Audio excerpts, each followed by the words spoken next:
And here it is. We go again. Pardon me.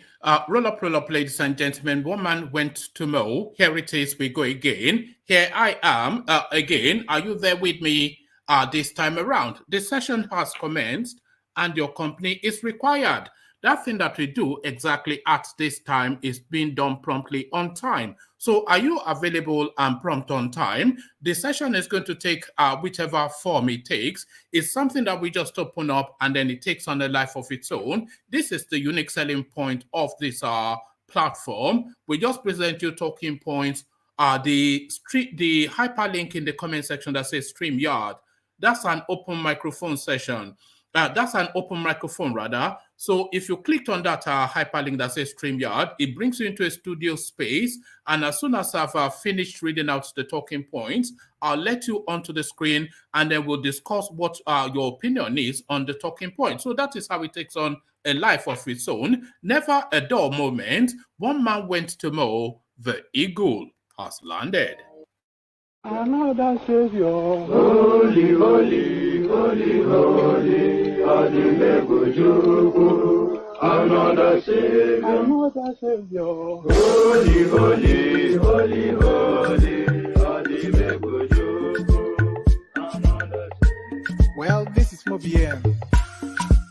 This is dedicated to the gallant heroes of the Nigerian Biafra War and IPO families all over the world. I remember the Nigerian Biafran war, in the thickness of the Biafra genocide. Hey, one man revived the vanishing hope to life. Let the great Biafran army to fight, and they were singing out, holy, holy, holy, holy, is another Savior. They were singing out, holy, holy, holy, holy, is another Savior. Holy, holy, holy, holy, is another Savior. Many years after the genocide, whoa, yet another great leader has risen up now. Oh, and he's leading the Biafrans to victory. Inyamadika yabika kwa namno wao. Hey, anamekele maduche mefo. Mwanemo, it's an honor having you on board. When I'm singing along, holy, holy, holy, holy, Nandekano is another Savior. Sing along, holy, holy, holy, holy, Nandekano is another Savior. When I sing along, holy, holy, holy, holy, holy, holy, holy, is another Savior. Getting moving right and getting moving faster now. Holy, holy, holy, holy, AHMED is another Savior. Holy, holy, getting moving right and moving faster. Never freedom. Is another Savior. Never freedom. Holy, holy, holy, holy, Nandekano is another Savior. another Savior, holy, holy, holy, holy, another Savior, holy, holy, holy, holy, well, this is Mobien. This is dedicated to the gallant heroes of the Nigerian Biafra War and IPO families all over the world. I remember the Nigerian Biafran War, in the thickness of the Biafra genocide. Hey, one man revived the vanishing hope to life. Let the great Biafran army to fight, and they were singing out, holy, holy, holy, holy, is another Savior. They were singing out, holy, holy, holy, holy, is another Savior. Holy, holy, holy, holy,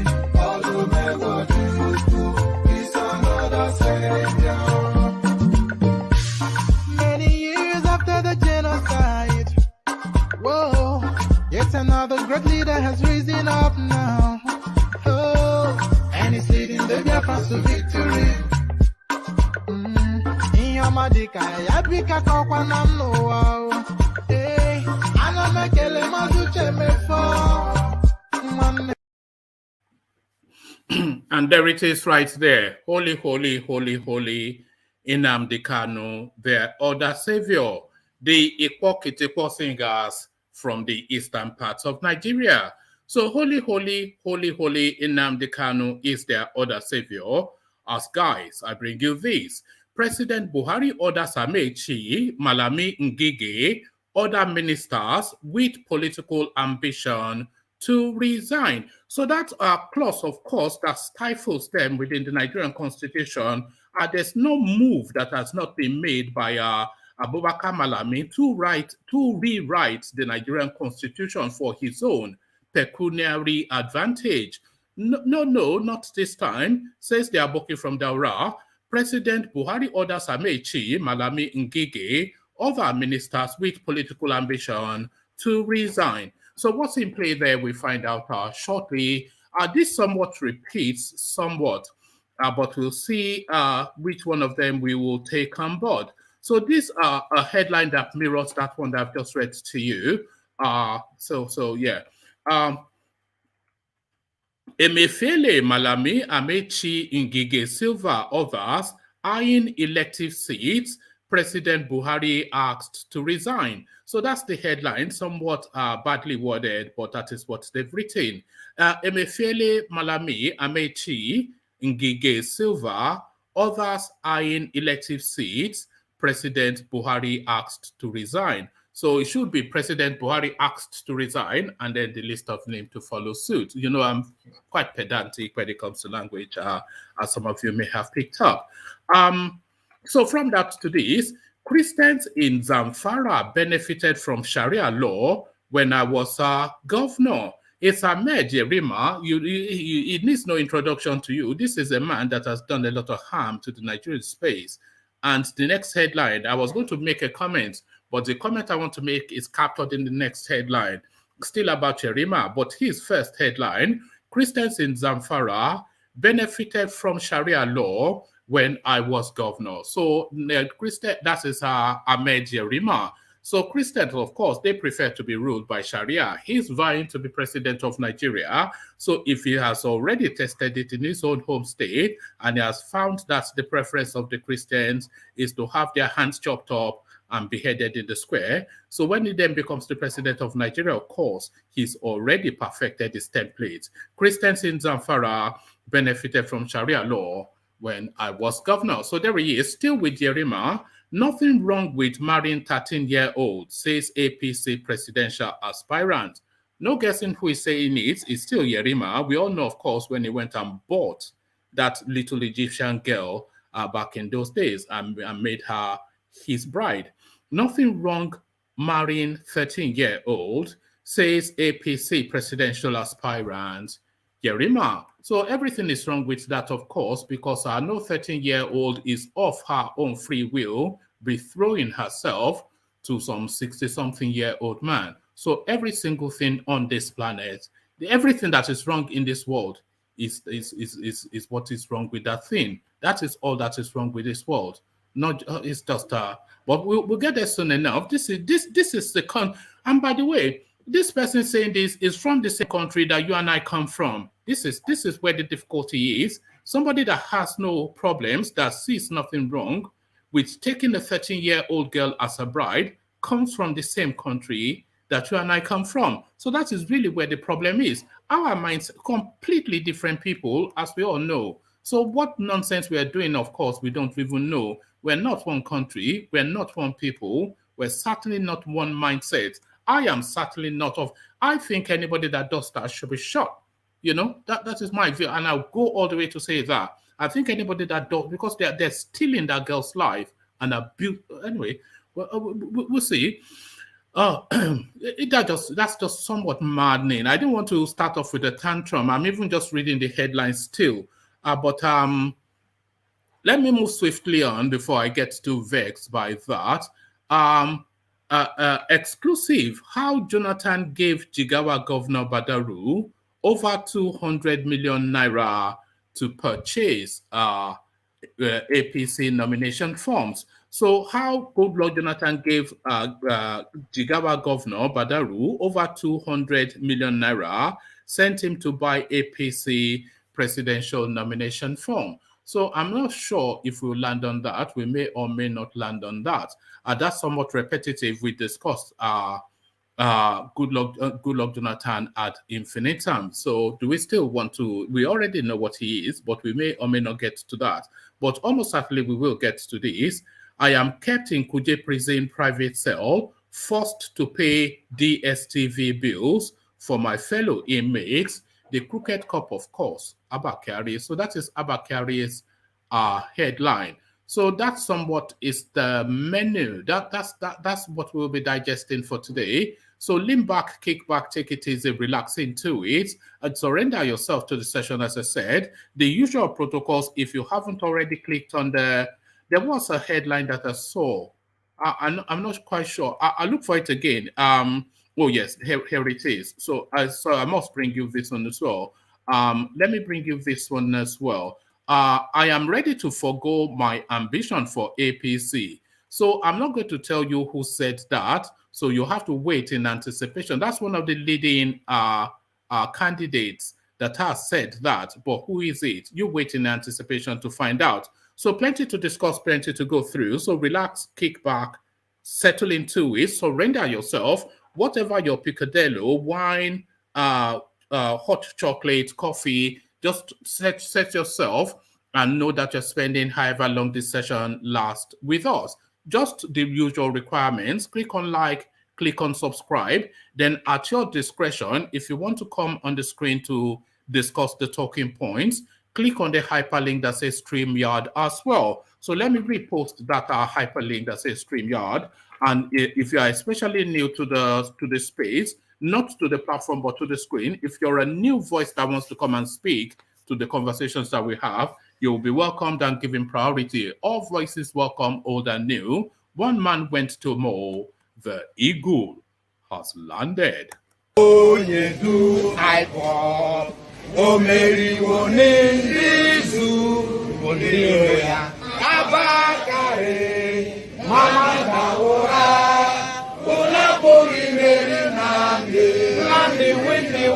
Python that's one, Python that's two, now Python that's a three. Una boli meri Nandi win the war. Python that's one, Python that's two, now Python that's a three. Una boli meri Nandi bu onye du I fall.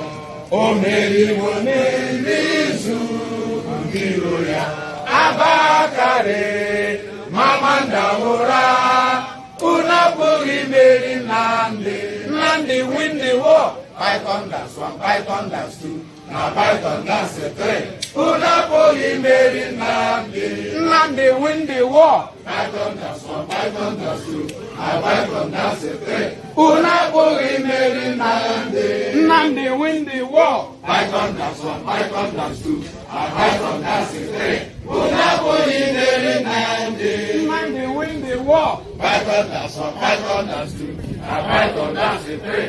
Una buri meri Nandi win the war. Python that's one, Python that's two, now Python that's a three. Una buri meri Nandi. And there it is right there. Nnamdi win the war, Bonnie identity. So Nnamdi wins the war, Bonnie identity. As guys, I bring you this. Emefiele Amaechi, Emefiele Malami Amaechi, Ngige Silva, others eyeing elective seats. President Buhari asked to resign. So I'll actually give you the two readouts because I don't like the headline for this one, but I'll give you the readout of this and then the one that almost mirrors it. On Wednesday, President Muhammad Buhari asked all members of the Federal Executive Council contesting for elective positions in 2023 to resign. They were asked to submit their letters of resignation on or before Monday, the 16th of May, 2022.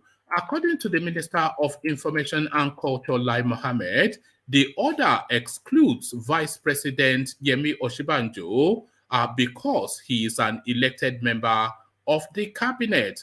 Mohammed added that if the need arises, the directive might involve political appointees. Amongst those affected are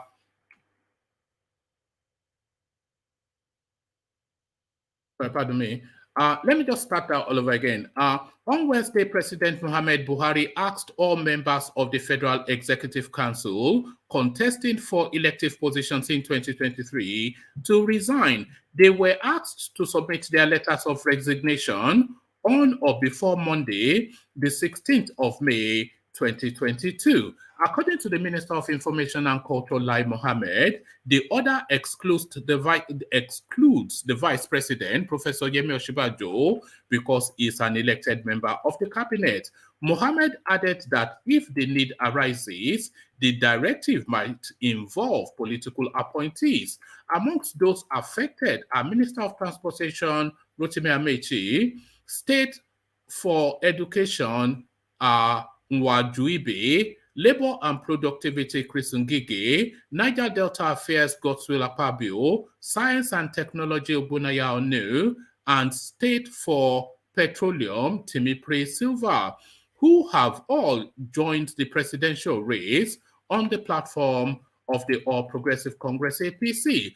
Others are the Attorney General of the Federation, Malam Abubakar Malami, who has declared interest in the governorship position in his home state of Kebbi.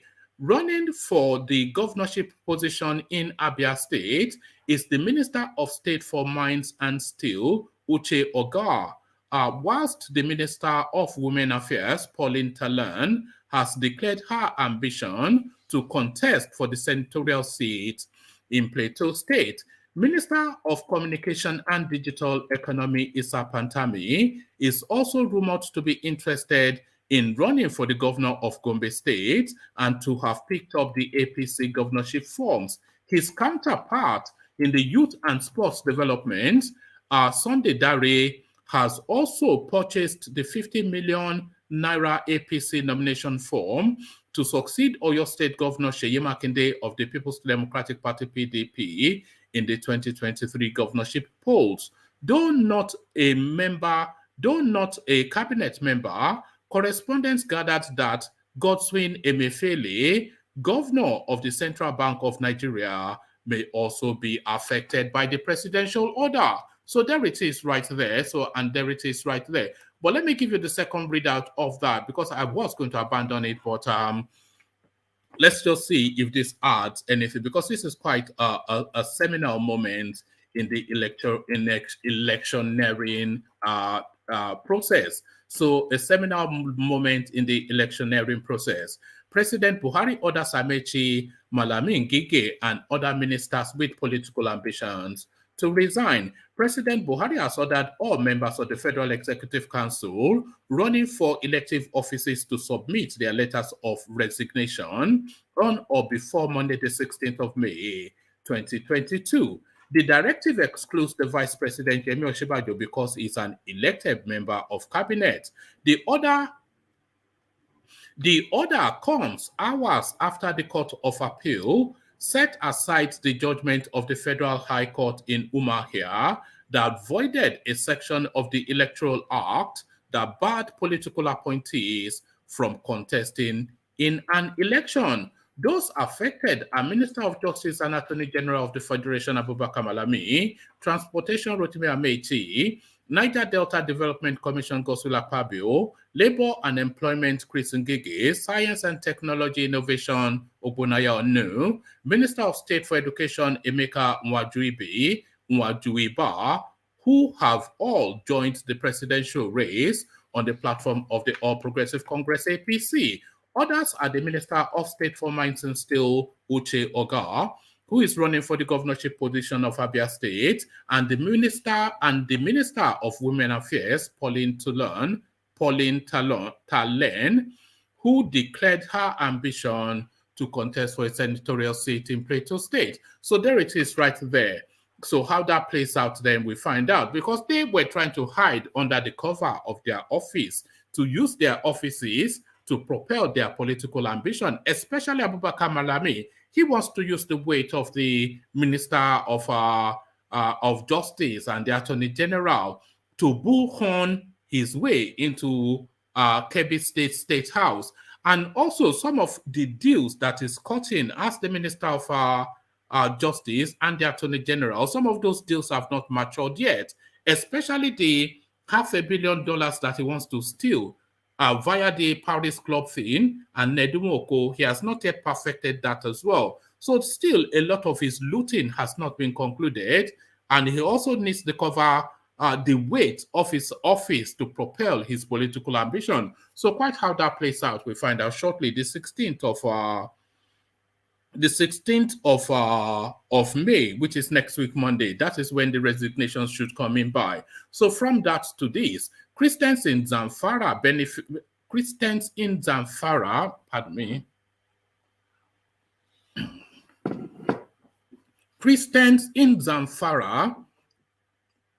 benefited from Sharia law when I was governor, AHMED Yerima.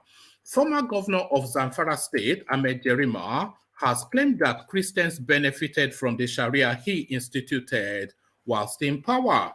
Yerima, who introduced Sharia law in the state in 1999, after which several other states in the north followed suit, made the claim in an interview on Channels Television on Tuesday, May the 10th. Responding to being asked if he thinks the North is better with Sharia law, the former governor said, "Yes, during my time, if you check the records, President Obasanjo declared in his government that Zamfara state is a crime-free state. They said the crime rate in Zamfara at that time was 0.2%. Sharia means justice, equity, and fairness. Ask the Christians in Zamfara. They'll tell you that at that time, they were better off. Recently, when I declared in Abuja, the chairman, Christian Association of Nigeria in Zamfara, was there, and he told Nigerians what kind of benefits the Christians had. There was social justice, and there was development. So the Christians are better off under Sharia, is what this guy tells us. But he's not finished talking. Nothing wrong with marrying a 13-year-old, says APC presidential aspirant Yerima. Former Zamfara state governor and presidential aspirant under the All Progressive Congress APC, Senator Yerima, says he did nothing wrong marrying a 13-year-old girl. Mr. Yerima justified marrying the 13-year-old Egyptian girl when he appeared on Channels Television on Tuesday. The 2009 marriage generated much criticism amongst child rights activists at the time, but Mr. Yerima insisted he did not contravene any Nigerian law. If I had done anything wrong, I would have been tried in court. NAPTIP wanted to try the case and they dropped the matter because I did not do anything wrong, Mr. Yerima said. He added that there is no law in Nigeria that determines when and how you get married. Muslims have Sharia. The Christians, I don't know what their doctrines say. A two-term governor of Zamfara State between 1999 and 2007, Mr. Yerima was the first governor to introduce Sharia law, later enforced in 12 northern states of Nigeria. Critics argued that introduction of Sharia law might have reinforced the bedrock of Islamic fundamentalism in the country. So there it is right there, the birthing of Boko Haram, essentially this guy's doing. I have, sorry, hold on. I need to shut this window, hold on.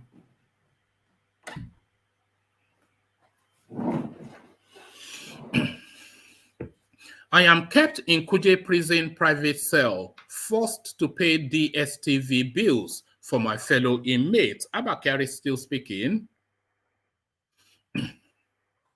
Alleged drug pusher and disgraced police officer Abba Kyari says he was being forced to bankroll the DSTV subscription bills. Sorry, hold on. Alleged drug pusher and disgraced police officer Abba Kyari says he is being forced to bankroll the DSTV subscription bills for his fellow inmates at Kuje prison as he cools off his feet in the private cells. Correspondence length. Nuruni Jimo, Mr. Kyari's lawyer, who filed for a review of his client's bail application, lamented the harsh treatment his client suffered in prison. Through his lawyer, Mr. Kyari bewailed his incarceration at the correctional facility shared with other criminals, majority of whom were arrested by his team during his active years in the service.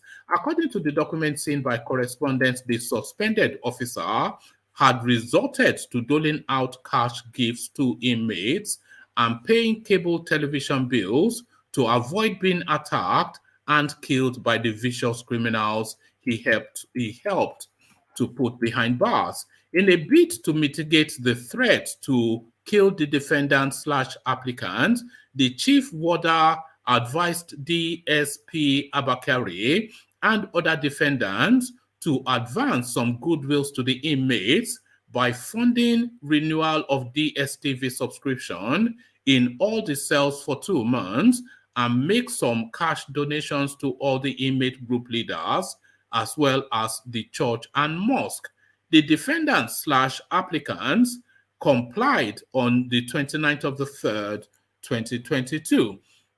Mr. Kyari's brother Mohammed swore an affidavit that contained details of the disgraced officer's argument. So there it is right there. Abba Kyari paying for DSTV, according to him. Yeah, so let's just leave it like that. It goes on and on, but that's essentially what he has said. That's part of his bail application to get himself out of prison. So I tease you no more. I am ready to forgo my ambition for APC. Kayode Fayemi, of course, one of the leading candidates in the presidential race.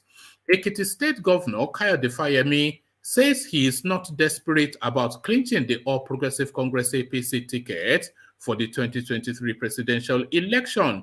He also said he was ready to submit to the party's wishes should he not be chosen to fly the flag. I am a founding member of the APC, and there is nothing, including even if I am not the choice of the party for the presidential election, that will make me subvert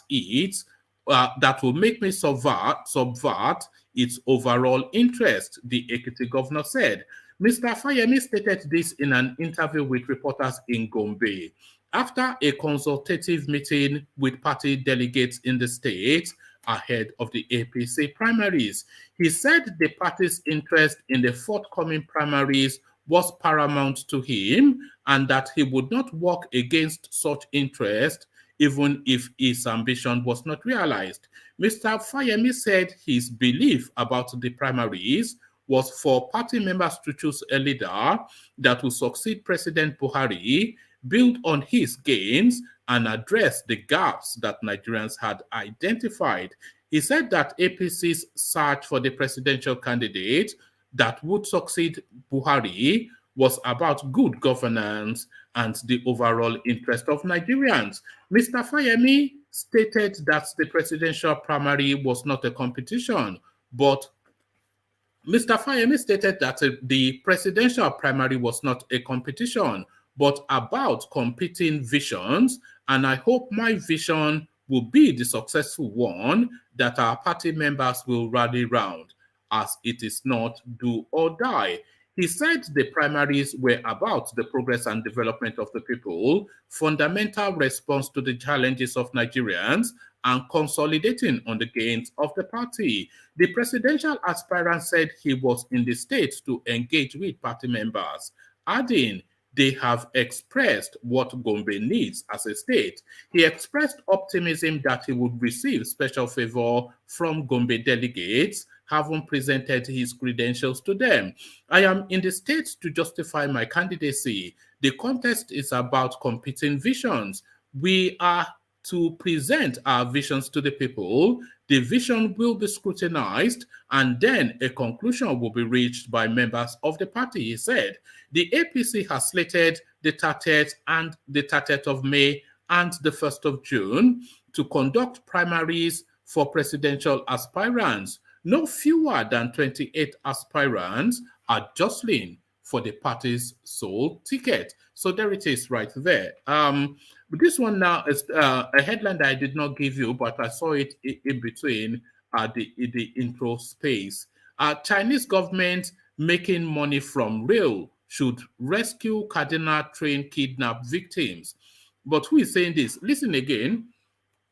Chinese government making money from rail projects should rescue Kaduna train kidnap victims. So it is the National Assembly that is saying, making this audacious statement.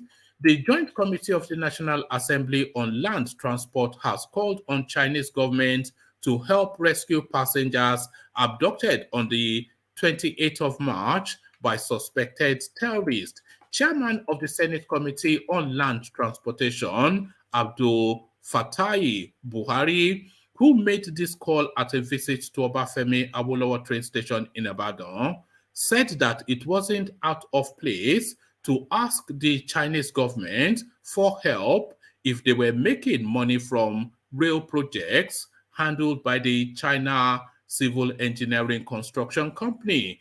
With effort, what effort is the Chinese government putting in place to assist Nigerian government in rescuing these people? Mr. Buhari said, the Chinese government makes money from the many rail projects that are being handled by the China Civil Engineering Construction Company here in Nigeria. So asking them to help us is not out of place. If a Chinese national was amongst those people abducted, we know that the Chinese government would come to his rescue, he added. The lawmaker said that Nigerians were more interested in knowing the efforts of the CCECC into... The lawmaker said that Nigerians were more interested in knowing the efforts of the CCECC. So the CCECC is the China Construction Engineering, whatever, is the contractors that are building the rail system in Nigeria. So the lawmaker said that Nigerians were more interested in knowing the efforts of the CCECC in rescuing the abducted passengers. Mr. Buhari's comments comes in the wake of the Nigerian government's failure to ensure the safety of lives and property of Nigerians, including traveling routes. Bandits in March bombed Abuja Kaduna bound train, abducting over 64 passengers. So there it is right there. The problem has been farmed out to China. Okay, let me just read this one just for the sake of it, and then I'll come into the room to see who is available to take it on. How Jonathan gave JIGAWA Governor Badaru over 200 million naira, sent him to buy APC presidential nomination form to deceive Nigerians. There have been reports that a coalition of northern socio-cultural groups, basically of Fulani extraction, purchased the 100 million nomination and expression of interest forms of the All Progressive Congress Party for the former President Goodluck Jonathan to contest for president again in 2023. Following the reports, Jonathan rejected the presidential form of the ruling APC purchased for him on Monday, purportedly by a group of supporters from the northern region. Speaking through his advisor, Ikechukwu Eze, the former president said it was an insult for the group to have bought him the forms without his permission. However, sources told correspondents on Tuesday that claims by the former president that he did not authorize the purchase of the multi-million naira forms are far from the truth. Contrary to his denial, former President Goodluck Jonathan gave over 200 million naira to Governor of Jigawa State, Mohammed Badaru, to purchase the APC nomination and expression of interest forms for him. A source privy to the arrangement told correspondents. Interestingly, the Jigawa governor, Badaru, last week joined other interested presidential aspirants to vie for the ticket of the APC by buying the 100 million naira nomination and expression of interest forms. I will join the presidential race since everyone knows I am highly qualified to do the job, Badaru was quoted as saying during the APC stakeholders meeting held at Government House in Dutse last Tuesday. The governor was also said to have told the gathering during the meeting that he was pressured by his colleagues to contest for the presidential seat. His media aide, Aulu Sankara, said his principal had sought President Buhari's blessings before buying the forms. But correspondents learned that the Jigawa governor had bought the forms and come up with the statement as a ruse to deceive Nigerians, as he was indeed working for Jonathan.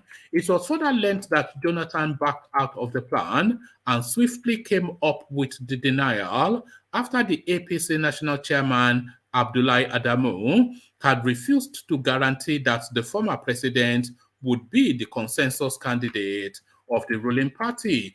Jonathan was Nigeria's leader as a member of the People's Democratic Party, PDP, which is now an opposition party. The reason why Jonathan, gave him that much money, over 200 million naira, was that he asked the governor to buy himself a Form 2 in order to cover up the deal, the source said.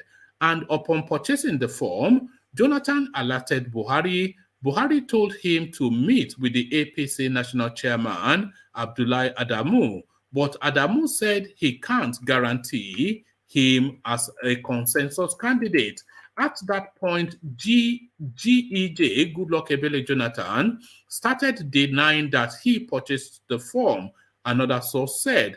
Correspondents broke the story of how a cabal in the ruling APC had pushed for Jonathan to succeed Buhari after being impressed by how the former president never openly criticized Buhari's government despite its ineptitude and the insult the APC as an opposition party hurled at him, Jonathan, ahead of the 2015 presidential election.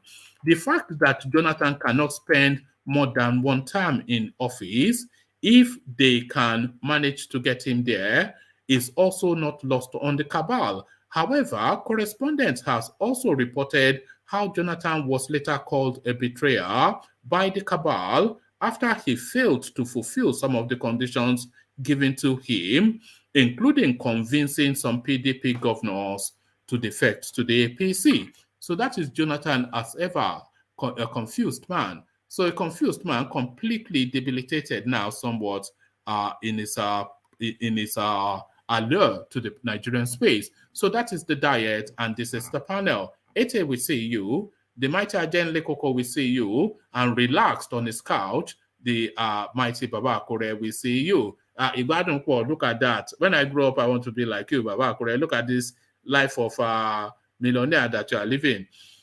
So good to see Baba Akure. Let me come straight to you then, Baba Akure. And this instruction then from Buhari to his ministers to step down, from their ministerial positions if they have political ambitions. So how does this permutate then elements like Abubakar Malami that are really, because he needs his office in order to fulfill his political ambition, because it's not popular. But how do you see this then playing out? They have to drop one, either drop your political ambition or drop your ministerial portfolio. They have till Monday. How do you anticipate this playing out, Baba Akure? Thank you very much for having me this evening. And Professor John Legoku, how are you doing? And Haiti of Africa. Anyway, I to me, I see what Buhari is doing right now as extra time or injury time. In football, you know, they always call something injury time. This is the first time I will see him talking like, okay, like we want to take action. But is he really going to take action? We will see what is going to happen on Tuesday. Hello? Have we lost you? Oh. You've muted yourself here. No, go on. Yeah, you muted yourself. Carry on. Okay. Like I was saying, I said this is injury time. You know, when you play football, there is sometimes they will give you injury time. So I think that is what Buhari is using right now, right? We are going to wait until Tuesday and see if any of them will resign, because these people are so funny to the extent that he made that okay. Well, you guys need to resign and then go and concentrate on your political ambition. But let's see if any of them will resign, because they have been ruling the country without with nepotism and free will. Like you guys can't do anything to us. That is what they have been doing for a very long time. How many times did the same Buhari? How many times did he obey the court rule? How many times? So now he is showing us now that he wants to do something because his time is limited now. He wants to show us that he wants to do something. If somebody wants to do something, you should have been taking this action for a very long time, not this injury time that you are. So do we think Malami will resign? I don't see that. Do you think Amaechi will resign? I don't see that. Baba Kure, just breaking news. But Amaechi has resigned. Okay, well, that's good. And Akpabio, he has resigned as well. Well, that's okay. That's good. That is good news. That at least some of them are already follow the directive. But this is the standard of way of doing politics in Nigeria that I know way back in 1999, because I was a little bit involved in politics when we moved from military to democracy in 1999, 1996, 99, downward like that, before I left Nigeria. So I was a little bit involved in local government politics and stuff like that. This is how they used to do it. If you are a teacher and you want to run for local government chairman, local government councillor, even ward councillor, you have to resign. But now we see people who hang around their political their office, and they still running for political office, because they are not sure because remember, if you failed to get that your seat that you are running for, then you cannot go back to work. So they just want to put their one leg in, one leg out. That is what they are doing in Nigeria now. But it is good that Amaechi already follow the norm and resign. As a matter of fact, they don't even need to tell them. It is in code of conduct. They don't need to tell them. They don't need to force them. They don't have to go to court before they do the right thing. But we are going to see if Malami will resign, and we will also see who is going to be replaced by him. Because remember, Buhari still needs somebody as Attorney General of the Federation that will be in that position if he does resign. But let's see where is going to bring the person that will replace him again.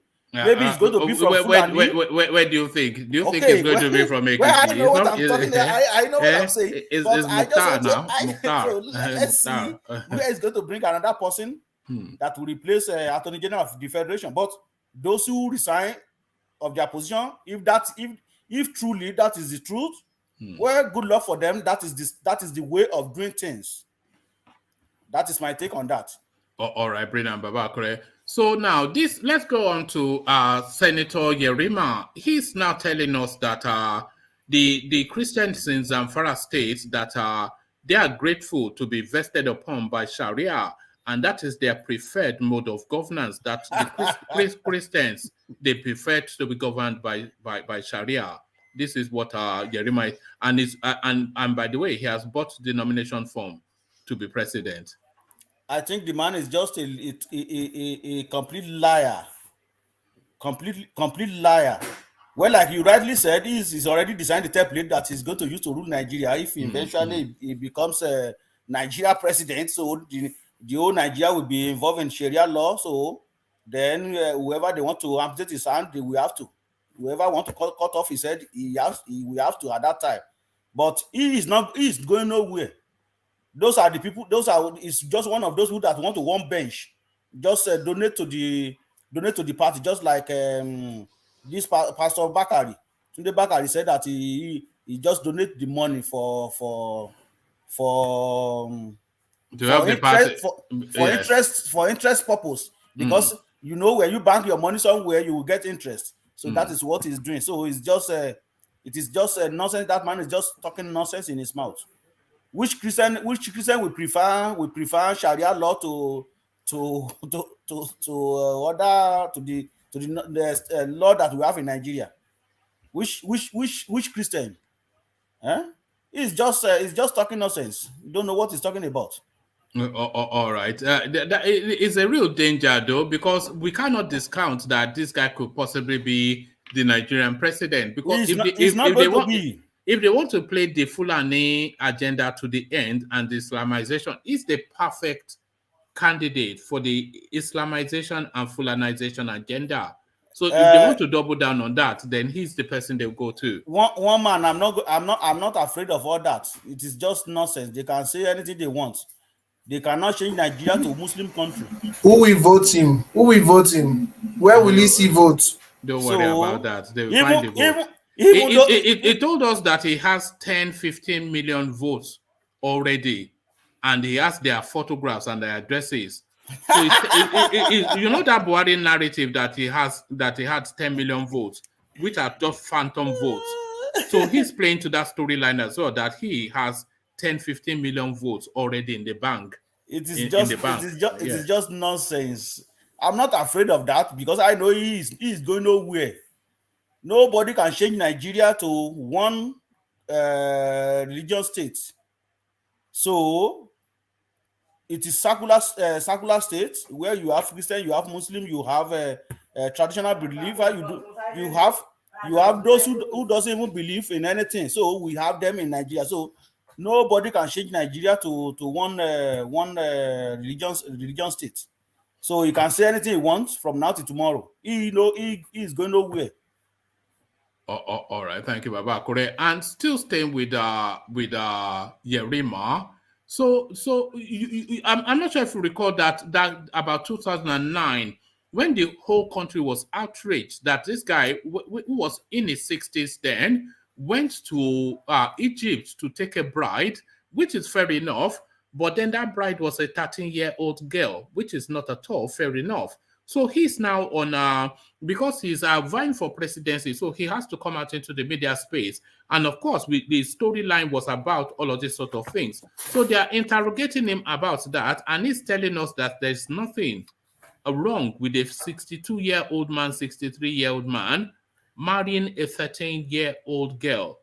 So he insists that the law permits it, especially their northern system of Sharia.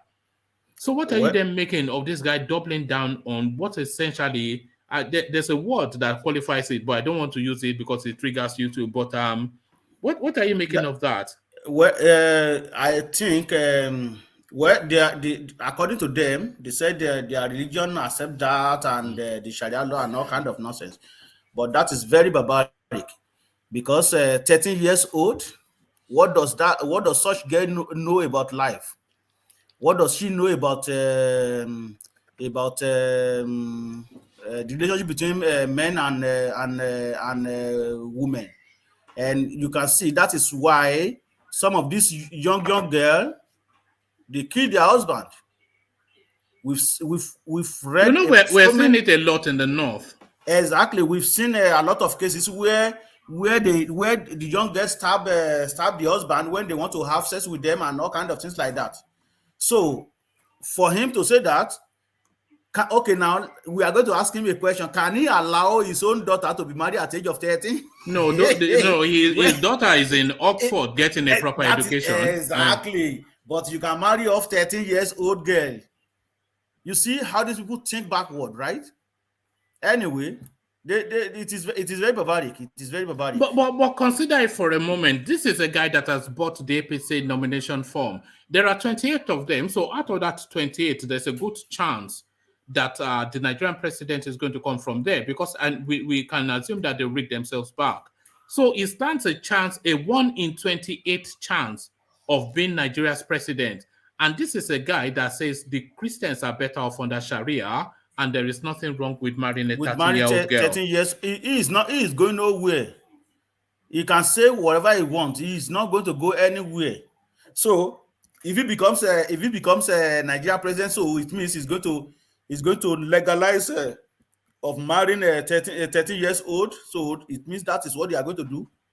So you can marry 13 years old girl, while your own daughter is in what's the name of this queen in US? I wonder if we can effect his arrest internationally if he travels abroad. I wonder if we can effect his arrest if he goes to America or Europe. No, they cannot do that, because they will prove it in such a way that they will tell you that, okay, their religion does that, because there's a limit you can do when it comes to issue of religion as well. It is a very complicated issue. So and that though Nigerian law does not permit that. I don't think Nigerian law permits that. But in Muslim religion, that allows them. So you see all these governments, international government, they're always careful when it comes to issue of your religion as well. They're always careful. So it will use that. So they won't be able to really pull him up. And the same person we are talking about, he will be going anywhere he want to. You are talking of UK, you're talking of... They can still arrest him if they catch him with a 13-year-old girl in a Western country. He can be arrested. Well, there is no doubt about it, but he is not going to travel with them too. Do you think he's going to... They know what they are doing. He's not going to travel with them. He will have more than one wife, but he will travel with older one. The only time that he will travel with that young girl is when he's 18 years. When she's 18 years, then she'll be able to travel. She'll be able to travel with her, and there's nothing anybody can do about that at that time. It's unbelievable, but he wants to be president of Nigeria, which is a frightening thought, because it's not far. How old was Aisha even when Buhari was it not around about the same thing when I think married it was Aisha? I think it was around that age too. I think she was 15 or something like that when she was married off to Buhari. Yes, it's unbelievable. So it's an unbelievable system. It's an unbelievable system. Then he want to be Nigerian president. You see, we find it alarming, but then they find it shocking that we find it alarming. But then we're from the same country. Yes, we are from the same country. So that is one of the problems. That is why the country is not really moving forward. And I'm very sorry, there is no time it's going to move forward, because when certain law apply to some certain place, and certain law apply to some places too, so it's not going to work. The only time the same thing happens in US. They don't have the same laws in different states. It's the same thing in the US.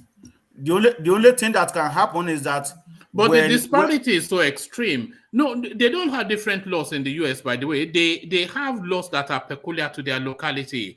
But exactly. Those laws are still consistent with their constitution. Exactly. The constitution is sacrosanct in the United States. Exactly. The same thing here, because when you see each province have their own legislative council.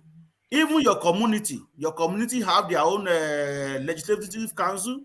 There is what we call bylaw, which is made by a community legislature.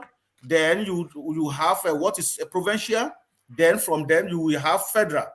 So, but every law come and in concern with that of federal law. You get what I'm saying? So you may have your regional law, okay, where there is a constitution that, okay, where provincial has to deal with issue of health, deal with issue of education. When you're talking to immigration, it has to deal with federal.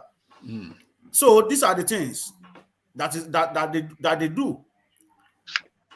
Things like this cannot happen in Nigeria. Like issue of marriage 12 years, it shouldn't happen in Nigeria. It shouldn't happen anywhere, really. You know, it's a real problem. You know, it's a problem for me. I have a problem with that. That's chattel. That girl is chattel.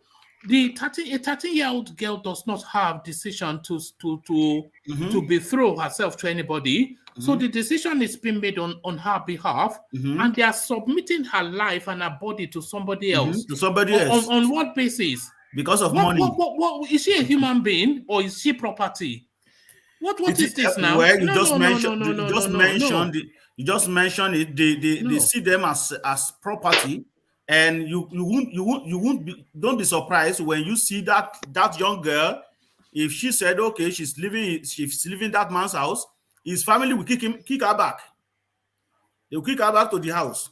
They won't kill her because you know they hold honor as what they describe as honor as above all else. They will kill her rather than take the shame. They are properties now. So it is very barbaric. So that is why Nigeria is not going to. I'm sorry, it's not going to work. We need to change all this nonsense. All this nonsense that is going on, we need to change it. We need to change it. And a straddling TV studio throwing Agbada saying yes, there's not Abba. You know, I think well, that is where we find ourselves anyway. Sorry, Baba, I just thought about it for a moment, and I just thought, God, you know, it's quite a thing. But the country is not going to work if we continue in this way, where one law apply to certain area and another law apply to another area. We are not talking of states right now. We're talking about north and south. There are certain law that apply in the northern part of Nigeria. The same law is not going to apply in the south. But they will want all of us to use the same federal law when it comes to issue of south. They will apply federal law into the south. But when it comes to issue of northern part of Nigeria, they will use their own law. They want to use their own Sharia law or whatever law that govern them. So it is very funny place. Very funny place.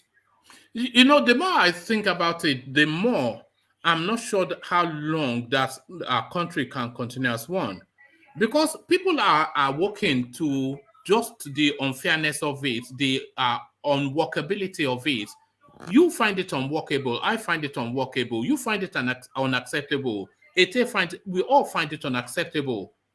But this is what obtained. So we cannot surrender to it now because it is unacceptable. So it either changes or something changes. If you go on the street of Lagos right now, you will see that 90% of people there will say, no, this is barbaric. It is not acceptable. Not even we that we're talking right now. Just go on the streets of Nigeria. You will see in Lagos, you will see 90% of people there, they will tell you, no, this is very barbaric. This is not acceptable. That is what they will tell you. So it is very alarming. It is very alarming.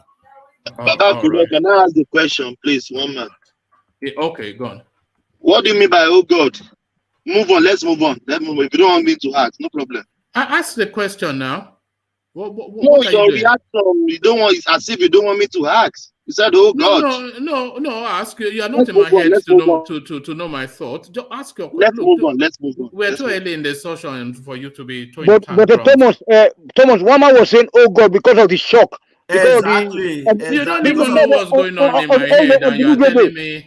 Yeah, because the incredible news. That is why one man was saying, "Oh my God." Because actually, let me tell you, Brownberry was saying, one man I have to go. I had a visitor.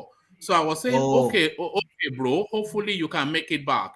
But before I popped that message in, he had left. So you can't just presume on, but Baba Kore, carry on. No, that is too early for that. So do you want to ask your question, Thomas? No, he's not asking any question. Okay. Carry on, Baba Kore. So if you go to the street of Lagos, anywhere in Nigeria except northern part, even in the northern part of Nigeria, as we can think of it, if you go to northern part of Nigeria, you will see that it will be splitted. You will see 50% we support, 50% we against. or even more than 50% were against this barbaric act. It is the old fashion. Nobody is doing all this crap that some people. One more, please. I want to tell something to Baba Kure. Yeah, carry on. Baba Kure, please just be consistent and be correct, because you already know. You said that it's sending it's sending crazy things to your spines. So the fact is that the Northerners, they love that. So it is strange to us. They will be surprised to see that we are finding this thing strange. So that's the fact of the matter. Don't say that, because otherwise, this man, for the past 20 years, he has been doing this. Nobody has attacked him. You know what I'm saying? We don't see the political elites, try to, talk to him or whatever. They like one man said, this body can do or do. Everything is possible. When they say that they want to feature that guy as a president, they will put him there, and we can't do nothing. No, they are not going to put him there. You can't say that. So that's a bit extreme. And their political elite are not going to attack him, because that is their culture. Thank you. It's a cultural chasm. What Yes. we have is a cultural chasm and a Yes, sir. worldview chasm. So that's That's all. what it is. Yes, But you're back to right. Baba You're right. Kure, yeah. Period. Yes. But to me, I strongly believe that not all Northerners will support that. Not all Northerners. I strongly believe, even if it is not up to 50%, I believe 40% of their population will be against that, against marriage of 12 years old or 13 years old at that age. Maybe in the Kwara State or in the Kogi State, but not in the core north. Maybe Benue State, even Plateau State. They were also, this is crazy, like the honor killings, etc., etc. It's so terrible. My brother. All right. We're just different people. This we try very hard, but every single time we come across something that just highlights again that we're just different people. But right. let's go on from there to this. Abba Kyari complaining now that he's being kept he's being forced to pay DSTV bills for his fellow inmates so that they don't kill him. So even before you go there, I didn't even know that. Is this Sweden? Because we know in Sweden they give them Sky TV and jacuzzi in prison. The prison is like 5-star hotel, but it looks as though DSTV in prison. What is even that? Before then, Abba Kyari paying bills for his fellow inmates. Oh, okay. Anyway, one man, when you're talking about prison. Oh yeah, you work there, so you should know. When you work about prison, there are some inmates that get privileges, right? And if you remember what I said the other day, that Abba Kyari is not going to go to US. That the issue of cocaine and whatever, to me, I believe it's just set up to keep him back in Nigeria. He has been doing it for a very long time. This is not the first time. So they just arranged that to keep him in Nigeria so that he will be enjoying himself in Nigeria. If you still remember, when I said something that if the guy get convicted on these drug charges, he will be living on the streets of Abuja. He will be sleeping in jail, then come out later and enjoy himself. And you will even see him in beer parlor, enjoy himself around girls. So that's how some prison set up where you have gangsters. So let's go back to the issue of Abba Kyari now. He want to enjoy what he enjoy outside, and I strongly believe that is what is going on. Don't be surprised that he will have his own cell. Yeah, he's in a private cell. That's what they said. Well furnished, and everything is there. 24 hours electricity, fridge, and everything will be there. And they'll be sneaking babes in at night. Exactly, because he has his money and he will have all what he wants, internet and anything that he wants. So for him to pay for other colleagues, those might be in prison they have boss. They also have somebody who is in charge of one another. So they might want him to, or they are threatening him that he has to give them something and or extend that privilege that he has, extend it to them so that they can enjoy it. I think that is what is being played out here anyway. So that is me. That's what I think. All right. It's shocking though, but because from what because he's applying for bail, but then he's using this as reasons why he should be granted bail, and he's saying, by the way, that he's paying the DSTV bills for his fellow inmates because they are vicious, and a lot of them he facilitated them being in prison, so he's a target. And the warder even is telling him that, look, you better play good with these people because I cannot protect you. Yeah, remember I mentioned that in that place they have boss. So there's a prison. When in the prison, you will see some that we want to attack. So it's just like you buy them. You use that thing to buy them so that they won't attack you, because there is no way they can lock door. There is no way you can move. There will be a time that something will broke up and they will attack him. So I think they are just using that to appease them so that they don't attack him. But to me, that is not sufficient to grant him bail. It is not sufficient. Even if they are trying to attack him, they can move him away from that facility and put him in another place. So all this is just a shenanigan argument. It has no base to me, because his life is not in danger, and even they can move him from that facility and put him in another place. So that is. I'm not sure that they would, even in Nigeria, I'm not sure that they will lock him up in a place that he will be exposed to, one, vicious criminals, and two, people who he helped to put in prison. I suspect that there are prison facilities for VIPs, and he'll be in some VIP prison. If it's in prison at all. You are very right. You are very right. You are very right. Even though if he's living in a large population, it will still be in a separate area where it will be guarded by armed prison guard, so that nobody will really will be able to get there. So to me, I think this guy is living a flamboyant life in that place, and maybe he want to, maybe something is not right for him to be asking for bail and stuff like that. Though there is no way you cannot compare prison to when you are still in your own, even in your own 2x2 room. Yes, just the freedom to step out of your front door and go for a walk. Exactly, you know? because as it stands right now, if you will see one young boy that he can even be his father, will be controlling him when he has to go out, when he has to go and bathe, when he has to go and eat, when he has to go and urinate, when he has to go and for doctor appointment. So all that will still be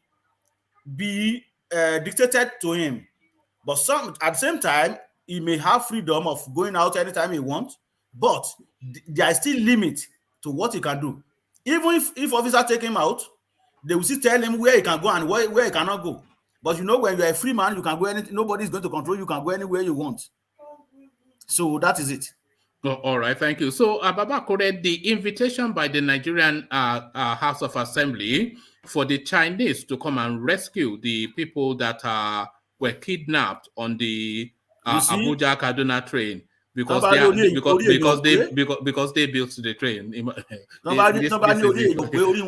They are all stupid. They are lunatic. Maybe they smoke ganja or smoke something, or they smoke pipe. How do you expect Chinese to come and govern your country for you? So it is just like you are calling Chinese to come and beef up your security. So because they loan you the money to build train now, then they still have to provide security for that train so that they can get their money back. Is that what they are technically telling us? It's just ridiculous. One man, look at it this way. You know, they are technically telling Chinese that, please, you guys, no money because train is not working. If you guys want your money to be paid back, we are very handicapped in security architects right now. So you have to come and work in our country so that you can get your money back. That is what they are technically telling them. It is the equivalent of hiring a contractor to help you build a house, or to help somebody build a house. Let's not use you as an example. Mhm. So somebody hires a contractor to help them build a house, and then unfortunately, armed robbers then come to that house to come and steal. And then you are asking the contractor that says you built the house and you made money, you should go and chase the armed robbers and get my property back. Exactly. What is even the meaning of that? What is if you don't do that, I'm sorry, there is no way we can pay you, because the money we're supposed to pay you used to pay you. We are going to pay. Look at that. Going to pay a kidnapper or terrorist, and if you don't do this, we are not going to pay your loan back. That is what they are telling them technically. You can see how Nigeria reduced themselves to ground zero. Because we have rubber stamp. They don't even know what they are doing. It's a different planet, Nigeria. Nigeria is a unique and peculiar country. There's in all of even the worst country, some of the things that happen in Nigeria, they cannot happen there. Exactly. Imagine that you're saying, oh, they built the rails, so therefore, and they made money, so therefore they should come and rescue the Nigerians. So what is the job of Buhari? Did we vote for Xi Jinping or Buhari? You see, that is what we get when you have rubber stamp member of House of Rep and member of House of Assembly. They just do anything they want. It's only money. Do you know what he added? He added that because if there was a Chinese citizen amongst those people abducted, that China would have done something. So is this Chinese supposed to rescue his own citizen from your country? It's unbelievable. Boy. It's frightening, really. So it is telling you that Nigeria is done anyway, long time. So it is just it remains one undertaker to undertake it. So Baba Kore, so Kayode Fayemi now saying that his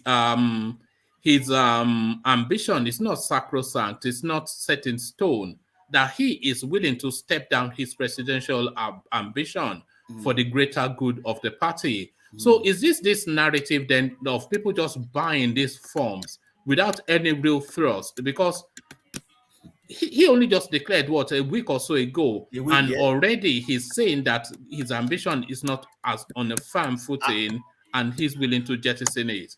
What do you think is playing out with that sort of statement? I think today make 1 week that he declared himself and got form and things like that. One man, we all know that most of these people, those who are really serious, we already see seriousness in Amaechi right now for him to resign his position as a Minister of Transportation and be a common citizen now, right? So that is one. That is somebody that is really serious about it. We see Oshibanjo. By the way, I'm going to ask a question. Does Oshibanjo need to resign his position as well? No, he does not, because he was elected. He wasn't appointed. Okay, all right, that's okay. All right, so we have Oshibanjo there, and we have Tinubu there, that we really believe that those are the serious people. You see, the others, they are just wasting their time. Are you going to talk about Professor Anyade? Are you going to talk about what's the name of this senator in senators? Is it Amosu or whatever? Ibikunle Amosu. Do you think those people they know that they cannot go anywhere? I will still refer back to the statement of Tunde Bakari. Most of them are just contributing to the party. And don't be surprised that these people, if Nigeria is not careful, they will rig themselves in. Because they're constantly showing that right now. Because if you are not sure of something, if these people are not sure of something, the way money is coming out left and right, you just see this 100 million. So it seems something is going on that we don't know. So most of these people will resign. I mean, they will step down when the time comes. They will step down because they know that they are not going anywhere. They're just contributing to the party. or to show off that, oh well, I have enough money to Yes, 100 million is just I want to be with the big boys. Exactly, it's a big boy. Yeah. 100 million is just a weekend money. So that's just. And by the way, Baba Kure, the headline came out that APC has already raised well in excess of 3 billion naira just from the forms, the presidential cascading down to. So even the governorship is 50 million, 10 million more than AP's, PDP's 40 million for president. So it's cheaper to be a president in PDP than it is to be a governor in APC. So you can see. Chief Agbelua, is there any refund? No refund for what? No refund. No refund. Oh. You see, Okalu is a very smart man. He get out. I don't know if he pay his own 100 million anyway, but he get out very fast before anything. So he's a very smart man.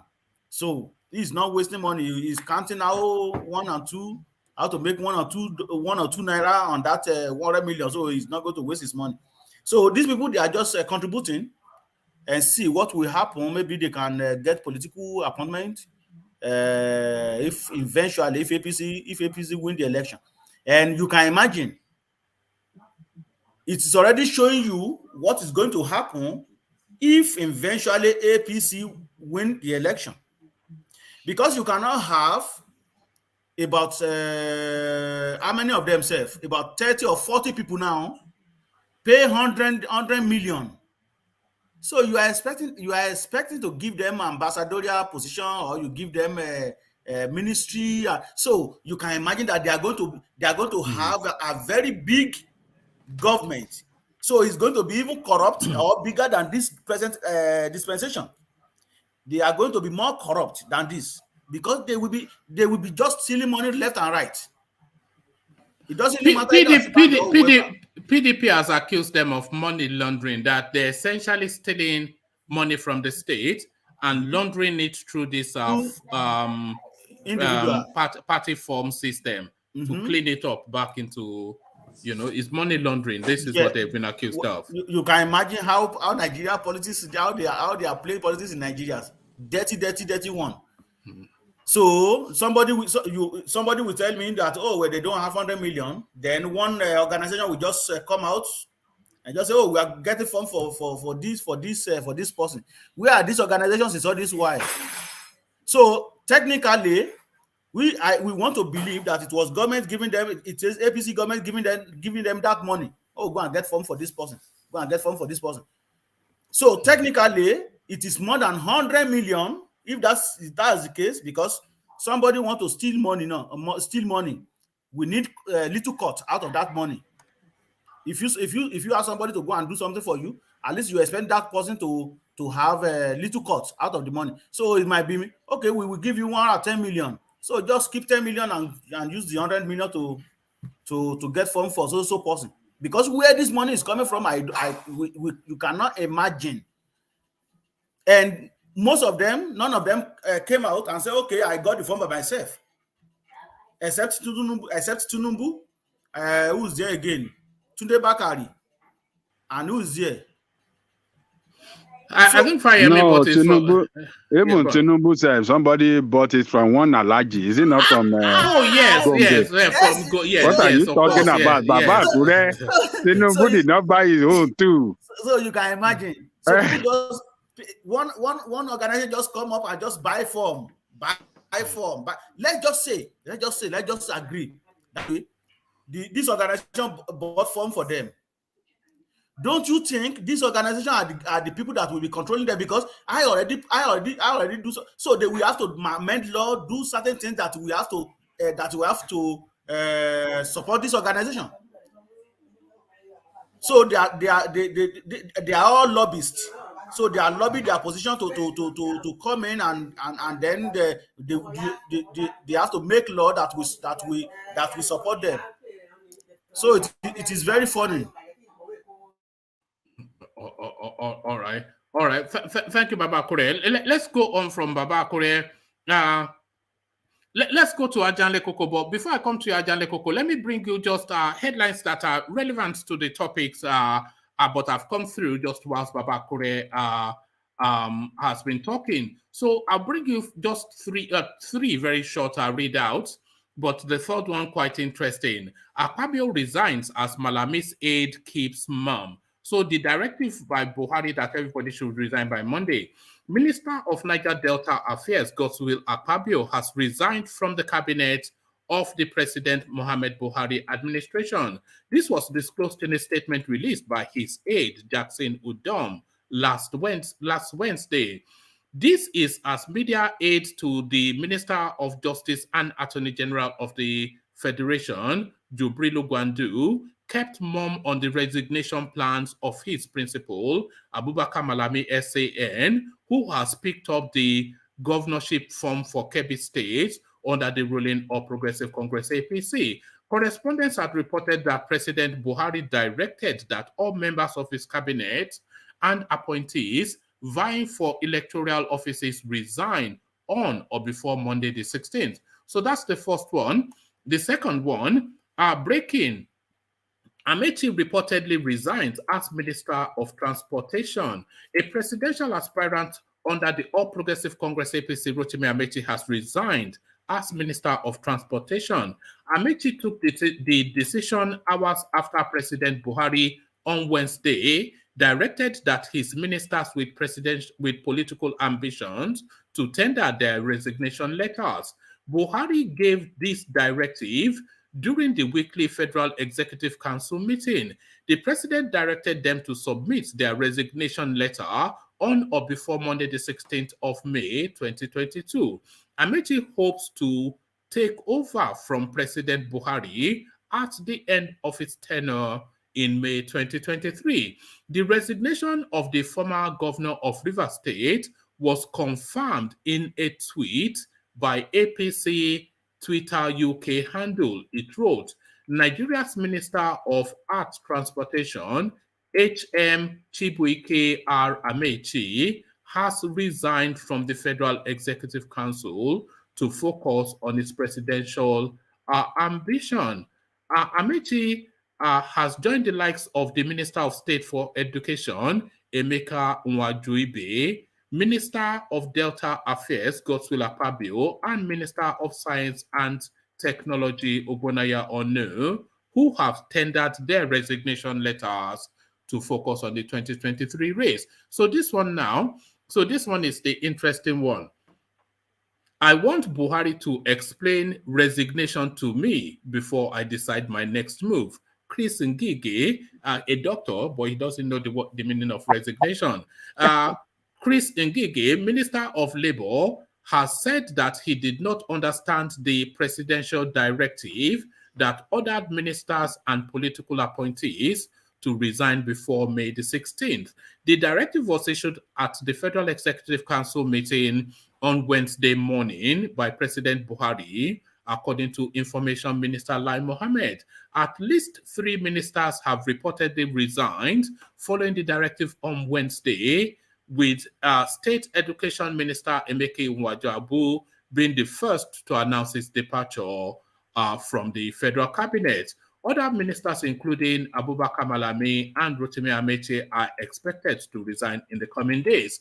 But Mr. Ngige from Anambra State said he did not understand the directive and would need to meet with the president to clarify. I have no reaction for now, because the president said if anyone wants clarification, the person should meet him. Mr. Ngige reportedly told reporters shortly after today's FEC meeting, when he was asked whether or not he would be resigning his position forthwith. So I have to consult him and consult my constituents, Anambra State, because I am holding the office for the government and my constituents. The former Anambra governor has picked up his presidential nomination forms for the ruling All Progressive Congress APC. So they're starting to drop one by one, but the ones that you're expecting to drop, the big one really is is what's it called? Abubakar Malami. That's the one we're really after, because he's the one that stands to lose the most. He needs the cover of that office, but he also needs the immunity of the State House Kebbi. So what does he do? So to all of that, then Buhari wields the big axe and their head starts to roll. Ajanle Koko, what says you? One man and everybody. Let me first of all urge our listeners around the world to please click on the like button, or you thumbs up. You can share this program, and as well you can subscribe if you haven't. I haven't said that. You see, the first one among them that resigned is the Minister of State for Education. Yeah, Emeka, something or the other. Yes, the Emeka guy. Yeah. Yeah. So Amaechi resignation shows that Amaechi is serious about it too. Mm. And Ogbonaya Onu is serious about it too. I think everything will begin to take shape now. The presidential race will begin to take shape. We'll begin to see those that are serious and those that are jokers. So Ngige look like a joker. That's why he's telling us that he doesn't know what resignation means. He's a medical doctor. He doesn't know what do you mean resignation? Does that mean resign? Or do you mean to think? Well, he doesn't know what does. Maybe he should consult a dictionary rather than Buhari if he doesn't know what will he imagine. Encyclopedia. You should consult the encyclopedia. This is it. He doesn't know what. He needs clarification on what resignation means. Resignation is to say clear your bags and get out. That's what it means. Get out. Get out. Imagine that. That guy is a medical. It's a medical doctor by profession. Maybe in a medical dictionary, there is no word like resignation there. This is it. Yeah, I mean, you know, his wife is a judge. This one doesn't know what is resignation. But it's desperation, isn't it? He wants to straddle two horses at the same time. He wants to hold on to his portfolio and still be in active politics. So, I mean, you know. Look, his action there just re-echo what we call in Yoruba land Akitola Taku. Is trying to Ngige Taku. Ngige doesn't want to go. Well, you never know what's going to happen. Maybe we go to see Baba Integrity in the evening or dead of the night. I tell him, Baba, what is the meaning? Baba say, you don't worry. Baba will change mind again. But let us be serious. You see, the big one among them, like you said, that we are looking forward to put up his resignation is Abubakar Malami. Now today, you know that Appeal Court ruled that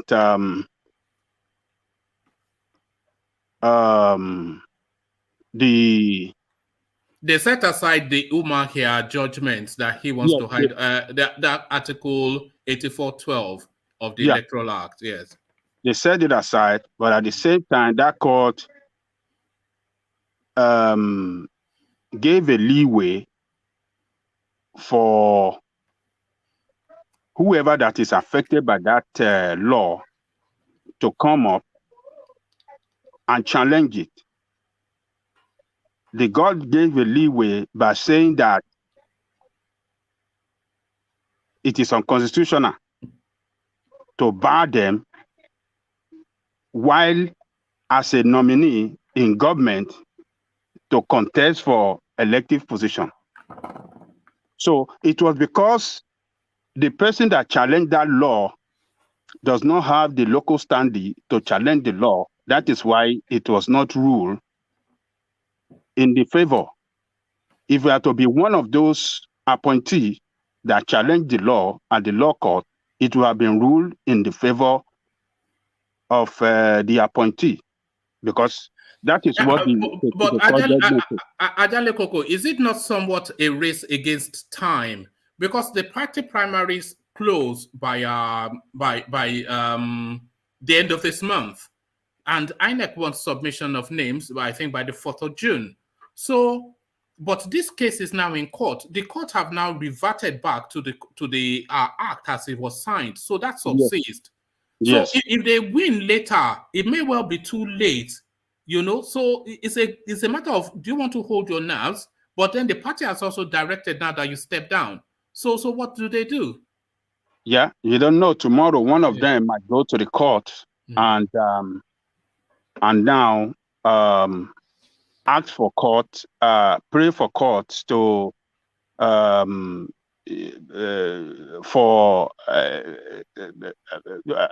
ask for the for court to rule in his favor, in their favor, that that law is against their constitutional right.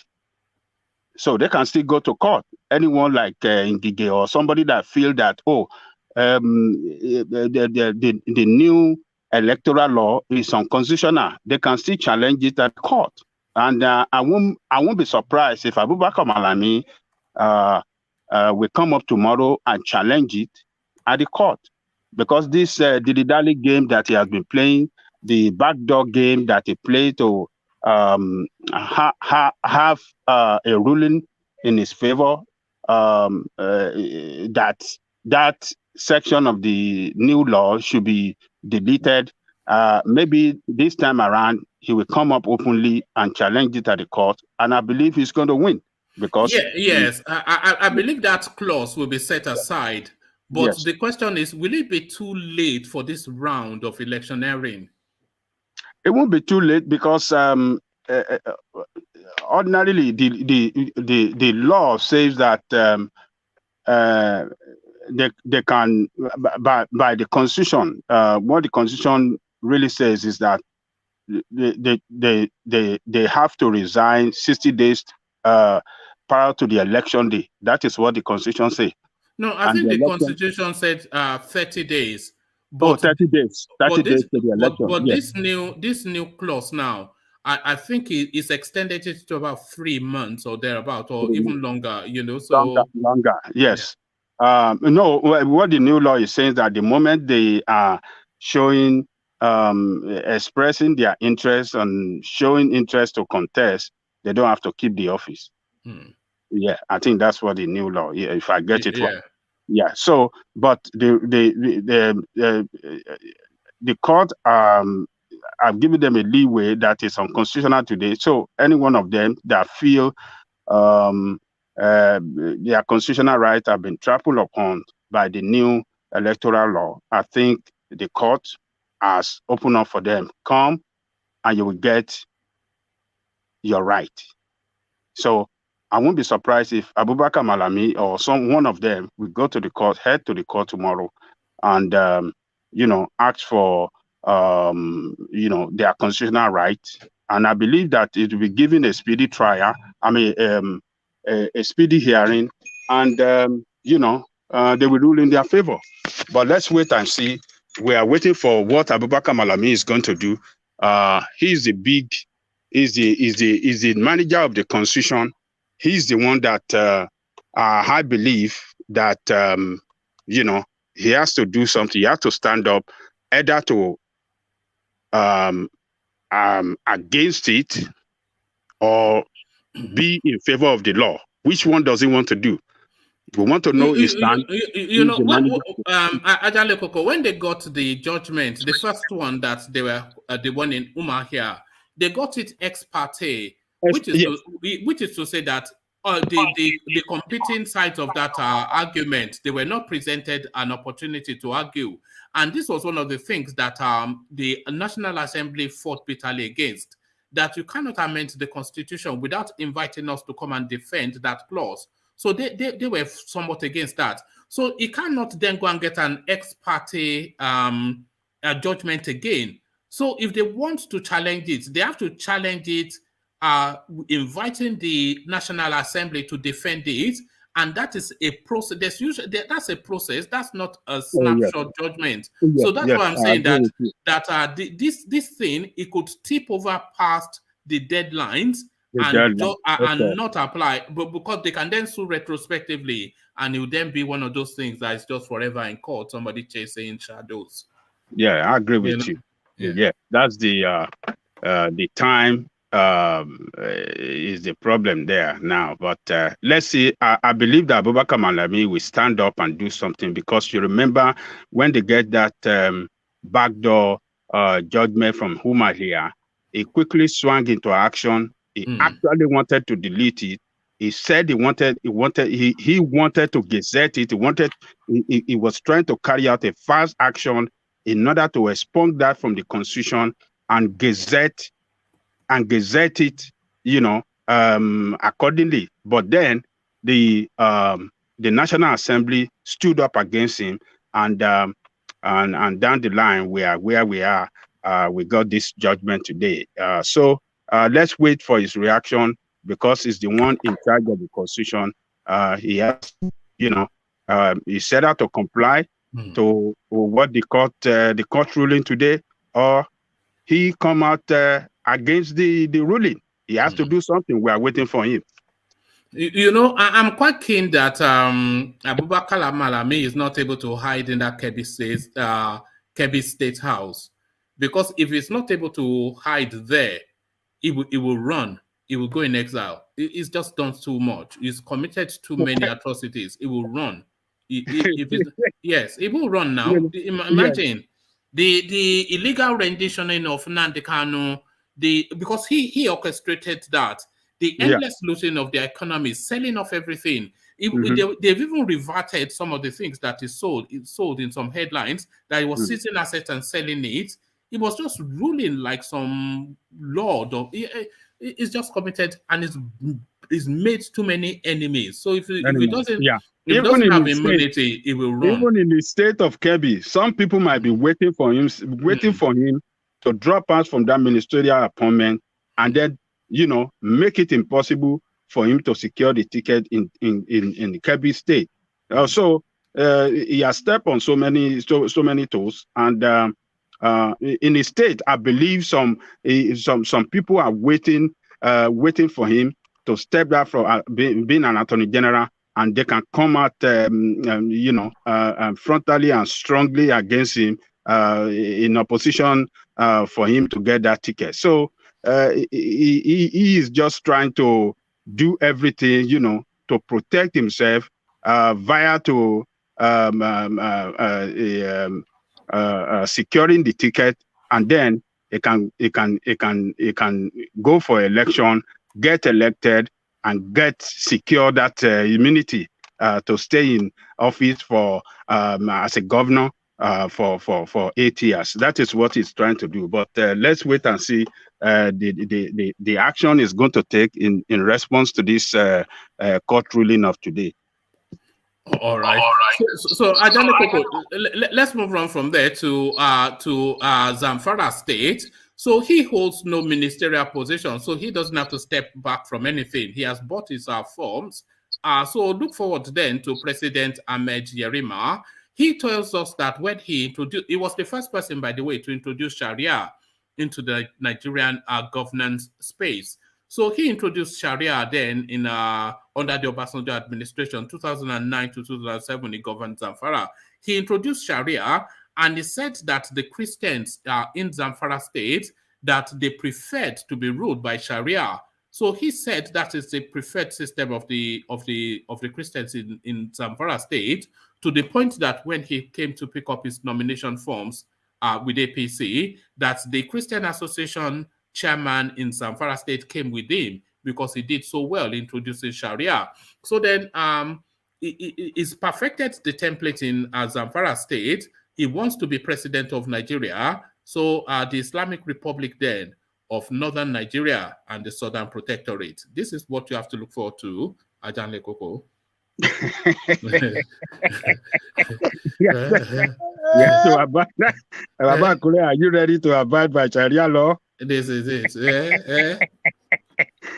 You have to abide by Sharia. They will turn Tafawa Balewa Square into a The beheading elites in the center. north, they don't even follow Sharia. That Sharia is for only the poor people. Exactly. Imagine that Baba Ajale Koko beheading Tafawa Balewa Square. They will turn it into the beheading center. That's where they will be doing the beheading. Tafawa Balewa Square. Oh God, we're in trouble. Oh. We can't. Of course, it's not going to be president, but we cannot really say that, can we? Well, you see, he cannot. I think it's after he left the office as governor. I didn't even hear nothing about him. I don't know where he came from now, because I've not been hearing anything about him after he left office.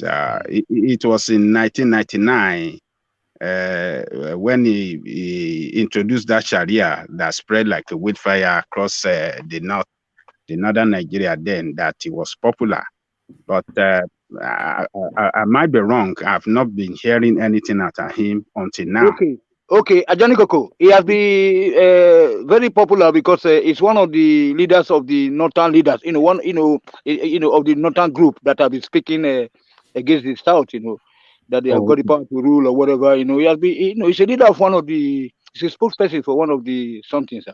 Ajale Koko, you would have heard of him in 2009 when he went to Egypt and procured a 13-year-old girl as a bride. Yes. He's that guy. Yes, it's the same guy. Yeah, it was a news. It was a news back then too. Yes, 13-year-old bride. That guy is just. You see, let me tell you that he cannot get anywhere.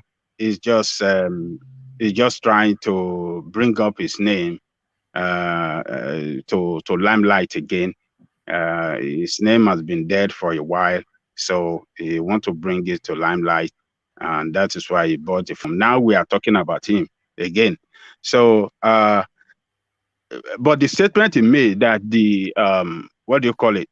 The current president in the state came and congratulated him and thanks him for Sharia law, that it was good for Christians.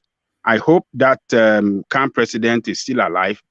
I hope he can come out to confirm it or deny him, because what we knew back then was that Christian Association of Nigeria was against the Sharia law that he introduced, because they were totally against it. That what is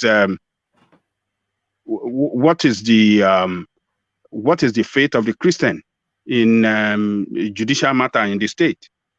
And the count was fighting, strongly back then that Nigerian constitution is supreme and the Christian cannot abide by the Sharia law in the state. And there was contestation. They are saying, yes, they got to rule by Sharia. And we had several incidents where some Christians move out of the state, so some other part of the north. So if he is telling us now that a Khan chapter in a state accepted it and congratulated him and, honored him for introducing Sharia, I don't want to believe it. And I hope that the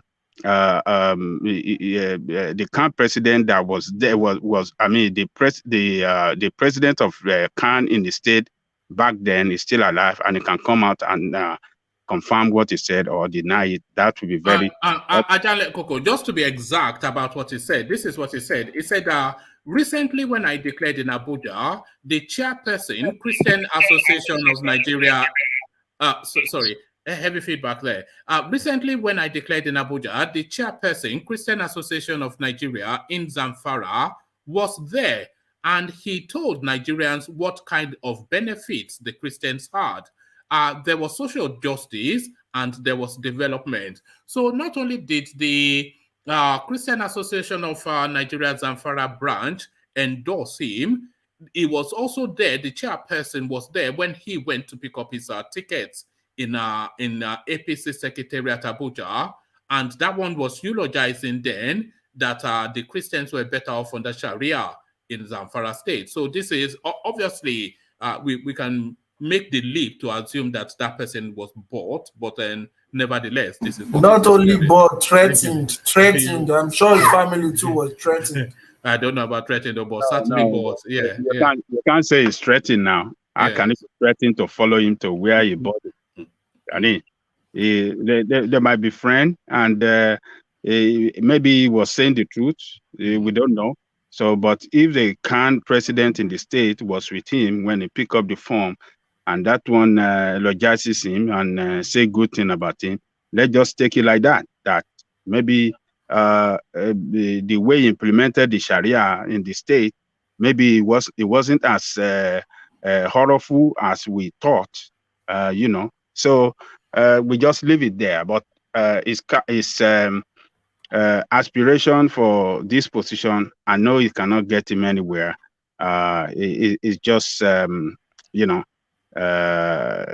registering his name and putting himself in the position of leadership as well in APC, because those that are put down 100 million, I believe automatically will assume top level position in the party, and they might possibly be considered for ministerial appointment when whoever they pick as the president wins. I mean, as a candidate wins the presidential election. So that's the way I see it. I don't see it. All right, Ajan Lekoko. So Yerima has bought the presidential nomination forms. So he's now forced to come out into the public space to sell himself as a consideration for Nigerians. So he's been touring the media houses, and this is where all of these headlines are coming from.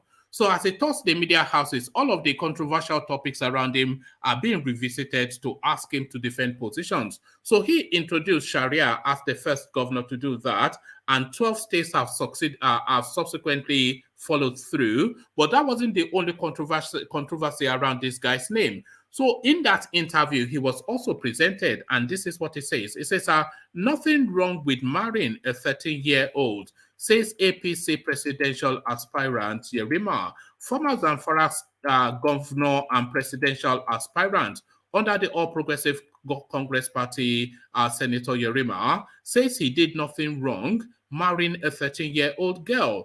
Mr. Yerima justified marrying a 13-year-old Egyptian girl when he appeared on Channels Television on Tuesday. The 2009 marriage generated much criticism amongst child rights activists at the time, but Mr. Yerima insisted he did not contravene any Nigerian law. If I had done anything wrong, I would have been tried in court. NAPTIP wanted to try the case and they dropped the matter because I did not do anything wrong, Mr. Yerima said.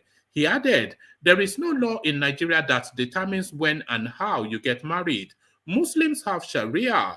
The Christians, I don't know what their doctrines say. A two-term governor of Zamfara state between 1999 and 2007, Mr. Yerima was the first governor to introduce Sharia law, later enforced in 12 northern states of Nigeria.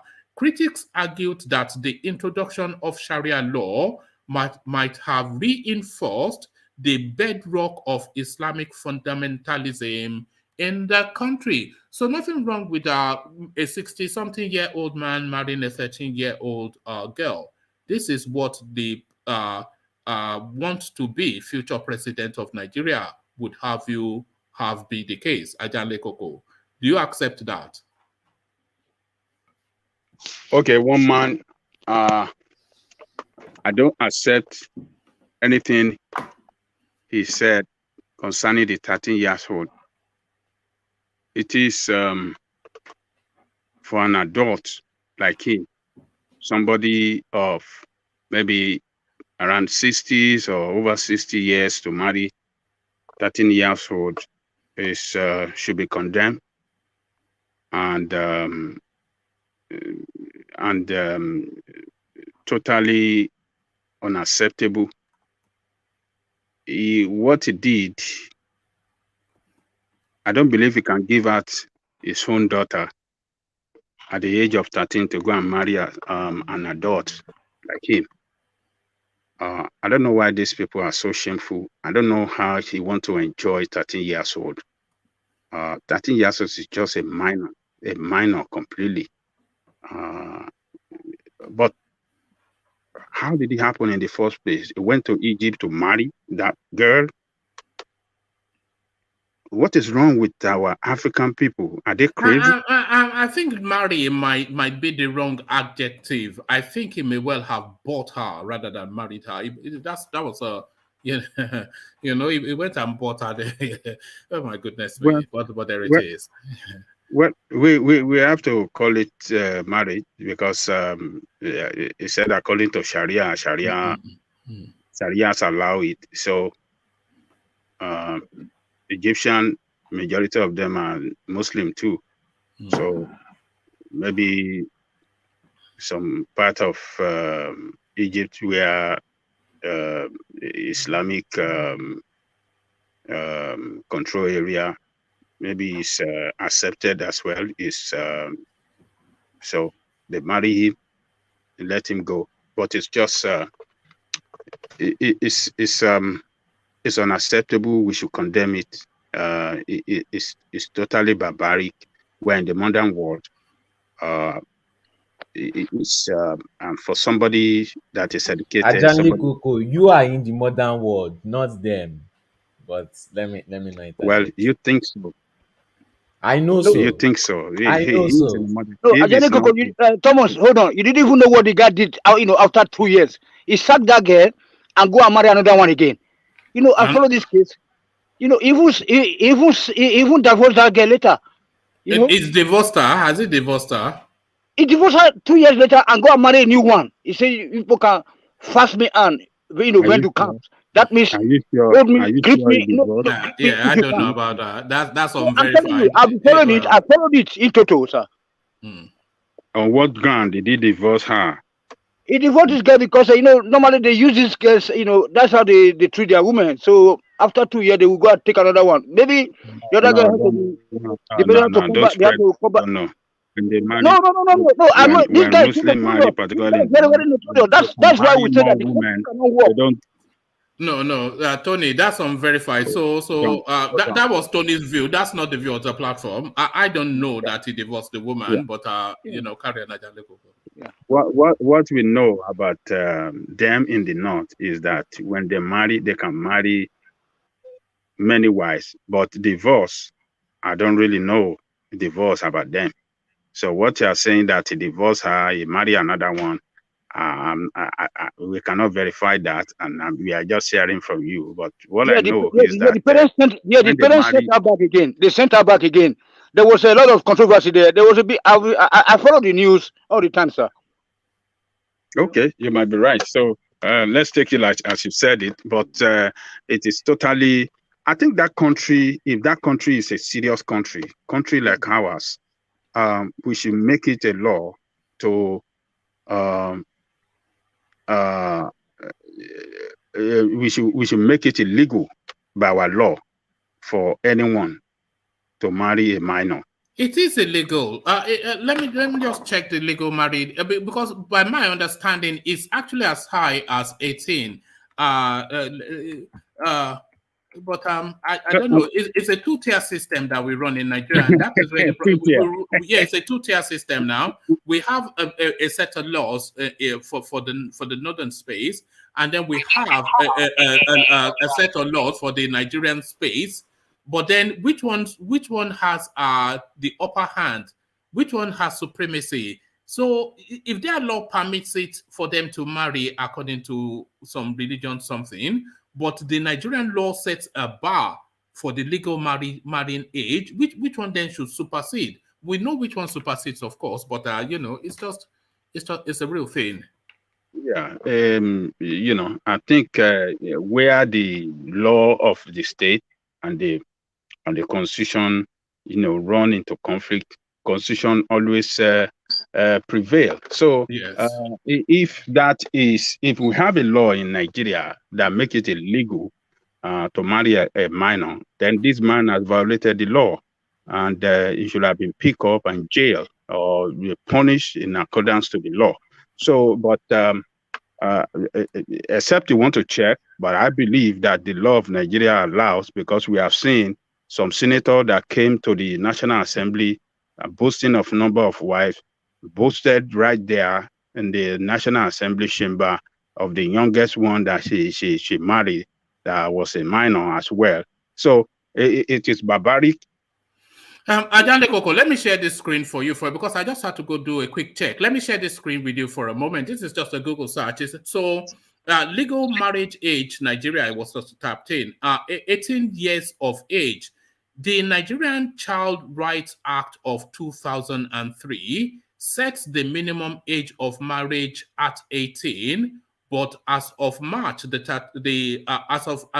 of March 2013, only 23 of Nigeria's 36 states have adopted the act. So the official legal marriage age in Nigeria is 18. The Nigerian Child Rights Act 2003 sets the minimum age of sets the minimum age of marriage at 18. So there it is right there. What is the age of consent? I don't know, but that was just you can check that and then bring it to us. Yeah. I know where you're going though. How can a 13-year-old girl consent to?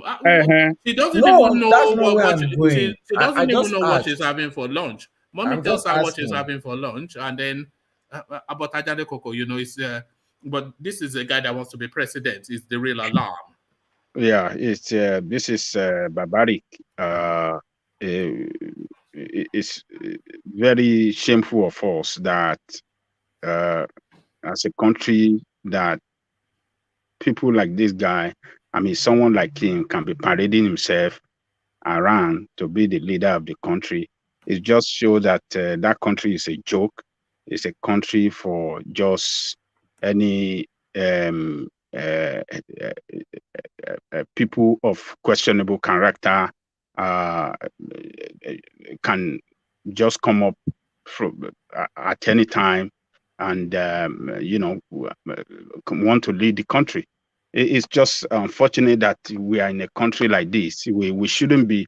We should be better than this. And according to the report, you just said at the Google this thing, there are only 26 out of 36. That means we have like 10 states that refuses to adopt that law. It's something law, and those are the Sharia states, of course. And those are the Sharia. Because this is what this is their practice over there. So you see what I mean by a two-tier system. Yes. We have a two-tier system under one federation. A two-tier system under one federation. It's just, what are we talking about? One man. There was a permanent secretary. You remember that we treated here some months ago that married another age girl too. That the uncle went to Sarah reporter and make a loud noise that that was actually the Auditor General of the country. That was the Auditor General. Is it the Auditor General or Accountant General? Yeah, Accountant General. Accountant General. Accountant, do you want to tell me that Accountant General is not educated enough, is not enlightened enough, is not exposed enough to know that no, this is not good? You have he have children and he have grandchildren older than that girl. Some people are sick. One man, we have sicklers, we have mentally deranged people that are in position of authority in that country. People that are we don't know how to classify them when it comes their mental, the level of their mental illness is so high, and that is why you see that country. There's no equivocation. It's a perversion, because what is it that would, if you want to get married, get married. What is it? For God's sake. If you a 60-year-old man, even if you are marrying a 23-year-old girl, is that somewhat still cradle snatching? But that is legal. Well, I mean, anyway, let me. 15. It's too much. It's too much. It's too much. It's happening every day, and people cannot talk. People cannot stand. It's just shameful that that is who we are, and it's bad that we don't have people with, strong-minded people that can make law that can transform the continuity and correct bad things that is happening in the country. Yeah, it's just shameful. But one man, can I ask this question, please? Yeah, go on. Yes, yeah. Ajale Koko, what I want to ask is, I don't know, maybe we have any Muslim among us here. What I want to ask is it their culture or is in the Quran? I just want to clarify. I don't know. Something you don't know is above you. Is it the northerner culture or is in the Quran that you can marry a small thing? Let me attempt that. I'm not a Muslim. I'm a Jehovah's Witness, but as far as I'm aware, their doctrinal position is that as soon as a girl experiences her first menstrual cycle, then she attains adulthood. So that by my understanding, and it stands to be corrected, but that by my understanding is what they use as justification. So as soon as a girl experiences her first menstrual cycle, she has attained adulthood, and then of course can be married off. Oh, yes, I rest my case. Yeah. Woman. Please, let me just answer Thomas. Where we have our Muslim within us. We don't marry our cousins. We don't marry 13 years old. So you should have known that. Are you not a Yoruba person? No, that wasn't his question. But back to Ajale Koko. Sorry. Okay. Yeah. Go on. If you want to land your point. Then we'll get back to Ajale Koko. I will say that because we, Yoruba land, we don't, the Muslim or even those in Auchi, they don't marry this 13 years old. So that Thomas should have known that we don't marry under ages, even though we are Muslim or whatever, we don't do that. It's it's a northern culture. No. It may because I don't want to go too deep, but you have to understand that in their religion, the what opened up that space was the marriage that their prophet had with a minor. So that was what opened up that's anyway. I don't want to go too deep because I'm not of that. I'm not. No, I don't want to go too deep only because I'm not knowledgeable enough. Yeah. I don't know enough about it. But all right. Yeah, but I'm not knowledgeable enough is what I'm saying to go. So that's just my loose understanding.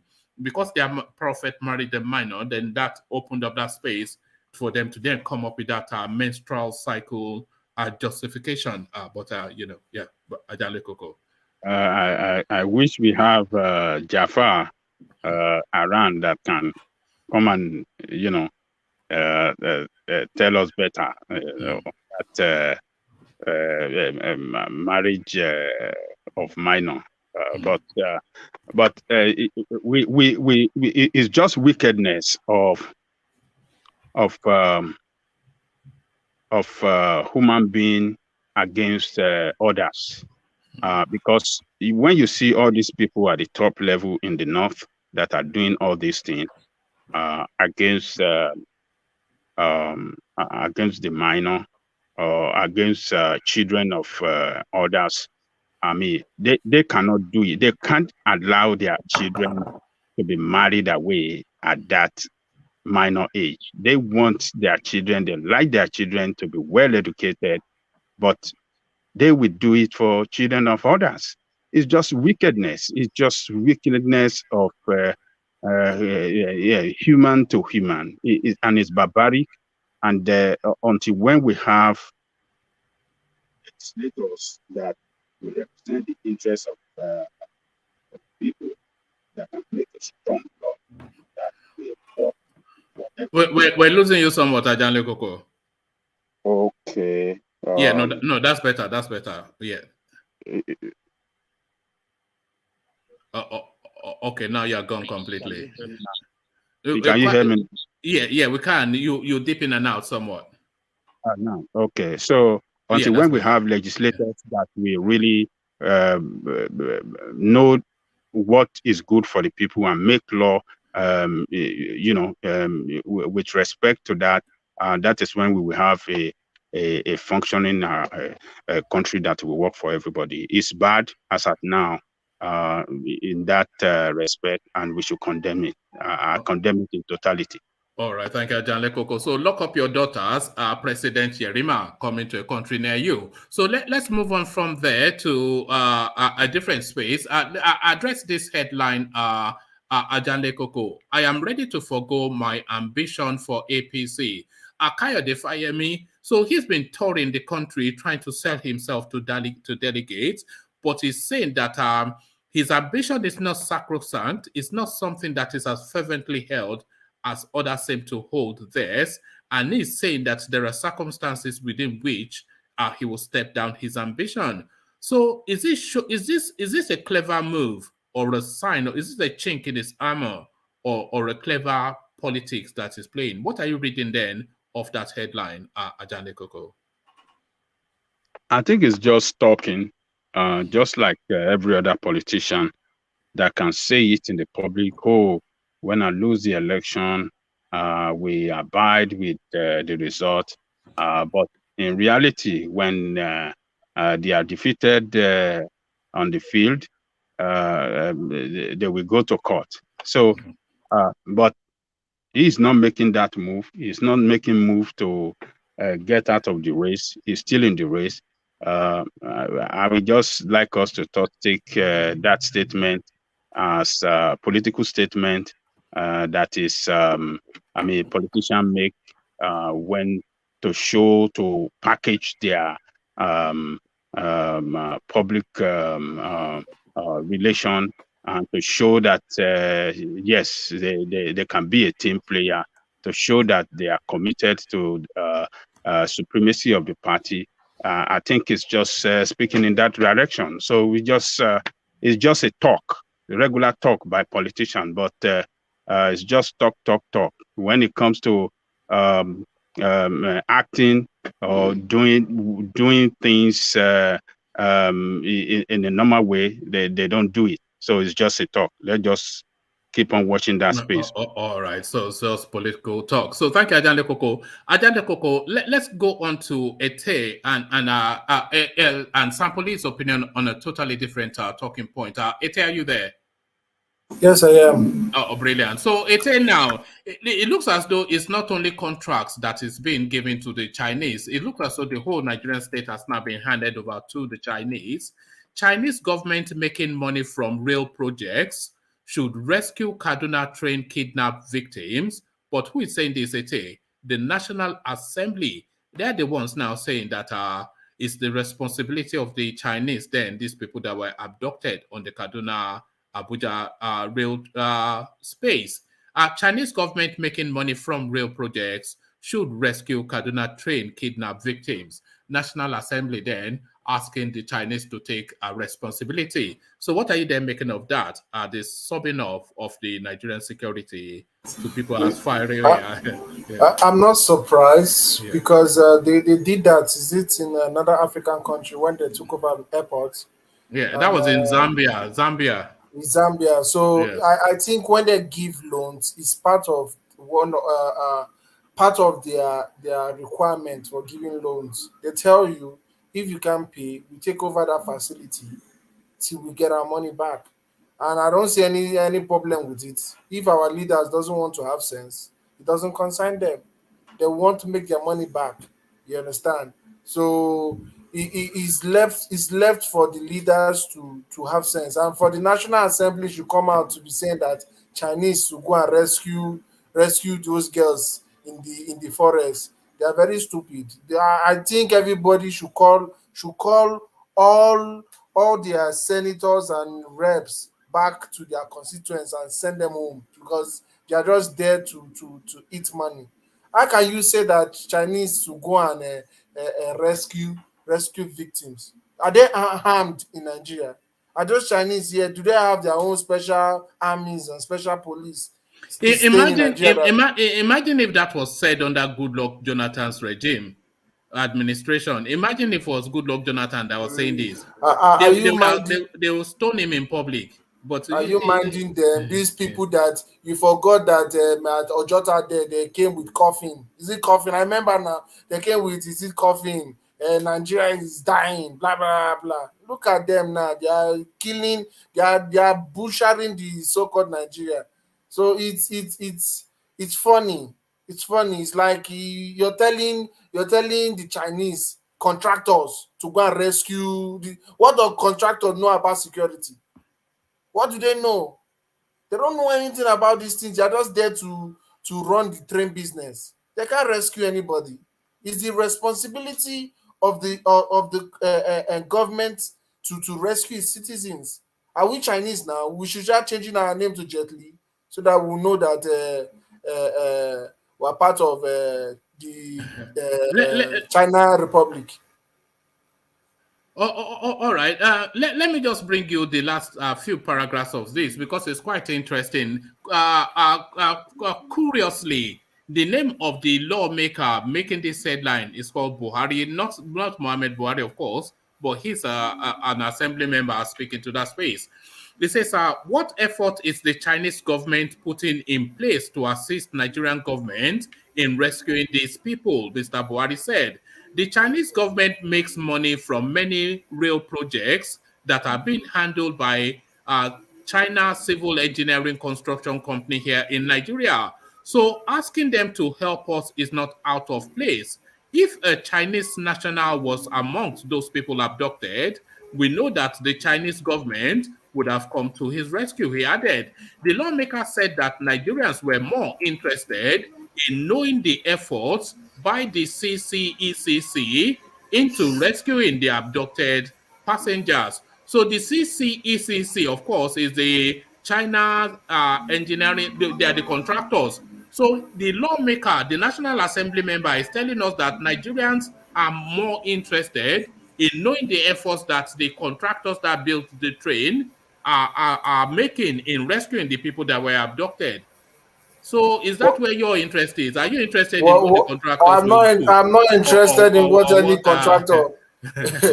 I'm not interested in any contractor. You see, first his name is a red flag for Nigeria right now because we don't want to hear any Buhari anymore. So it's funny. It's funny saying that the Chinese to help you, then trying to blackmail them and say if a Chinese citizen was one of them, they would have. Does that not tell you that the Chinese is a country that's supposed to come out and say their country? Can Nigeria come out and say it's a country now? Imagine saying that a Chinese contractor should come and help you do what? Supply you with railway parts or what? What do you want them to do for you? Or they are looking for a way to loot again. They want to use these kidnapped victims as opportunity to loot from the Chinese. Because obviously now they'll start saying that they need more money, they need this one, they need that one to rescue this thing, and they're buying from 100 million up and down. So that lawmaker is a joker. He's a joker. He just I think maybe when he was going there, he just drank some Burukutu. I went there to say nonsense. Have you ever tried Burukutu? You know, this is one of the things I would love. I would like to try Burukutu, you know. How come they are not selling these things internationally? I want to try Burukutu. We also say I've never, but the only thing I want them to sell you are just not internationally going to the right places to buy. I'm sure they sell it in that UK somewhere. Are you sure they don't bottle it? Is it something that you know you can get palm wine in the African shops, but I've never come across. I don't know what Burukutu is. Oh, me, I was just talking my own. Look at this guy. Burukutu is like Ogoro. It's like Ogoro. You know Ogoro? The red bag wine. Ogoro. Is it like Agbo? No, this is what they make for poultry, palm wine when it's red, you know now. Yes, it's an alcoholic beverage. It's that yes. is peculiar to the north. Yeah, but we have it in our place also now. We have it. This ogoro, the yellow, this the red palm wine. I know Ajani Coco. You know that wine now. This palm wine when red. All right. So yeah. Sorry. Back to you, Ite. So the thing is, we just hope they rescue those people there. We just hope Buhari comes to his senses. Maybe he's starting to come to his senses. This one is saying that his ministers to resign. Maybe he's regaining himself, because I don't understand. I fear that those people will be Chibok girls Mark II, because they are abdicating responsibility already. If you are saying that it is the responsibility of the Chinese to rescue those people abducted, then that is Chibok girls revisited. You see, it shows that, personally speaking, it shows that Goodluck Jonathan was a good man. Do you know that if the kind of protest that was done 2014 is done in Nigeria again, people was going to die. Mm. People are going to die because of we've seen that this government, once you are not singing their tone, they are either insulting you, threatening you, or locking you up. That's what they are good at.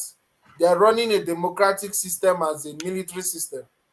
So it's to me, I just pray those people find justice, because what they are asking is prisoner exchange, and I know even if Nigeria decides to exchange those criminals, we are still going to shout, because you can't be returning those deadly people back to the forest. So these are the things that the Northerners are supposed to be looking at if they are serious people, not to be looking for a way to bring back a Fulani man in power. If they are serious, that they suffered enough, they are supposed to be looking at this thing and say that no, enough is enough. We need to bring a credible candidate, because obviously we know that they do find their voice anytime the president is a Yoruba man or Igbo man or from another region of Nigeria. That's when they find their voice. That's when you see them talking, protesting. They'll forget that protest is Islam is against protest, because that's what they say sometimes. It's against. They'll tell you that as a Muslim, is against my religion to protest, but the protest against Jonathan, it was not against their religion. You know that was why they sacked. You know that was why they sacked that imam, the Aso Rock imam, the Abuja imam. Remember the one that was critical of Buhari, and they said that it was antithetic to their religion for him to criticize publicly a senior, and they asked him to apologize. He said no, and they stepped him down. You see, that shows you the double standard that these people have. When he was criticizing Jonathan, they were praising him, saying that he's doing the right thing. But now he criticized their own, which he did the right thing, because he could see clearly that this man is just more useless, because Jonathan was far useful to them than Buhari. So he criticized as a man that sees, that can see and hear and can walk. He's not have any health issues. So he could see, and he said what he said, and they brought him down. You understand? So that's the thing about this APC regime. This APC regime is a regime of is a regime of tyrants. You understand? It's a regime that you have a AGN that tries to erase a constitution secretly.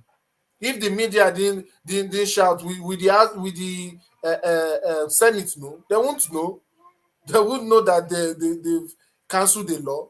You understand? We have people that are just doing anyhow in the country. They are not following any laws. They are not abiding by anything, and the people are still coming and defending APC and packaging them again.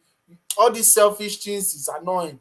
Yes, everybody can say PDP is bad, but it was never this bad, and they were never this bad. At least they had small sympathy for we Nigerians. This APC does not have sympathies for we Nigerians at all. They are just there to loot till the country ends. All right. Ete, we can't hear your daughter in the background as we're used to. I hope you're not sitting on her. What's going on? Yeah, I hope She's you're not. here actually. She's watching Oh, TV. She's here. all right.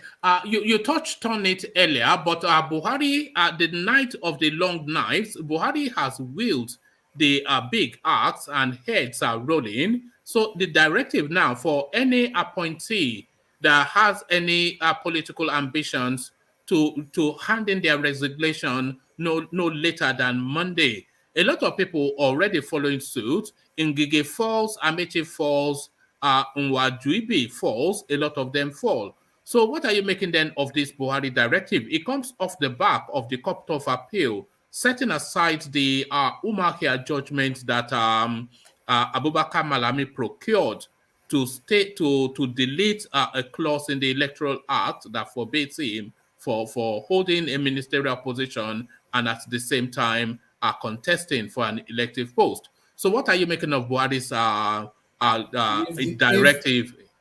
If these people were serious and genuine, the day that they declared they were supposed to resign, that is what they were supposed to do. Not wait for Buhari to say anything.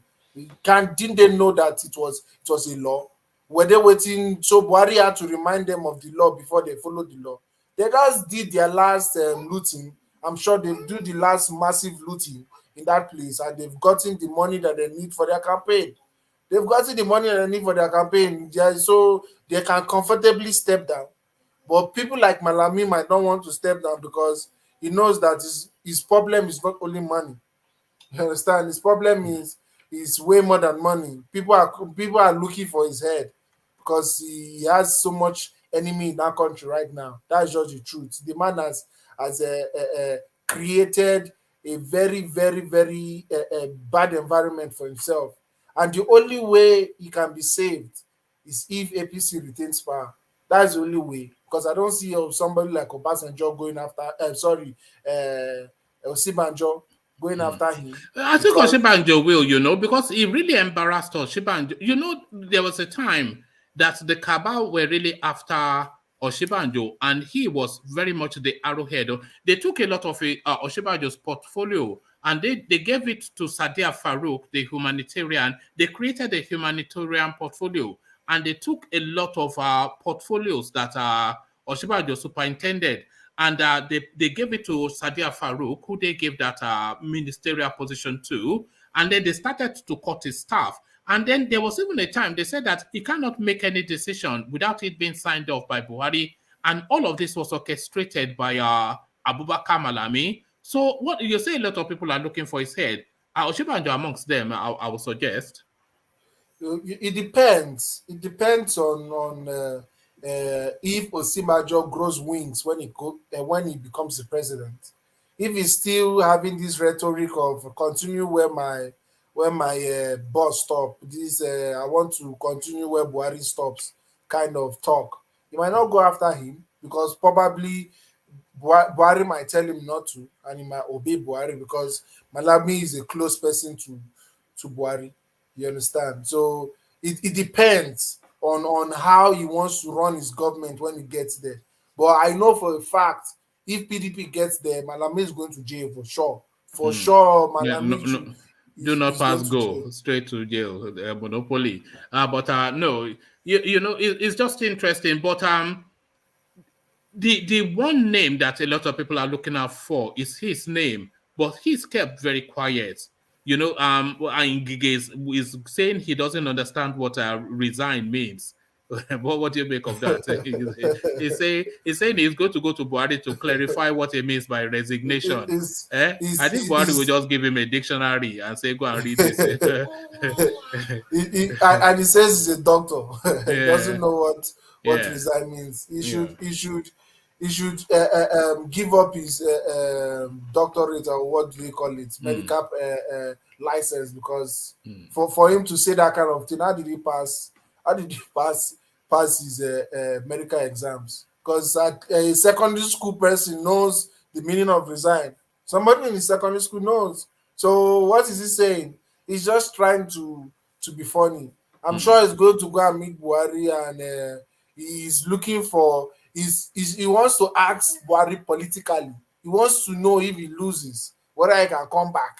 You understand that kind of thing? So he knows he's not going to get the APC ticket. I don't even know why he's running, because obviously he's not going to get the APC ticket. He should just remain there till Buhari tenure finishes, than for him to lose both ways, because obviously he's going to lose both ways. So I'm sure when he says he wants to clarify from Buhari, he wants to confirm whether he's going to lose both ways. And if Buhari tells him that if you go, he's giving the position to another person, definitely he's going to stay behind. Definitely. Because he knows that he doesn't have the delegates in APC. He doesn't at all. All right. So speak a little bit then on this space. Abba Kyari, I am kept in Kuje prison private cell, forced to pay DSTV bills for my fellow inmates. Abba Kyari, of course, the drug dealer policeman. So he's saying now that where he's being kept, he's having to pay protection money to the inmates that he's locked up with, for reasons that a lot of them, he facilitated them being in prison. And even the warders in the prison are saying, you're better off just paying these people off, because we cannot really protect you. So he's making this as part of his plea for bail. So what are you making then of Abba Kyari watching the STV in what is meant to be a punitive environment? You know, there was a comedian that used to say, when you go to jail, you meet the real president. So probably he has met the real president over there. So he has to pay homage. If not, they are going to deal with him. What is he expecting? Is he expecting for them to give him special protection? They don't give anybody special protection there. And I'm even surprised they do watch premium DSTV in jails, Nigerian jails now. That means it's good though, because it looks as if jail. So that means they have a television set. They have a what's going on? Yeah, I mean, it's looking like. I thought they were only feeding them beans with with insects in it and gari, and then they are making them break rocks. This is why no, they are like watching DSTV. It's looking like he pays more to be in prison than to be in Nigeria. Because look at that. How many Nigerians on the streets can watch DSTV when they can't even afford GoTV? Talk less of DSTV. They can't afford GoTV, and he's crying that he's paying DSTV. He should pay the DSTV in peace. Yeah. He should pay it in peace. That is the problem of police around the world. If a police officer and you go to jail, definitely you're going to have problems, because you put some of the people there, and you are going to be coming for your life. It's not a Nigerian phenomenon. It's around the world, even the US or UK whatsoever. As a police officer, if you're arrested and convicted and you're sent to jail, your life is at risk. That is one of the reasons, as a police officer, you shouldn't break the laws in the first place. Because when you do, people are waiting there, because you put them in prison, and you're a criminal. So he should just pay them. He has the money. He has been stealing money since now. He has been taking money from Hush Puppy and Co. and from the government. So he should pay for the DSTV for 1 year. All right, but I'm not sure that I approve that Nigerian prisoners should be watching DSTV. We were treating it just not that long ago when Governor Soludo visited the prisons in Anambra State, and he said he was going to smarten it up and give them telly and facility. You don't want them. You are not. It's not meant to be a comfortable experience, is it? They are meant to chain them to a bed, flog them every morning, and make them. They're meant to be in prison now. Did you see the last pageantry that was done? One man, you are a wicked man. You are a very wicked man. Is that not? Is it meant to be a punitive? Gone are the days. Gone are the days when you love the. Gone are the days when you love the. These lashes every morning. Is that not what you do in Canada? Is that not what you do in Canada? No, it's not like that With anymore. glasses of cane. It's not Glasses like of that cane anymore. every morning. It used to be like that, but it's not like that anymore. So it is being reformed. So now you know that there was a time. There was a time we were hearing that in the prisons upkeep, the money that each prisoner gets is more than the money a copper gets. Yes. No, their budget, their per meal budget is more than the per meal budget that they give to youth corpers in camp. This is what the youth corps were protesting against when they wanted a bigger budget, that they were feeding the prisoners better than they were feeding corpers. That means it pays to be a criminal in Nigeria then, because like you live higher than the minimum wage if you're in prison than if you're in the streets. Did you not see that girl that has stabbed the TV guy, Chidinma something? Yeah, I saw it. They were having fun doing. She was even looking prettier in prison than she did.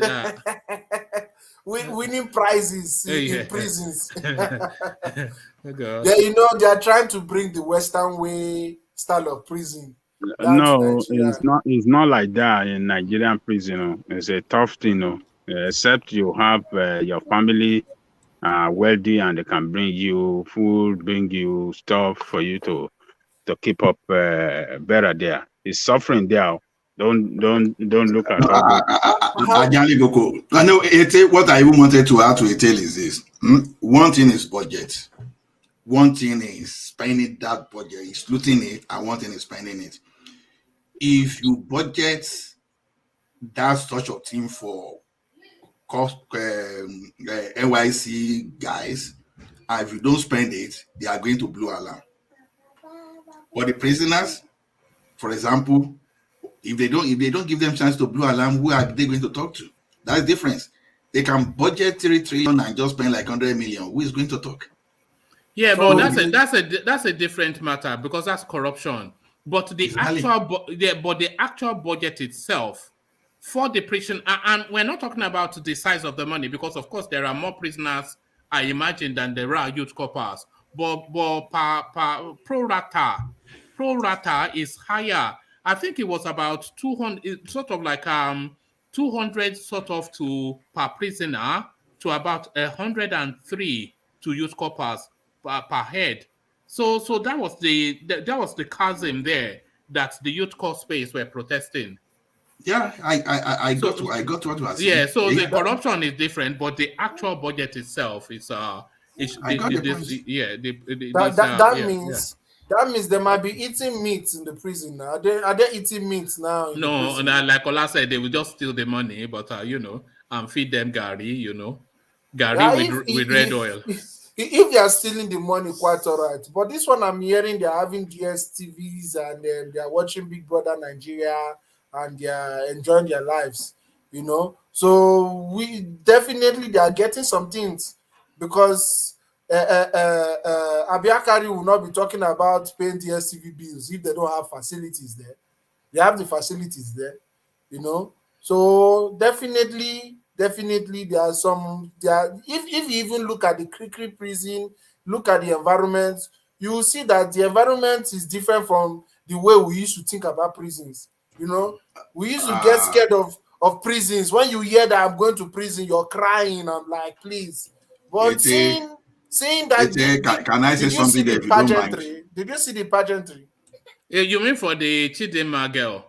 Yeah, for the Chidinma girl. They were all looking rosy cheeked and well fed, and their eyes were sparkling. They didn't look beaten down.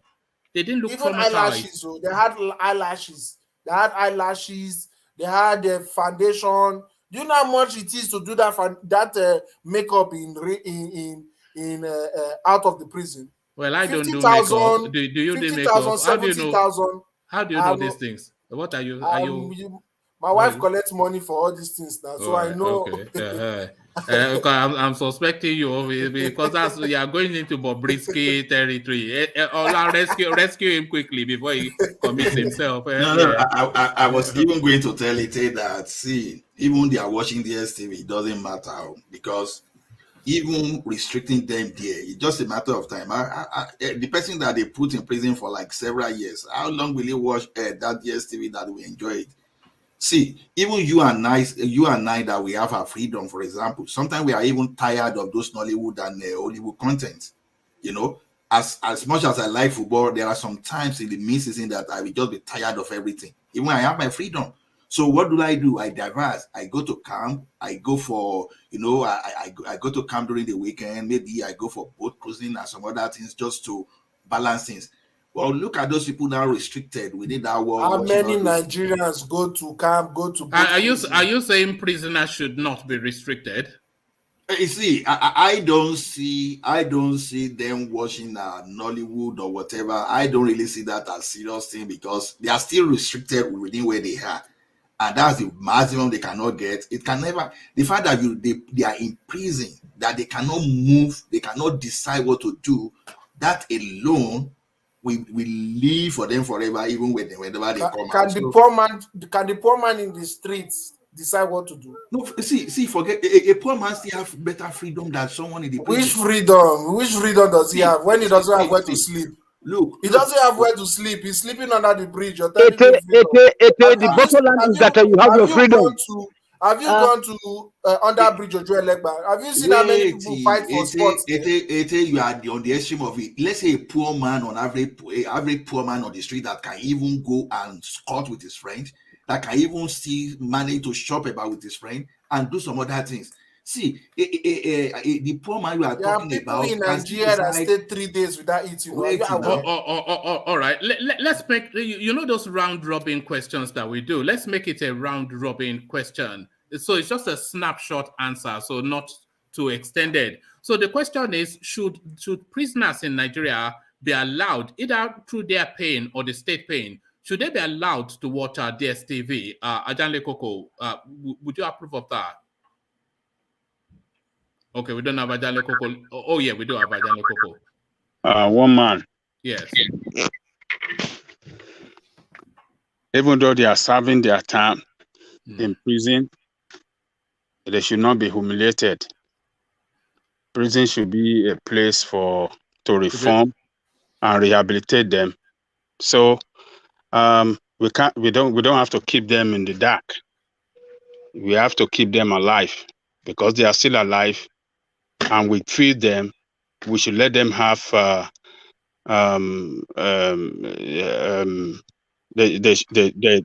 in prison, they should be informed of what's going on around them and in the world as well. So this DSTV watching news it should be their right as well.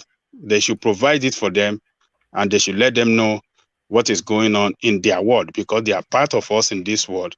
We should not put them in the dark. We are not living in a draconian world. We are living in a world where humanity should be treated, nicely. So I support the idea of giving them DSTV and let them live like human beings and not, all right. Baba Kure, do you share Ajanle Koko's libertarian views that prisoners should be allowed to watch Liverpool Man City in the cells? Do you share that view? Yes, because the prison has gone away from the olden days when you lock a prison inside and you throw key away. It is more than that. So I support that. All right. I'm not surprised that you would, because you work within that industry, but I'm surprised that Ajanle Koko. But Ete, so are you then also a libertarian that prisoners should be ordering pizza in prisons and watching DSTV? Huh? I'm of the opinion that the life in prison should not be better than the life of the citizens outside. Exactly. That's just it. It should not be should not be flexing in the prison and suffering outside the prison. Shouldn't be that way. That is my opinion. All right. So Ola, so this view now that they should be ordering strippers in prison and ordering Uber feed and all this sort of you know, what are you making them? Watching, you know, Mike Tyson in prison, and you see, like you've already taken their rights away so that they will not cause havoc to others. So they are in prison. Now, the fact that they're in prison, you know, there are category of prisoners. So some people, maybe their offense is just to retrain them. You want to put them there. It's not what is so dangerous that you cannot even release them to the street later. So the thing is this, you don't want to turn them to an animal by the time they are coming out. You want to reform them to become a better person. So by the time you now suffer them, even you now create some kind of mental issue for them, and they become worse when they come back. So it won't even take them time to go back to that prison. So you want to avoid that. So even if it is possible, you can even let a prisoner even attend university right from that prison. Make every facility. No, the university, the vocational learning or whatever learning, I agree with, but okay, all right. So they can learn a lot from the TV. The only thing is this: you can take the idea of X-rated or those kind of things away from them. Let them watch TV. You know, some of this Nollywood, this thing, they still pass some kind of message you learn from. So let them watch it, because you don't want to damage their brain before they come and become even more dangerous by the time they are supposed to reform them. So they should be allowed to watch TV. All right, thank you, Ola. So Tony, so the prisoners in Nigeria, then they should be watching Big Brother Nigeria. Do they and texting in to vote? I know this is now, you know, Ajebota prisoners. Are you in line with that? Ajebota prisoners. You know, you guys can guess what I'm going to say, because prison is to serve as a deterrent. So not to even just to lock them up very hard. If they have been proven, beyond any reasonable doubt that they have committed that offense, they should be, first of all, executed. Those ones that have been proven, depending on the seriousness of their offenses. Then they must not watch TV. They must not listen to radio. No, nothing, just to serve as a deterrent, so that anytime they free them up, they will be more disciplined. That's all. All right, thank you. Igo, are you there? I don't think we have Igo. What about Solly? Solly, are you there? We don't have Solly. Ejiro, are you there? Oh yeah. So the conversation then. So it's two options really. Should the prisoners be flogged 6 lashes of the cane every morning and made to say, "I must not commit an offense again" with every stroke, or should they be fed roasted chicken with chips, a bottle of beer, and DSTV, as seems to be what obtains in Kuje prison? Well, it depends on the level of crime that the prisoner committed. For example, if it's violent crime, obviously they need to lock the person up, put the person in isolation, you know. But if it's just like an average crime, which is non-violent, you know, you can let them watch TV. They can even eat chicken and chips, you know, if they can afford to, you know, buy it. You know, you shouldn't just, prison should just be like a place for rehabilitation. You know, but most violent people cannot be rehabilitated because it's just in their DNA. So that's why I said there has to be classes. All right, thank you, Solly. So, Ejiro, the question: so should the prisoners get a flogging, or should they get to watch Sky movies and whatnot? One man, flogging. Your question is very funny. Anyway, like we all know, going to prison is to remote, the government is trying to use to remote those persons, you know, and make them a better people when they get out. That is why in prison, they reward good behavior. Some people even get out of prison on time because of good behavior. The country you are there, one man, a ex-governor once served a J term in your country from Nigeria. Ibori, his name is. I'm going to call his name now. Ibori at the time, go and check this thing I want to say is verifiable. Go and check online. He was even ordering his own food that he was eating from the prison. To the extent the UK government gave him that priority. So if the Western world is doing it, you know, they can't go wrong, because they know the importance of that, you know. Fine, the person has committed crime. You're already punishing the person, but you also give the person a room for repentance. That is my view. All right, thank you, Jiro. So back to you, Ete. Ete, have you spoken on the space, Senator Yerima, insisting that Christians are better off under Sharia rule, and there is nothing wrong with a 62-year-old man marrying a 13-year-old girl? He wants to be the president, so does he have your vote, Ete? You can never have my vote, not in this life, and not even in the next. It's people like that. I don't see them as noisemakers. He can't even be the president when it's even the time of the North. If we want to say, okay, it's the time of the North, he won't even be the candidate, the leading candidate at all. He's never going to be a president of Nigeria because even the APC knows that a name like that can't draw votes. You can't draw votes being a molester because that's what he is. He's a molester. No matter how you want to paint it, you religiously or whatsoever. The man is a molester. The man is a molester. So we can't have a molester as a president. Imagine somebody like that representing your nation in United Nations. How will you think that they'll look at Imagine everybody? if he goes to New York to represent Nigeria and they arrest him for marrying that girl You because it's against understand? the law there. You understand? So you probably, if the number one citizen of our country is a molester, that means they are saying that everybody, all Nigerians are molesters. We like 13 years old and we like small children.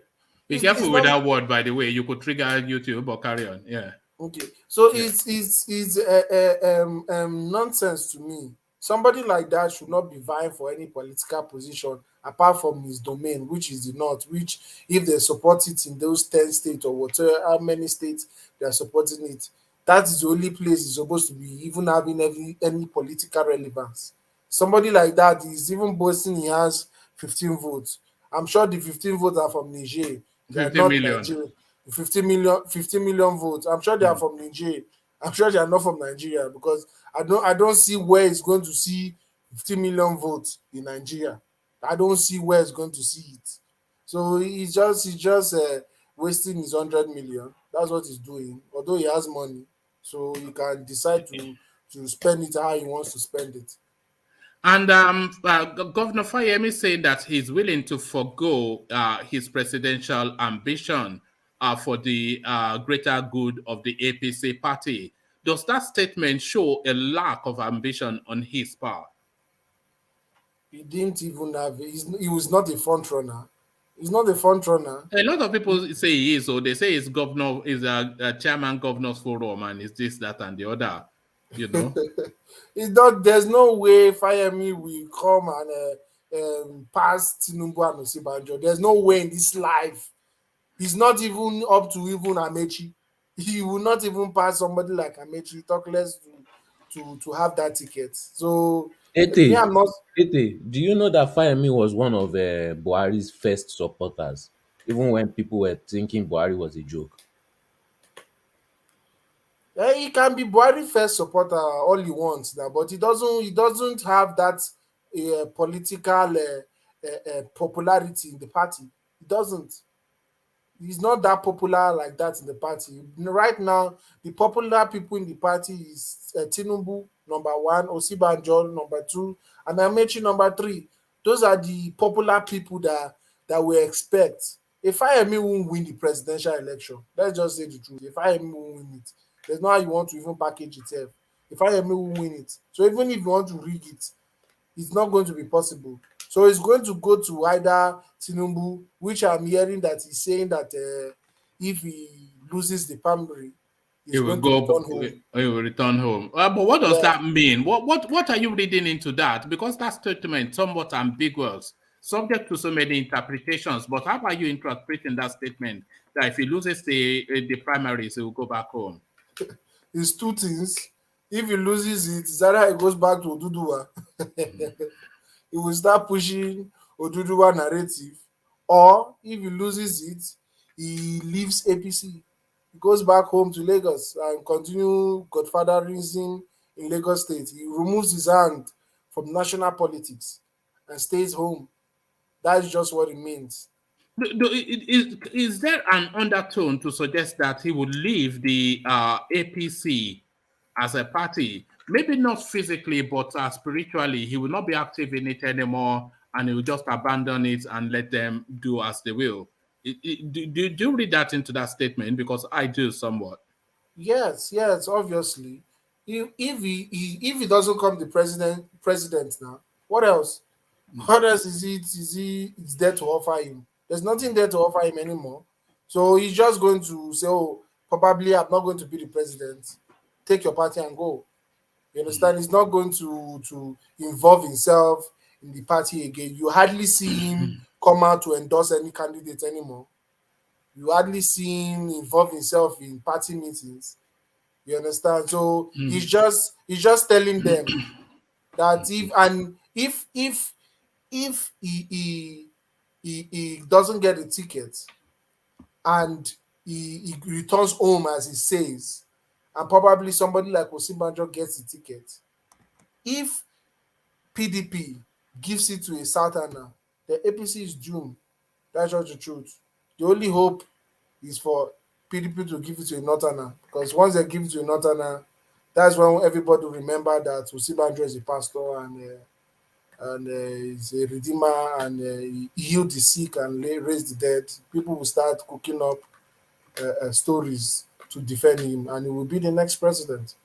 All right. So there are two things I want you to respond to. The story just came through, and I think this actually came from this came from Jafar. So PDP have abandoned the let's say PDP NEC jettisons zoning, throws contest for presidential ticket open. So RIP, thanks.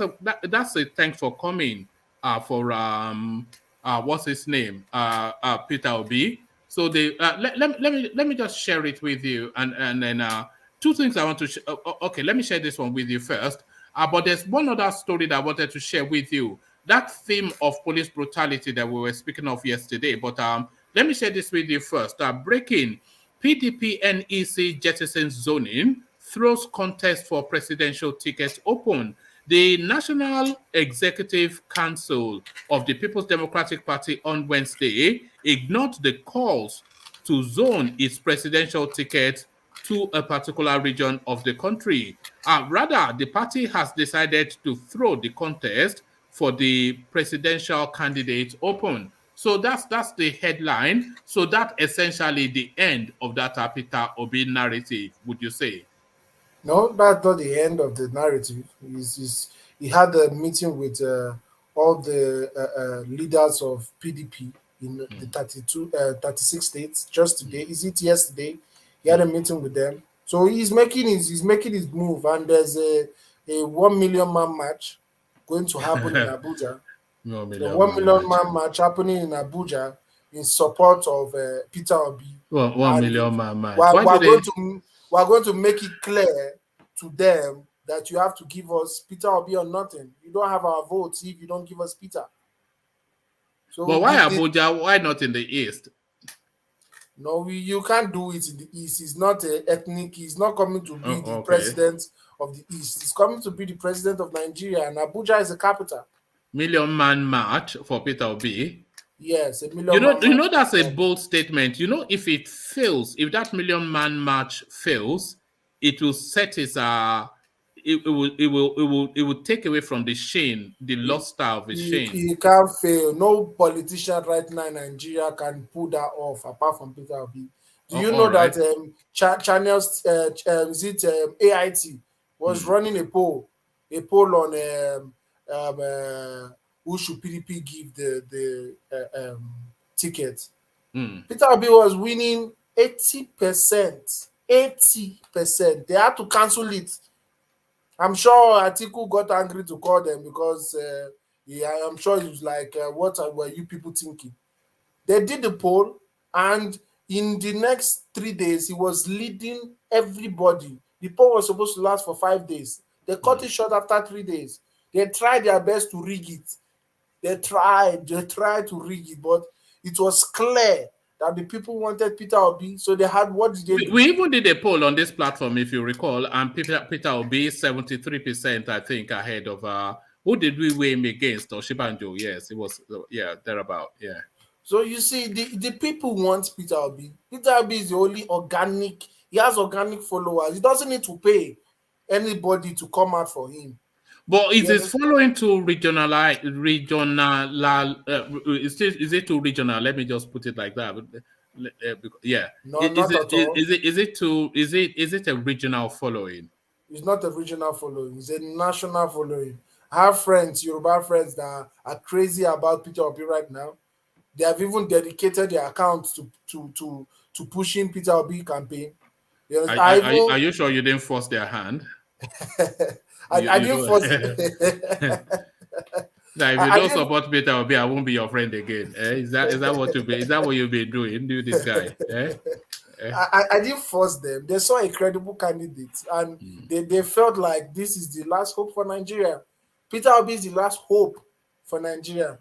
You know, that is the only thing that is giving. No, that's too big a statement to say. Maybe you should say it's the best option, but not the last hope. Right now, it's the last hope to the youth, to young people. Right now, is the only person giving them enthusiasm about 2023.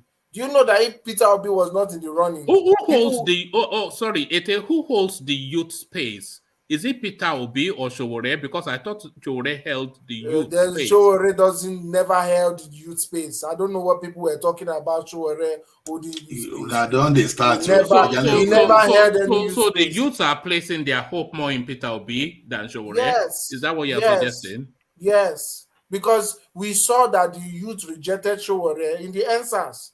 It was there and it was documented. He was rejected by the youth. They didn't want him. So the youth right now, they want Peter Obi. Go to any social media platform, even on the radio now in the north. Peter Obi you don't know anything about NSAS. You don't know anything about NSAS. It was Showore that masterminded the NSAS. So this one, they chased him away. Don't worry. When he came. That's different thing. I have a question for you. I have a question for you, my woman. I have a question for you. If you let me come in. Okay. Yeah, go on. Okay, thank you. It seems that you don't know this. It seems that you don't know the Igbo or Southeast politics, because the best bet in Nigeria right now, apart from this guy that was from Cross River, this Donald Duke, is David Umahi is the best bet, because he has turned that poor state. If you let's look at the university that he built with solar energy and everything. Look at the whole street with such small revenue. Look at Edo State compared to Edo State. Edo State is totally zero. Delta State is zero. Umahi is a guy to watch out for from the southeast. If you want to get an Igbo man that is more credible, is the best. They say that's the question. They always say something in Nigeria: national spread. Does he have national? Until recently, I didn't even know that there was a human being called Devumahi. Yes, sir. Does he have national spread? No, that's the problem. That's the problem, woman. Because the best people, because this guy doesn't advertise. You see, like Obaseki now. If you build a motor park, you go and get all the whole channel TVs, or like a Wiki or whatever, when they build a bridge. But this guy doesn't announce nothing. But if you just look Abba Kyari, if you go to that state, woman, please take some research and you will be surprised. But other day, they are even asking him, why are you not showing them? He said, no, it's not important. And that's has he bought his forms? Did he buy forms? No, I think he was trying to withdraw last time that he want to go and do like just what you said now, that he cannot command the national populace, popular to see to buy. Yeah, but sorry, which party is he? Is he APC? He was the guy at the camp last time that we were all against. So he bought a form. Yeah. But after watching his programs and I mean, my God, if you see what that guy has done, My God, look, industries, many things like that. You know, Peter Obi is just zero because I remember when Peter Obi was Which there. industry? Which industry? Hold Which on, my industry are friend. you talking about? Hold on, Which just keep industry quiet. now? You know, Forget it. No, Eddie Which industry? I just finished eating my egusi now. Hold on. Which industry? Tell me one industry. Tell me one.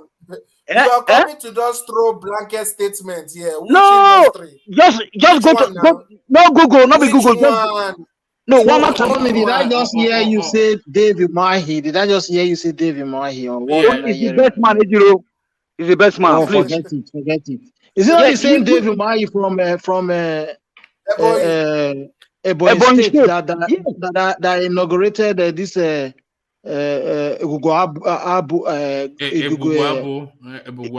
man, educational system. If you go to that university. Hold on, Tony. All those are just he's trying to score a political point. What he did some things quite all right, but not up to the average that the governor ought to have done. That's the truth. What is our governor doing then? Oh no, let's not start comparing governors. But let me move you on.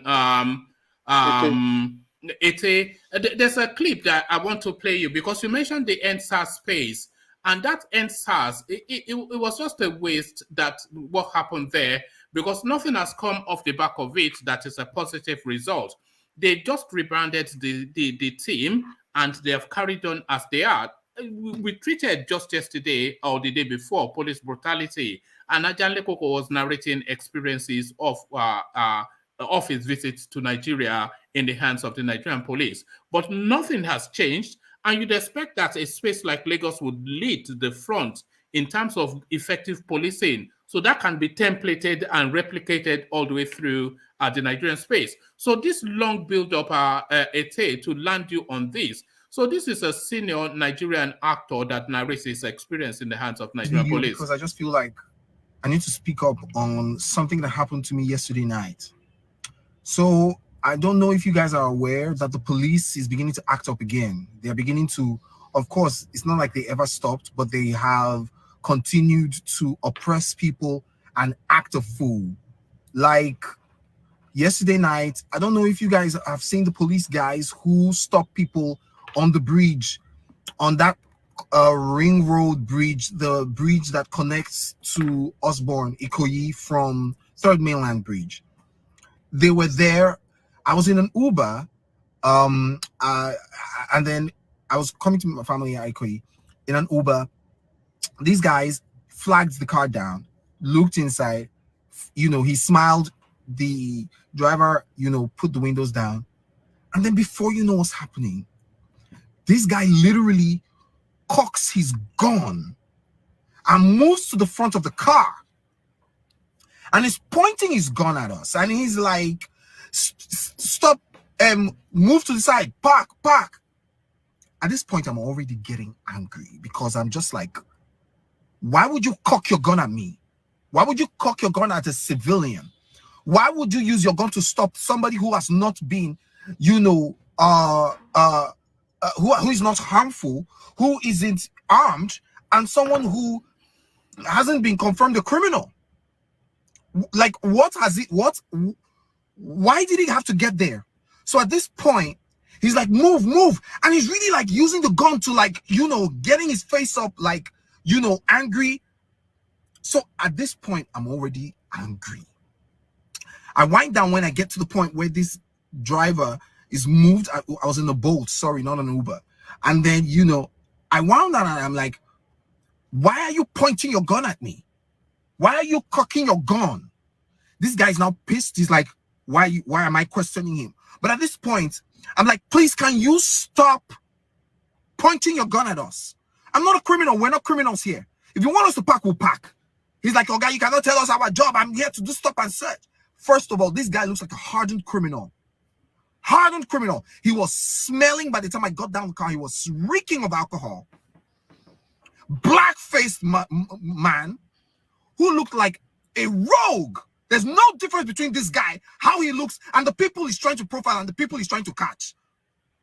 This guy, comes to where I am, tells me to open the door and tells me to come down, because at this point it's like I'm challenging him.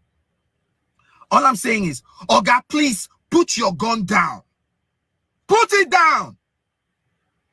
Now, they're stopping a lot of people, of course. Now he says, move to the back.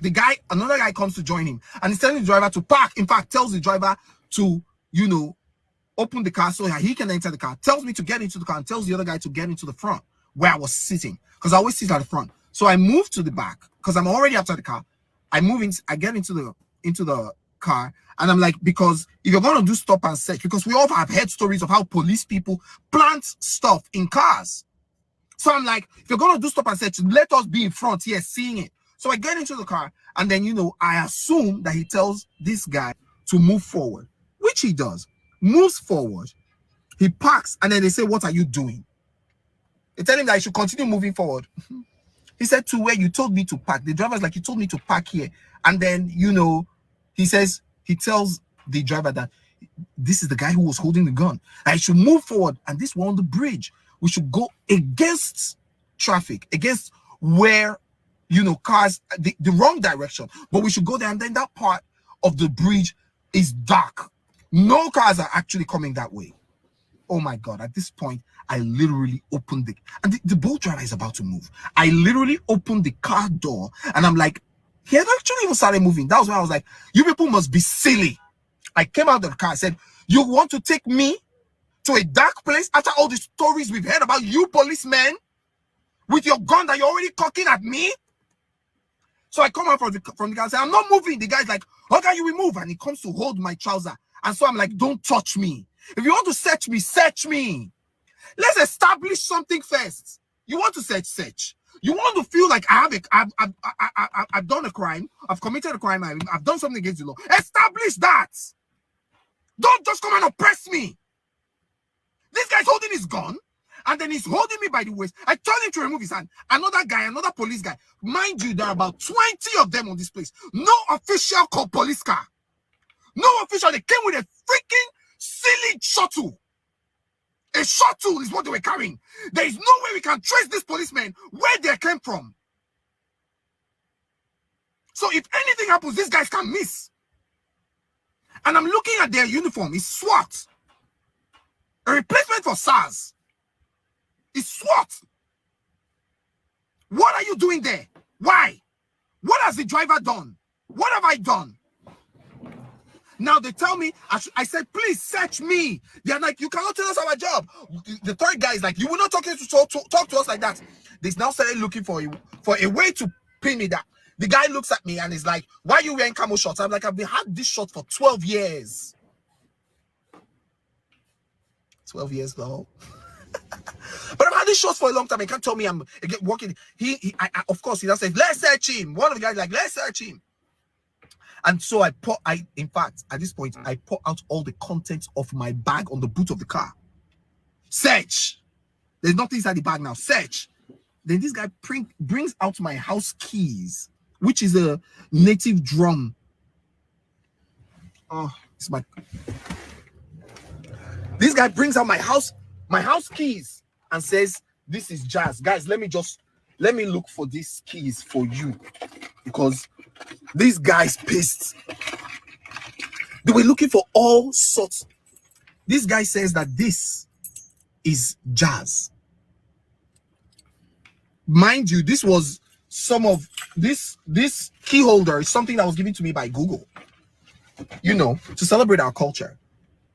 And I just started laughing at this point. Then one of them comes and is like, what do you do? I say, I'm an actor. He's like, show me proof. I show him my photos, show him videos. And then he's like, please be going. And then the other guys were like, he's going to the police station. He brings out a handcuff to actually cuff me. And tells me, bring your hand. I laughed. I was like, look at you. For what? He said, you're sleeping. I said, I'm not sleeping anywhere. At this point, the other guy is like, please let him go. I know what I'm doing. But the truth is, I don't have to be anybody for you to let me go. I am a freaking citizen of this country. So if I don't have a profile, you would oppress me and use your gun to extort me. And that's what they're doing to everybody there. There were so many young people who were out of their cars, who they were entering cars. They were entering cars one by one and taking them to unknown disclosed locations. That is robbery. We've heard stories of police people. In fact, the Uber was telling me when we're coming back, getting to our place, the Uber was telling me that a policeman told him, I will shoot you, I will kill you, and nothing will happen. I will throw your body inside canal. Worst case scenario, they'll put me in cell. After cell, I go come out.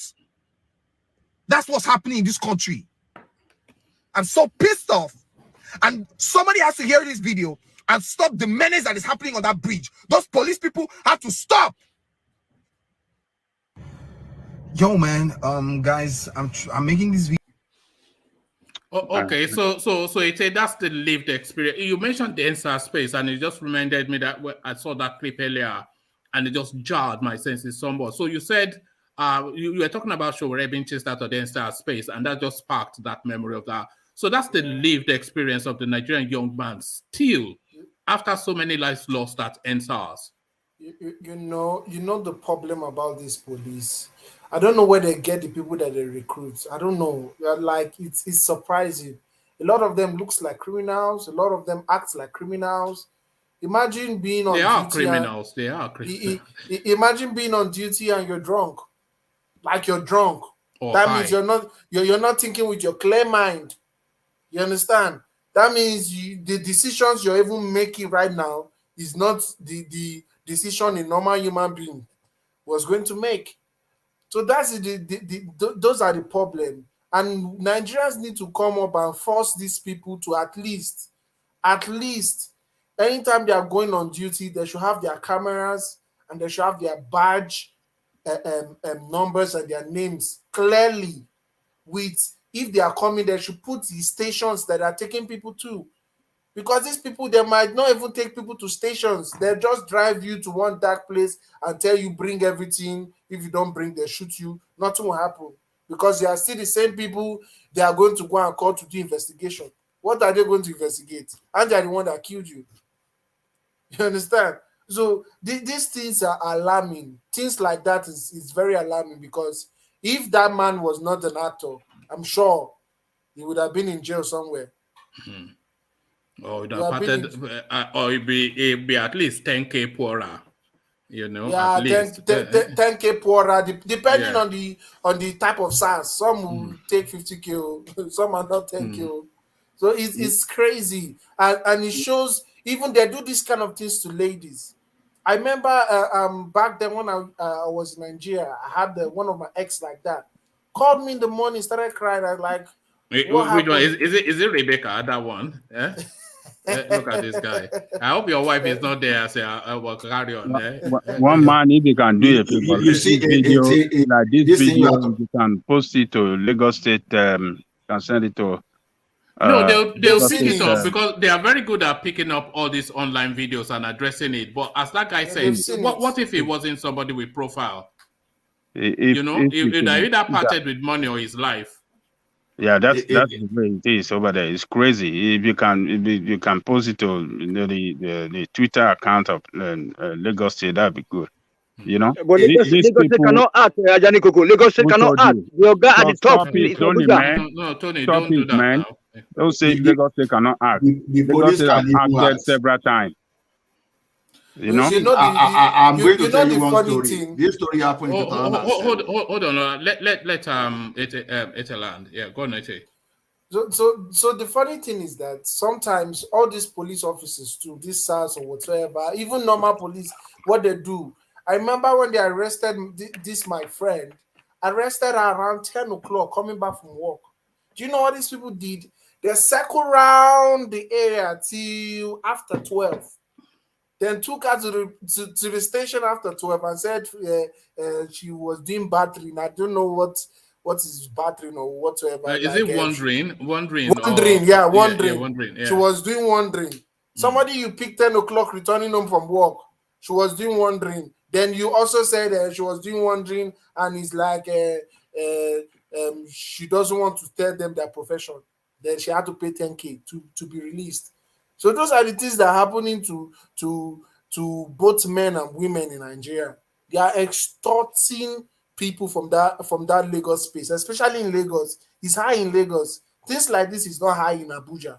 It's not high in some other states, but it's very high in Lagos because they know that Lagos has a vast number of people and with a lot of money, with a lot of money, obviously. So they are taking advantage of these things.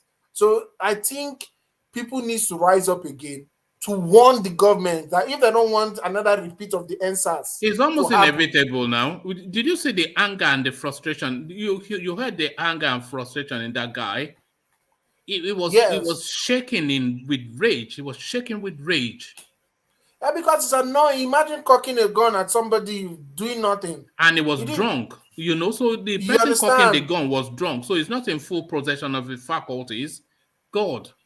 If he shot him now, he would have said his stupid colleagues will cover up for him. They will say he was an armed robber. He's an armed robber, or they'll say he was trying to evade arrest or whatever. So they shot him. So these people are crazy. All right. Ola, you wanted to come in? Yeah, you see all these police we are talking about. The one this guy is narrating, just because of recent. This thing has been happening for a very long time. I'll give you an example. Even 2 examples, but I will give you one. Yeah, one. A lady banker was going home with his colleague, and they stopped him and they stopped them around the Ikeja. And when the police was talking, and without even allowing that lady bankers to express herself, you said she's Ashewu. That the other guy who came to that place to pick that lady up. You thought this thing was a joke, right? Before you know, they don't carry this lady. Release the other guy. Say, if not because you are working for a reputable bank, they will have taken you along. I think the mistake they made that time was save that lady.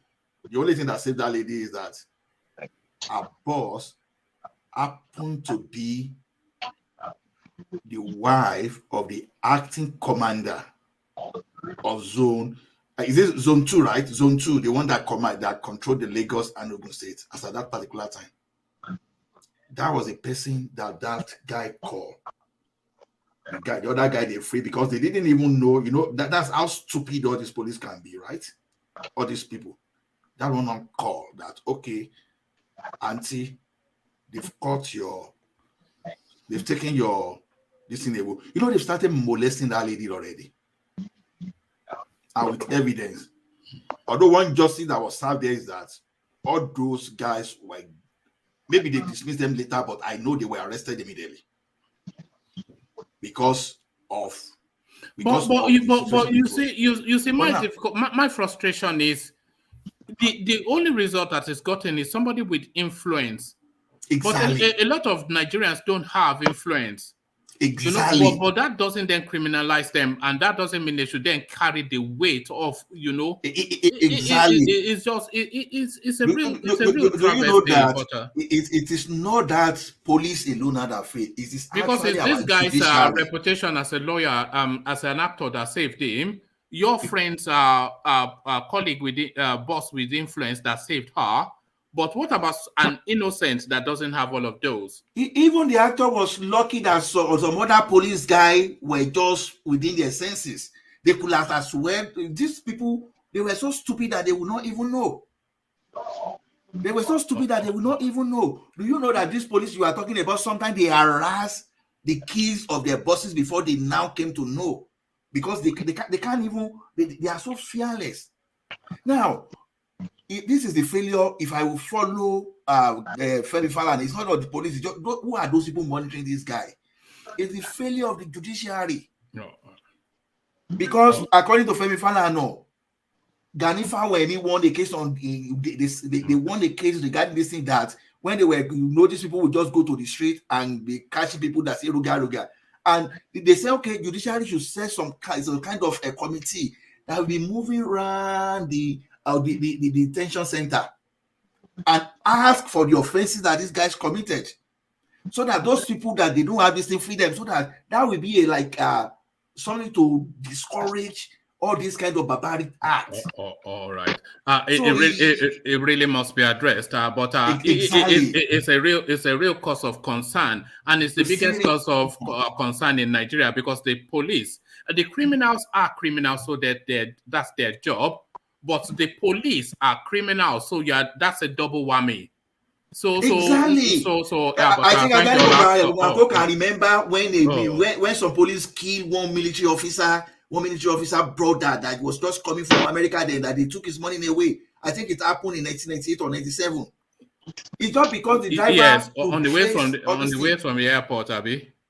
He was coming from overseas, and the police killed this guy. These people are just armed robber in uniform. Yes, it's something that must be addressed. Thank you, Ola. But round off your thoughts on that space, and then I'll move the conversation on. So yeah, back to you. I'm keen to hear from Black League on this Buhari thing of asking the ministers to step down. But a round of your thoughts. Yeah, it's crazy. It's crazy when it comes to all this police. I won't even call it brutality anymore. Police criminality. That is the right word to use. You understand? It's crazy. And we need to do something about it, because if we don't do something about it, it's going to get to somebody we know, and we're going to feel the pains. That's just it for me. All right, brilliant. Thank you, Tay. So let's hear from Black League, only because I'm keen to hear what you think of Buhari now giving the directive for the for the political appointees to step down. So heads are already rolling, and this, of course, will test whose ambition is really fervently held, or who are just chancing their hands. The person we're looking to hear from the most, oh goodness me, and the person that we're looking to hear from the most is Abubakar Malami, of course, but he's still keeping his own counsel at the moment. So what are you then making of this development then? The Court of Appeal sets aside the judgments that Abubakar Malami procured at Umar here, and heads are rolling. Black League. Well, man, thanks for having me. It's been a while. I'm happy to be back. I actually relocated, so I'm just settling in. That's why you haven't seen me. All right. Did you change country or state? No, state. Right. I changed state. All right. So with I think a couple months ago, I was on here with ministers or political appointees resigning. I told you that that has been the president's MO. You remember when what's his name? You were just talking about him. Fayemi was a minister of solid minerals. Fayoshe was governor. When Fayemi was contesting, he was Buhari's minister, and he resigned before the elections. So I saw that trend going on. You know, he must have consulted with the president, and the president had to have advised him to resign. And I think that's what's happening now, because everyone is coming out and wants to be president. I told you the old guards are retiring. After Buhari, there might not be another general that will be president. So all these career politicians will all come out for sure. Them resigning, of course, is a given, although some of them would still not resign, like the likes of Ngige. I'm not sure the likes of Amaechi would resign. Maybe if they explain what resignation means to Ngige, he will resign, because he says it's not clear as to what they say by resign. He says he will go and consult Buhari to explain to him what resignation means. Well, I mean, it's just only right and moral for them to resign. They cannot be holding public office and still be trying to contest. That means they're really not giving it their all, you know? And but with that, the one person I don't know whether it would be right for them to resign is the vice president. No, he's exempt. He's exempt. Yeah, because he's not an appointee per se, because he was on the ballot together with the president. The other person that is not swept up by the legality but swept in by the morality is Emefiele. So they are also asking Emefiele to step down if he wants to pursue that ambition. So what are you making of that? Yes, as for I think if any of them should resign, it should be the CBN governor. if any of them at all should, because I mean it's just morally just inconsistent with it's just inconsistent with morality for him to be heading the central bank. And I mean, it clearly states that he cannot even have a vocation outside of that job, because that job really should take his all, and the finances, the economy just rests on his shoulders. And we all know how terrible of a job Emefiele has done. Remember, it was Goodluck Jonathan who appointed him. He's almost the only appointee that Buhari retained, and still works for Buhari, although Buhari did not appoint him. So I think, Blackley, doesn't it strike you as a curiosity that Buhari came in under the banner of wanting to come in to clean out the Uji's table, and the one person, the corruption mantra, and the one person that he left in place is the governor of the central bank. There's no money that is moving in or out that he's not privy to. So why did they keep him when they claim to clean up corruption? One man is politics. All this is politics. I mean, you're talking about Emefiele. Buhari's whole party is now PDP. Go back and listen to Buhari's tapes talking about PDP. Hear the type of words he was using against them. I mean, now he has virtually surrounded himself with bona fide PDP members that have turned code and APC right now. To the extent that even Jonathan, there's talks with Jonathan of returning. So I mean, with politics, you don't really take their word for it because things change, and it's not really up to the president alone, because he has a party and he has to also listen to the dictates of his party. So somebody was reminding us just the other day that all the sensitive INEC materials are actually parked at the CBN. But then the CBN governor running to be president. How does that even, how do the two marry? When all the electoral materials are in the CBN and the governor of the CBN wants to be president? As I said, it is politics, so it happens. The same thing was said about Nyesom Wike, because he was Minister of Education. And to be Minister of Education, all the professors and all that are under you. So what's the man in INEC? Somebody Yakubu. Mahmoud Yakubu. Mahmoud Yakubu was an employee of Wike. If Wike was the minister, Mahmoud Yakubu was working on the Wike. So a lot of people were like... It's a real mess, but we're waiting for the resignation letter of Abubakar Malami.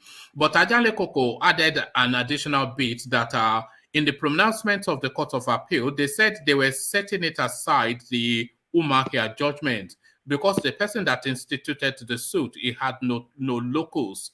But they also added that the clause, that 8412, that offense, that it is not actually constitutional. So it looks as though it hasn't ended yet.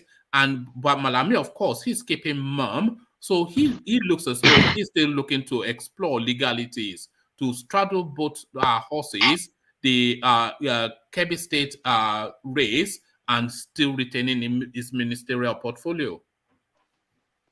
Yes, you're dealing with very desperate politicians, you know. You take away that office from them, they really don't amount to anything. They don't have any track record of what they've done, what type of service they've offered, either in private practice or even in governance. So it's no surprise that they will hold on to it with whatever they have, you know. Malami inclusive, even Amaechi. Amaechi has been in government since... He has resigned, I believe, since 99. He has resigned. Oh, thank God, finally. Yeah, but he has been in office since he was speaker 2-term, he was governor 2-term, minister 2-term. It's like they have no other life but government. At some point, you should, you know, step aside, and because it's not like you offered anything much. Like if you look at the track record, what did they do when they went in other positions of power? So these people are just desperate, and we Nigerians were not as involved as we should be. That's why it's this select few that just keep hijacking everything. We say it's money, we don't have money, but they didn't have money either. Can I add to you? Sorry, I just want to add to what. Yeah, go ahead. Yes, before you do that, let me just quickly acknowledge this. UK's mom is listening to us. It says, one man, mom, my mother is listening to your show right now. So let's acknowledge UK's mother. So good evening, UK's mother. Good evening, ma. Say yes, Ola to you. Yeah, I just want to add to Black League. Do you remember that in 2014, those people that were pursuing their political ambitions, they all resigned. So, and they were ministers of state under Goodluck Jonathan. So when this new government, because I'm surprised that they are fighting this thing, because the president has always been there right from Obasanjo or to Goodluck Jonathan. So what's changed? Because I'm still confused personally. What's changed? Do you know what's changed? Please enlighten me, because I don't understand. That's what I wanted to ask. I don't know what has changed. And I even gave the example of this administration. We had a minister resign and fire me. So I don't know really what's changed, that some ministers are seeing it as optional. I mean, they're just trying to use to find a legal loophole. Some are saying they're not political appointees. Some are saying they are political appointees. But as long as they were not elected, their names never showed up in any ballot. Nobody voted for them. That means they are appointees, and they definitely should resign if they want to go for an elective office. I mean, you've been asking what changed. What changed is Malami. Malami is what changed. And that is really the truth, you know. He's alone. That guy is corruption himself. He is alone to himself, man. You think Festus Keyamo would have done a different job? Because if it wasn't Malami, there were talks of making Festus Keyamo the Minister of Justice. No, I think he would have, because I think Festus Keyamo is entirely about the law and equity, and Abubakar Malami is about elitism and privilege. That's how I see the two of them. I think Keyamo is just my own reading. It's about law and equity, and Malami about elitism and privilege. Well, I don't see much difference between them, to be honest. And I think in Nigeria, we should get to a point where individuals don't just control the whole system. You know, the system should go on autopilot, to borrow an IPOB term. It should run on autopilot. And it shouldn't really be about individuals, because these people come and go. For example, the president can never contest again, so he's gone. You know, so the system should not really cater to an individual when there's millions of us that the system governs. All right. Thank you, Black League. I was quite keen to see what your take is on that space. But let me go on to Ola Black, please, only to come back to you if you're still around, and I hopefully you are, because now you are settled into your new space. But let me take you, Ola, to the senator.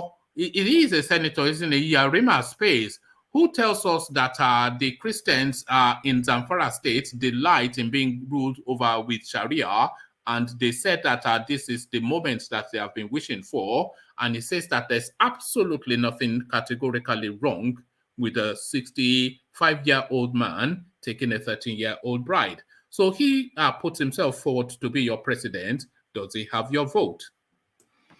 Well, I don't even know any reasonable northerner.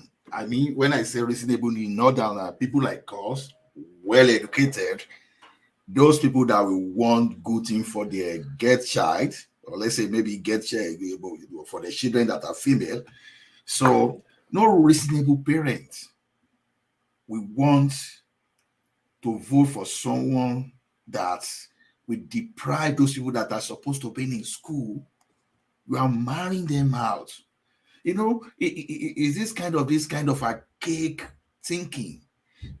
Look at this, because this is what I used to. But you have to be culturally sensitive, though, because I think this narrative is bigger than Senator Yerima, because it sweeps in so many sensitive elements within the Nigerian paradigm. So What sensitive elements, one man? Well, I know where you're heading to, but I want you to say religion, culture, that chasm, that fault line. It's religion and culture, isn't it? Because it's not an anomaly. Senator Yerima is not an anomaly. It's the norm in a certain culture and religion. You know, but it's abhorrent to another culture and religion, but it is norm to a certain culture and religion, and that is where the chasm is. Man, culture is dynamic. Man is not made for culture, but culture made for man, just to make the environment livable, to govern appropriately. So when you see some kind of barbaric culture, you can always abolish it. For example, when Mary Slessor came to Nigeria, for example, why are people still not killing twins today? No, that is false. So she was not the one that stopped it. It was stopped. It was stopped even before she came. Even before she came, it's white. It's a British propaganda. She's not the one that stopped it. Okay, I agree with you, but at least someone stopped using human or killing fellow human being, right? So you can always change culture at any time. So there was a time people were living on a tree. It was a culture.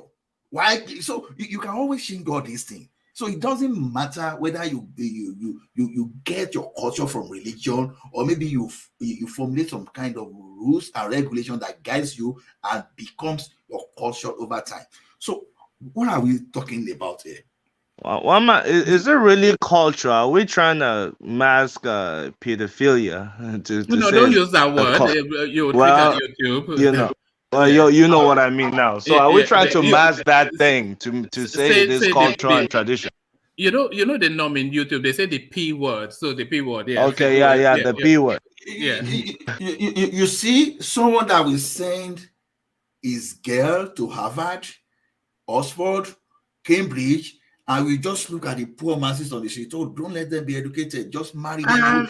Lamido Sanusi also married a barely legal girl just a few years ago that was controversial. Even his friends abroad were after him.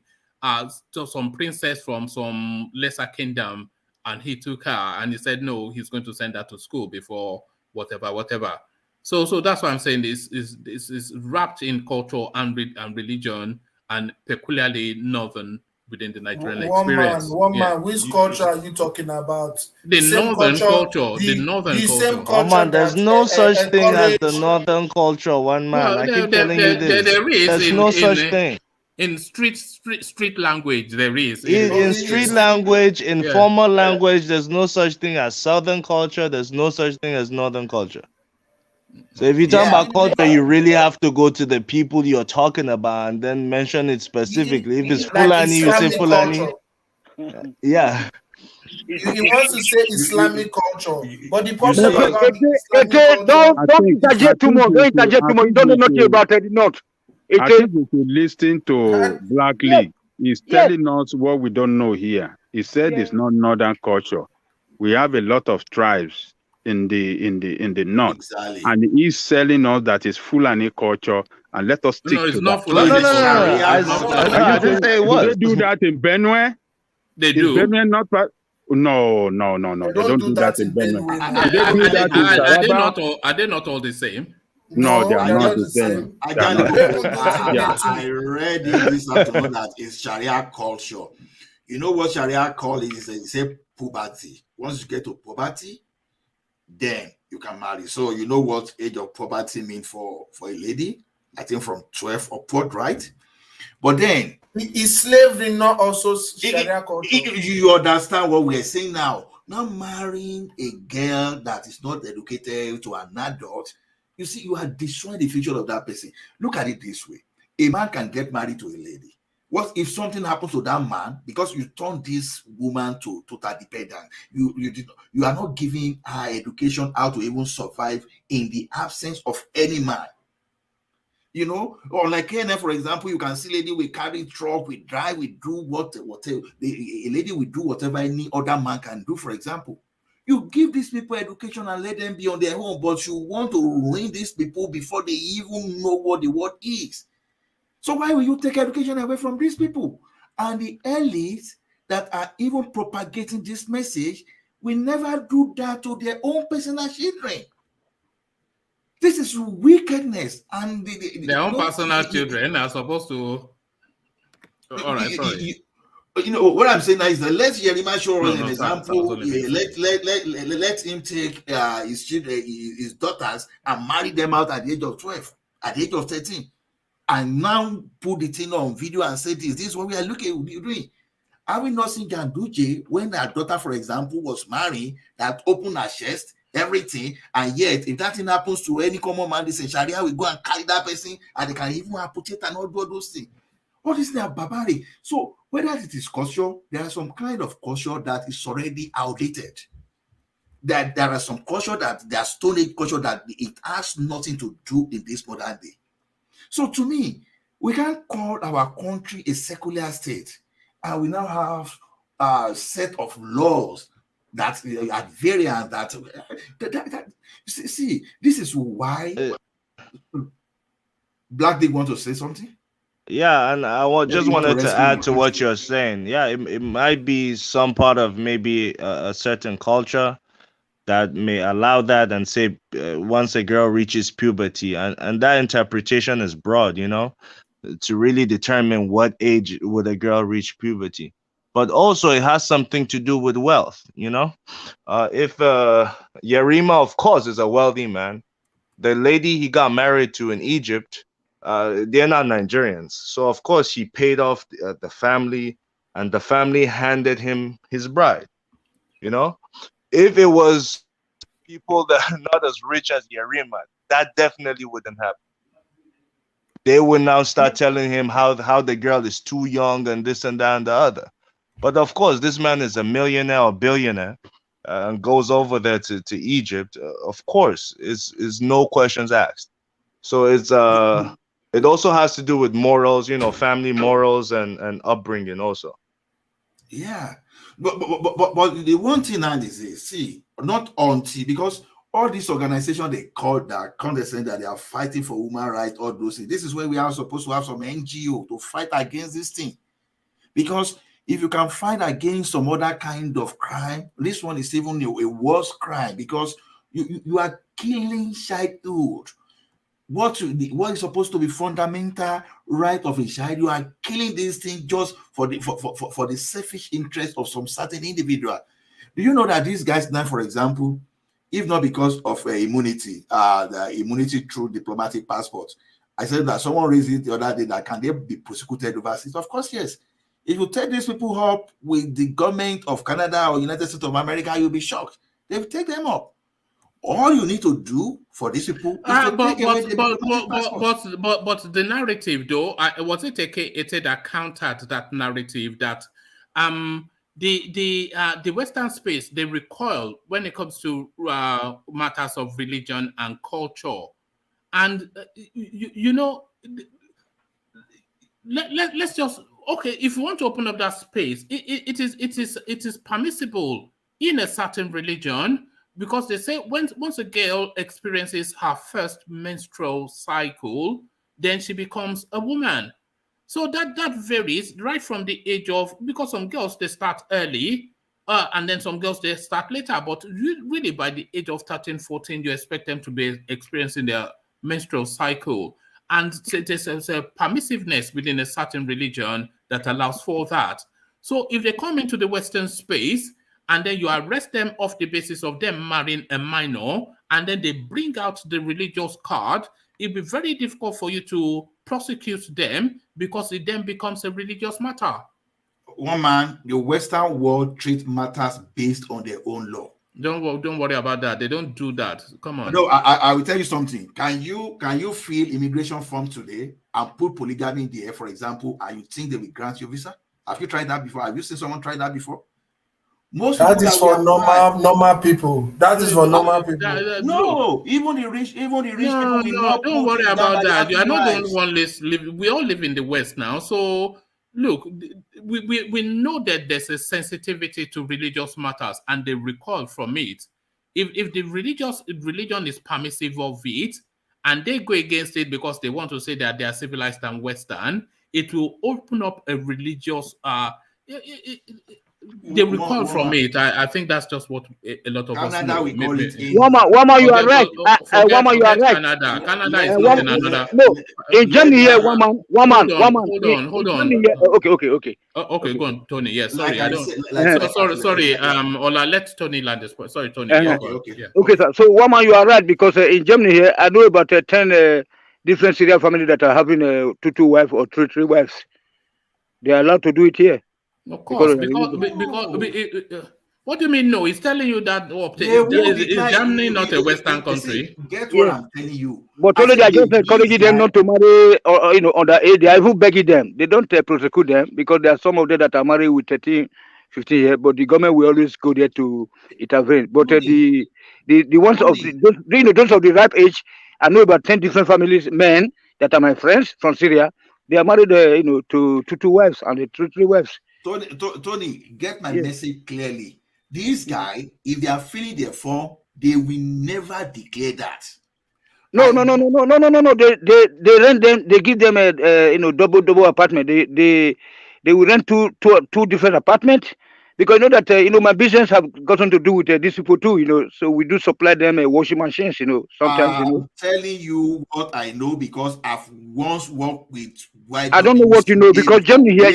Germany here. Look. It's from even in England, Sharia is allowed to. Are you saying that Canada does not recognize Islam? They do it. As a legitimate immigrant. Hold on. Are you saying Canada does not recognize Islam as a legitimate religion?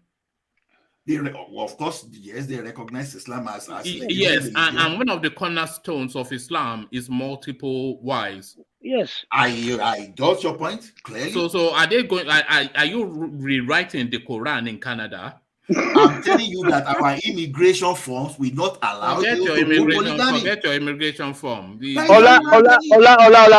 Underage is different, but when they are 18 and above in Germany, they are allowed to marry 3 wives here. Tony, I'm telling you here, there is no certificate for more than a wife for polygamy here. I'm telling you, I'm saying it on public. No, you mean as far as you are aware, you have to put as far as I am aware. As far as you are aware, yeah. So for example, if you declare yourself as polygamy person, for example, I've never seen any immigration form, for example. Well, you don't trust. No, that's as far as you are aware. You have to argue too much. I don't want to be like one man show that one man will say, Tony, keep quiet. Sorry, take it easy. You know that. Look, it's what I'm experiencing here. I have many of them as my friends. I do go to them to take coffee and tea, all the time. They have different apartments for them. Did you get my point, Tony? Tony, those one might be some exception cases because they are refugee, But no, we got you see, Ajale Koko. The point is that the immigration space is a very complex space, and it's not just one form that fits all manners of persons. Yes. So there are several tiers of forms that facilitates for different types of traveling. Yeah. I agree with that with you. Islam is a major religion. Everybody knows that within Islam there's multiplicity. You're right. And then it's hold on. You cannot say because you are Canadian and you are Western. If you recognize the religion, then you have to recognize all the tenets. Yes. So you can say as far as you are aware, but you cannot say categorically. Yes, that's right. You are right. Yeah, right. And then they are a bit dreaded. They are dreaded. They fear them. But if they don't allow them to do it, they may come and attack them. I mean, it might be happening, but I don't think marrying more than one wife in Canada is legal. Yeah, but I'm sure when you go to Canada, it's happening, but it's under the table. But legally, you cannot do it. No, I'm not actually talking about more, and I don't think Allah is talking about marrying multiple wives in Canada as well. But a Muslim with 4 wives wanting to come with his retinue, you cannot say that he can only register 1 wife to enter your country because his religion and his culture facilitates for that. as you are well aware. One man, I can give you evidence to support what I'm saying. When Baba Lafi was traveling to Canada with all his wives, was he not granted the visa with all his young 1,000 wives? I don't know, man. Don't worry about that. I'm taking course with YWCA. You know what YWCA means? We do keep time with Ola all the time. We keep time all the time. Now, let me land here. I've heard of your Germany. I'm not a German. I'm telling you what is happening in Canada. Right? It's the same law. It's the same Germany, the same England, the same. No. Don't say it's the same. Are you kidding me? What do you mean? German law, the same law with Canadian law. Are you kidding now? No, the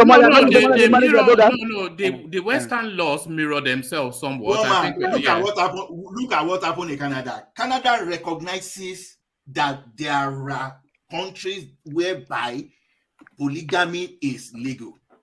But if you want to apply to Canada, they will tell you that you can only include one spouse. So don't even declare that you have to, because it's stated on your immigration form. See, these are public documents. Is it one immigration form that Canada has? There are multiple, but you cannot include many wives on your immigration form. No, there will be. You have to go and research that, because I'm sure there will be facilitation for Islam in Canada. I'm here now for one of the laws. All you need to do is to get in first, and then apply for more. No, don't worry about reading, because we don't want to elongate. But I cannot accept that Canada. Read it to you now. No, I don't want it to be too long. No, don't worry. Let's hear from Rational Mind. Rational Mind, let's hear from you. You see, Ola, like the United States here, they have what they call waiver. That waiver can be given to you. The consular officer can grant you, or if it's something you have to process from the United States directly. The USCIS will have to grant that. So there's a special waiver. The what's it called? The US immigration allows for that. And that waiver can be granted in many instances, in many situations, in many circumstances. But I think like you said, you might be right. When you apply, like those forms you fill, they might only allow for maybe one. But if you press and maybe you tell them you have more than one wife, they might provide you that form to fill. Or if you kind of like tell them, look, I have more than one wife, they might grant you some special waiver for that. Because I know so many laws, many countries, they kind of recognizes that some of those Arabs, they come to their country and they bring in their wives, not your wife, wives. So yeah, it's what they call waiver. Yeah. So it's what they call waivers for that. So it's not a one size fits all, but let's not labor the immigration space too much. Let me respond to Rational Mind. All right.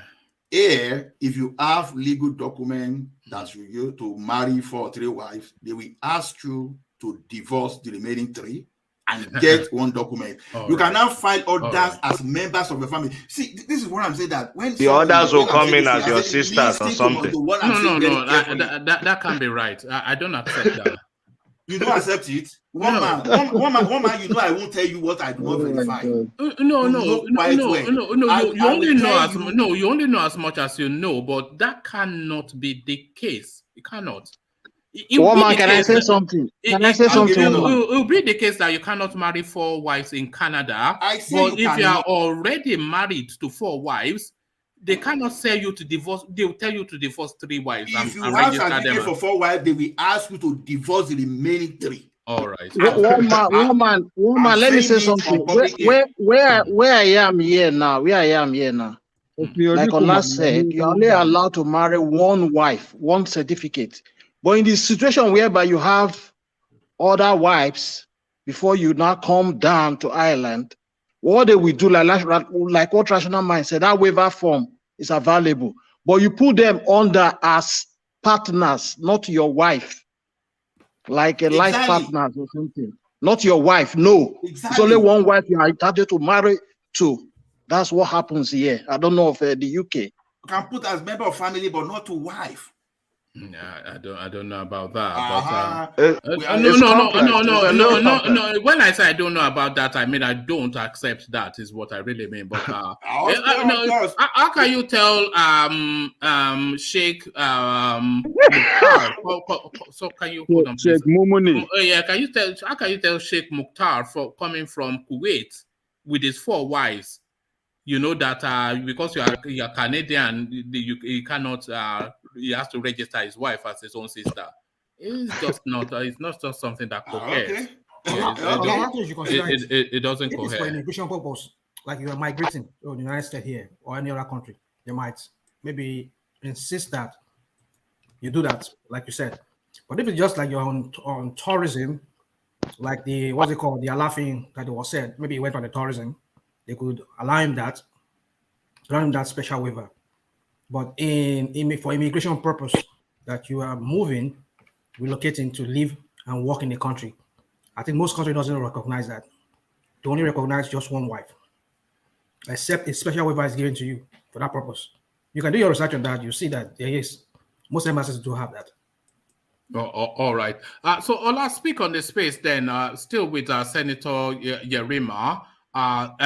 Christians in Zamfara benefited from Sharia let me just bring up the headline.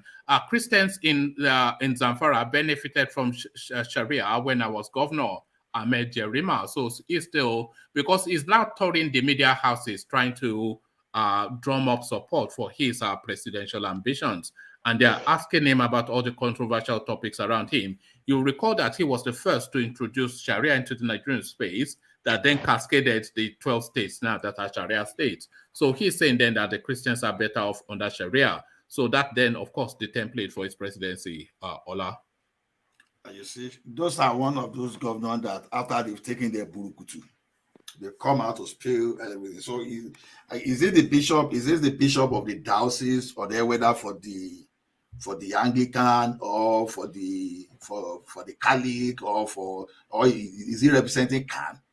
Who are those people? When you want to speak, he has no authority to speak when it comes to religious matter. Maybe he can speak on. Maybe you think he can speak on behalf of the Muslims, but on behalf of Christians, who is he to speak that they enjoy Sharia? How did he arrive at that? These are the kind of recklessness and all those careless talk that some kind of political gamblers, political jobbers can just come out and speak. So if he wants to address his people, address, but don't come, because now even this one is a demerit on its own. When you have your governors, you have leaders that have started lying, even when they've not even gotten what they want to get, for example, it's telling you how dangerous they become when they're there. Who is he speaking on behalf? So who is going to believe that? How can he? What will Christian benefit in amputation? What will Christian benefit in marrying out underage? What I just want to know is if he becomes the president of Nigeria with this template that is bringing from Zamfara, where will be the beheading center in Oyo? We know that Tafawa Balewa Square will be the beheading center in Lagos, but where would they be beheading people in Oyo? Is the question. They didn't put that to him on Channels Television. Well, in Ekiti, yeah. Do you have a center for beheading? Do you have a center for beheading?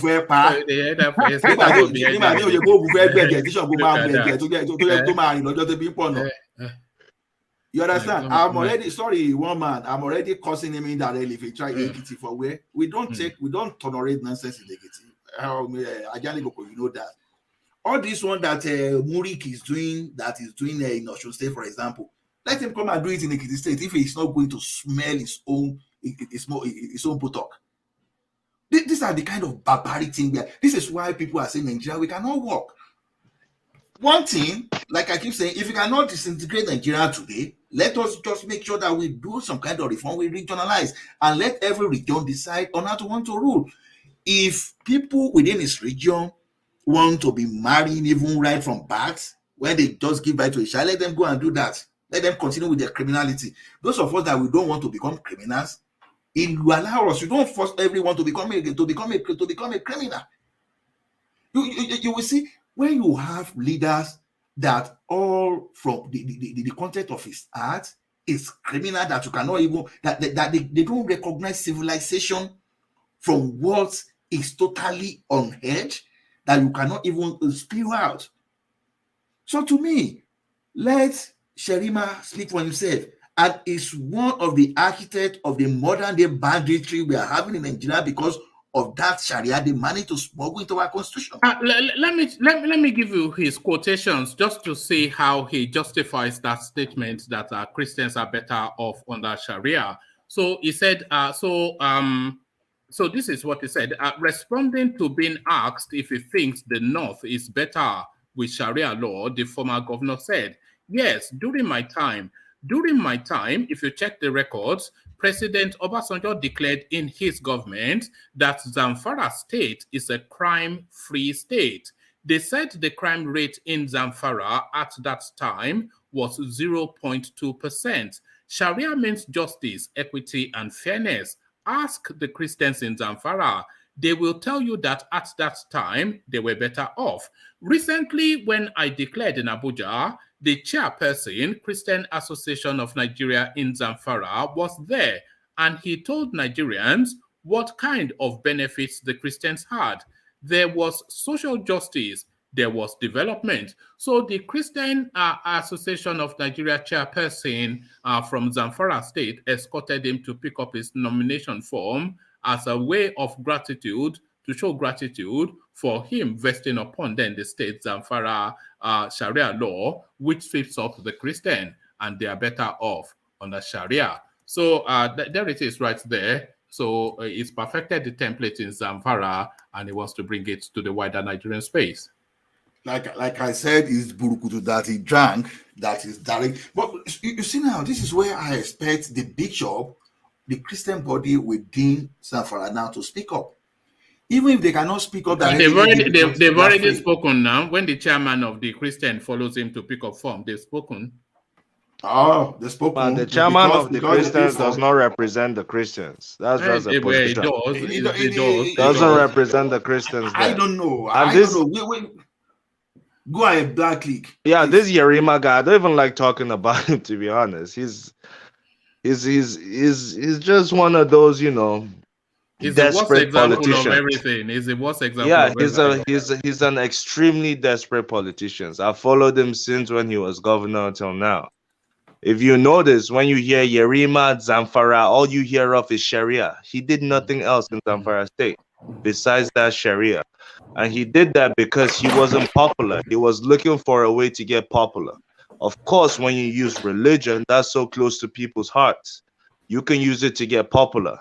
Later on, his brother did it in Borno State, Ali Modu Sharif, that gave birth to Boko Haram we're still dealing with. Yerima did his own in Zamfara State. Today, Zamfara is the mother of all the bandits you hear of in Nigeria. They are all born in Zamfara and they move out. So these are the people that actually created this mess we're in, and they still have the effrontery to come out to say they're trying to be president. So I wonder what Nigeria will turn to. We gave you Zamfara as a little, as a lab test, and look what you've turned Zamfara to. Now Zamfara is terrorizing the whole country. Same with Modu Sharif in Borno. Borno is now terrorizing the whole country. We've not had peace ever since.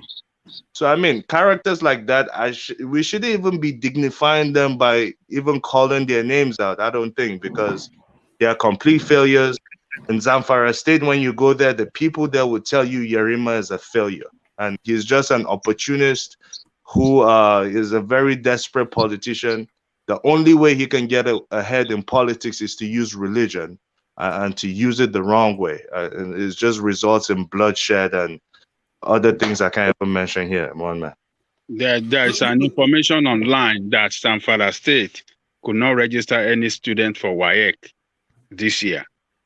They don't have any student to be registered to sit for WAEC. They've driven away the actual people from Zamfara have been driven away. They cannot go to their farms. They cannot go to their schools. It's only the capital city. It's only the capital city that is safe. The rest of that state is under the control of banditry and what do you call it? kidnapper or terrorist. It's only, did you see the Doba? Is it the Doba they did recently in Zamfara? Yeah. Look at the billions of naira they must have spent on that Doba. Yeah, spent on that. These people, and they can't register any student for WAEC. They have misplaced priority. Look at the idiot buying almost 50 how many cars for people, money that he could have used. I mean, I don't get it. These are northern people. I just don't understand. I mean, what I mean, northern. No, you can't make sweeping statements as blah blah. No, when I'm here, I'm not here, I always listen to you do it. When I'm here, you cannot. Don't make sweeping statements. Don't worry, rational man. Jafar will come after you now. And a beautiful girls, nice food there, beautiful girls, so nice food that's Zamfara State. They don't let us go carry them. Come on there. You see, I think that's their game. You know those Fulani babes. They don't want the Yorubas to enter markets. This is what they are doing. Beautiful girls. Nice girls there. Yes. So you know, in a country where things work, this kind of people, even if they die tomorrow, in the future, I want them to be. Those are the people that are supposed to be tried, even after their death, to put it on record for the type of crime they've committed against the human being in Nigeria. It's happening here in Canada now, for example. There's some people that committed crime 100 years ago. They are revisiting everything now, even after their death. Now they are even finding them guilty, and they are sentencing them even after their death and put that in on record. So these are the kind of people that we receive this type of dealings when Nigeria gets it right tomorrow. Even there are something even among the animals, they still have some rules and regulations. You will see human being trying to do what some animals cannot even do. So to me, this guy that is speaking that we enjoy Sharia, who enjoy Sharia? Even the Muslim, many Muslims, if you ask them to speak today, they will tell you they do not enjoy Sharia. The Sharia are to control the poor people. Why the big people, they are still doing their normal worldly thing that is outside Sharia. So to me, whosoever that is speaking for Christian there, that they say maybe the person is speaking for his family, but I'm quite sure that they are not, strongly believe they are not speaking for the Christian body in Zamfara, because I've not seen any bishop there. I've not seen the camp president within the zone, and I've not really seen any prominent man of God from that region to speak on behalf of this. Why should I abandon my religion and embrace yours? What type of careless talk is that? It's still telling you, when people are telling you that some people want to Islamize some other people, this is what you are saying. Don't impose your religion on others. Let people, because if you want peace, you live in peace with your neighbors by allowing them to do whatever they want to do, as long as it doesn't go against the law of the country. Honestly, like the like of Yerima, I'm sorry to say, these people are like criminals in the corridors of power. All right, thank you, Ola. Let me just, before I go, I posted one link to you, one man, the related law, so you can post it if you you post it to the public and let them read it. That was just a satellite. I don't think it was that, but okay. Yeah, I just one man, quick question to you before Rational Man comes in. Just to conclude on this Yerima guy. If he was actually practicing Sharia the way it should be practiced, and they were honest about it, like how they give an example, if you're caught stealing a chicken, they cut your arm.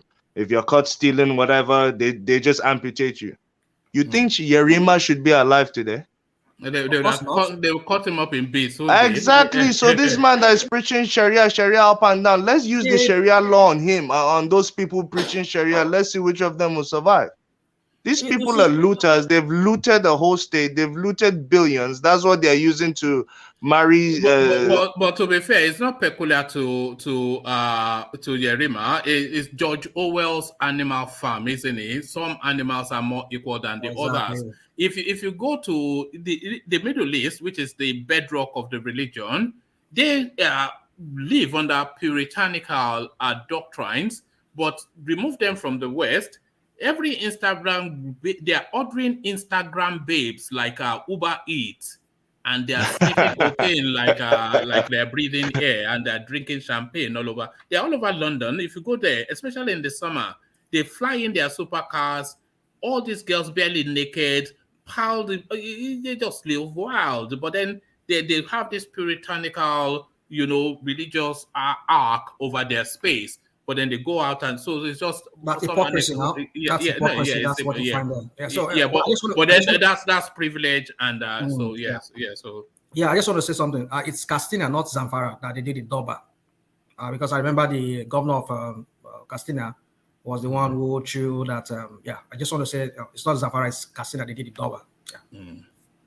I would have loved to have. You say I would love to say Doba. It's just that not. It's just such a foreboding space to go. The culture is so rich. I would love to experience a Doba, maybe in a place like Kano or something. But then you go to the moment they see that you're Yoruba, the daggers come out, and they start chasing you all over the place.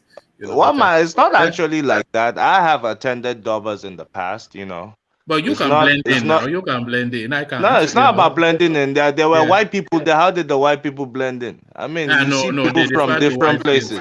How about the Argungu fish festival? Argungu fishing festival. That's in Kebbi State. That's another. Just do it. Is this still being done? Yeah, it still goes on every year. In Kebbi. Are they still doing it in the Kebbi?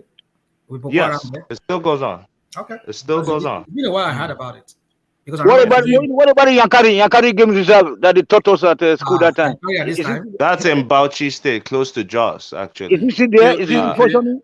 Nigeria is so beautiful. Last time I went to Yankari was about maybe 11 years ago, so I can't say I don't know about Yankari. Yeah, you can't smell there now, because back in the days I went to Kanu, I went to all this Benin Kebbi everywhere. I went to be eating all this there too. There was no fear, But now the country have to. Yes, when NTA shows our Gongo Festival, we used to enjoy it. I used to enjoy that. But there it is. But I mean, the culture is just so rich. Is this terrorists aided by the likes of Yerima that we keep talking about here?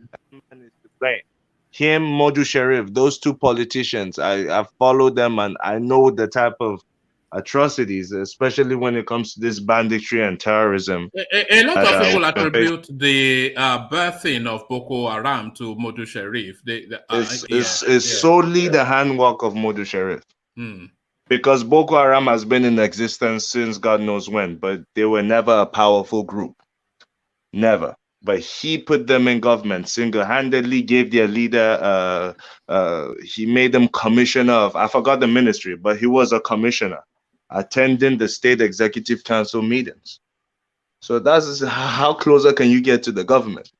So these are the people who really arm them. Of course, when you're a commissioner, you have free flow of funds straight from the treasury of the state, coming from the center also. So they're getting money straight from Abuja, and you expect them not to grow. So they've grown to a stage now where international terrorists are sponsoring them. They have bases in Syria, with ISIS and things like that. So it just keeps getting worse. Exactly. I've got some question for you, my brother. I know long time we haven't been. I have one. Yeah, long time. I'm listening. Can I ask a woman? Can I ask the question? Go on now. With one man's permission, yeah. No, but just so long as it's don't take him. Don't do your thing. Don't do your. I don't want to Tony, is it that we have to separate? Hold on. The South goes. Hold on. Don't do that. Don't do that. Bringing the federal capital to the north is a big problem, because ever since we transferred the capital to the north, we started having problem. But the capital is not in the north. It's not in the north. It's in the middle belt. It's in the center of the country. It's not the center. That is to blindfold us. Is that the capital is not in Sokoto State. It's not in Borno. It's in Abuja. That's the middle belt. One man, this afternoon I was watching your video, the video that you posted. So I know that you are doing a great job right now. But I mean that the northerners cannot handle our central bank location, our military installations, locations, then our central, our everything should be moved back to the south, and that's all. Okay. Let me ask you. Emefiele is not a northerner, the CBN governor. But it's a northern boy. It's a northern boy. It's okay. Let's. I mean, yes, it's from Delta local government in Sokoto. But you know, so yes, rational mind. I know this. I don't want to over. If you can just in a short, I know one man might want to say, well, let's not labor it. But then, would you consider all what you said concerning Animbody Sheriff and this is brother from Yerima from Chetima? Would you, looking at Nigeria in its entirety, would you say that Nigeria is a secular state? A secular state. Yeah. Is it a secular Going state? by the constitution, yes, Nigeria is a secular state. And it would be difficult to make Nigeria a Christian or a Muslim state. I don't think it can ever happen. I don't think so. Well, now are you saying Nigeria is actually in practice, not just by the constitution? We know it by it is in practice. Nigeria is not a mono-religion space. It's not a mono. Nigeria is actually more a Christian country than a Muslim country. Do you know that? Well, I don't also thought that. I won't agree with you on that. Why not? Well, I mean, the what we see there speaks for itself. The Nigerian governance, law, and everything is predicated upon a British template. Is it not? But you see, I think religion is used to divide us a lot, especially as Africans. I mean, these Westerners have done an incredibly good job to divide us with that. Well, take the UK. One man, you made an incredible point, one man, by saying our laws and everything was predicated upon the British system. They're the ones who brought it in. All right. The British traditionally are Christians. But the British is a Church of England. Yes, the Church of England, yes, but the Church of England also. Do they not wear wigs in Nigerian courts? In that yes, they do. No, we're not talking yes, they do. Listen. But that has nothing to do with that, because I mean, America is also, you could say, is a Christian state, just like England, right? Yeah. Okay. Who is their best friend in the world? What one country can you say is close? It's not Saudi Arabia, if that's of course, it's Saudi Arabia. So England is exactly. Hold on. So that's to show you that they're just using this to divide us. These people are one. We know they're dividing us. How can the US and the UK, of all they've said about Muslims, their best friend, their twin brother is Saudi Arabia? They're not their friends, so they're nothing can divide those people, one man. Nothing can divide them. Black League. Westerners are not the only one dividing us with religion. So even the Easterners, they are doing the same thing when the British came to Nigeria. Who did they partner with? It was a Muslim group. They never partnered with a Christian group. Every Christian group they saw, they ravaged. Hold on, there wasn't a Christian group when they came, but there was a Muslim group. No, they were Muslims when they came. When the British came, they were Muslims when the British came, because Islam came via the Sahel. Via the Arabs. That's before the British touched foot. But the Christians, they were animist or whatever that word is. They were atheists. Yeah, it's the same British. Is the same British that gave them Bible, then killed them. That's what happened. But when they went to Muslims, they partnered with Black League. Hold on. So religion is just used as just division. Hold on, Black League. Let's not do this this whole Black Panther or whatever they call it thing. What's Black Panther? The question is this: what is the definition of a secular state? I was saying a state is secular. What does that mean? A state devoid of religion, yeah. There's no formal religion that controls it. Yeah. So secular means it permits very different religions, and even people with no religion. Good. So that is what a state should be. But in the case of Nigeria, we see this fight for dominance between the Muslims and the Christians. And it seems like did you guys watch But the fact that you have that shows it is a secular state, doesn't it? The fact that you have both groups. No, one would say in governance. Let me give you an example. Hold on. Do you know who is let me ask you a question. Sorry, rational mind. Who is Bishop Kuka? Is the Archdiocese of Sokoto? Oh, right. So there it is. I mean, what are you? I mean, I don't understand why you asked that question, but I'll allow you. But Sokoto is the heartland of Islam. Let me give you an instance. Let me give you an instance. And they have a bishop that is very vocal. Hold on. Fashola, I'll give you two instances. Fashola said recently in one of the paper that why are we always praying in ministries rather than doing the work? That's an example. In Nigerian ministries, you go there, you will see this fanaticism there. What I mean fanaticism, they were praying, casting, and binding inside the ministry offices. Hours that they're supposed to have used in getting to work and doing the day job. They'll be binding and casting and binding the devil there. And then you see the Islamists too. The Islam part, they'll be doing their own separately, perhaps in another way. Again, another one.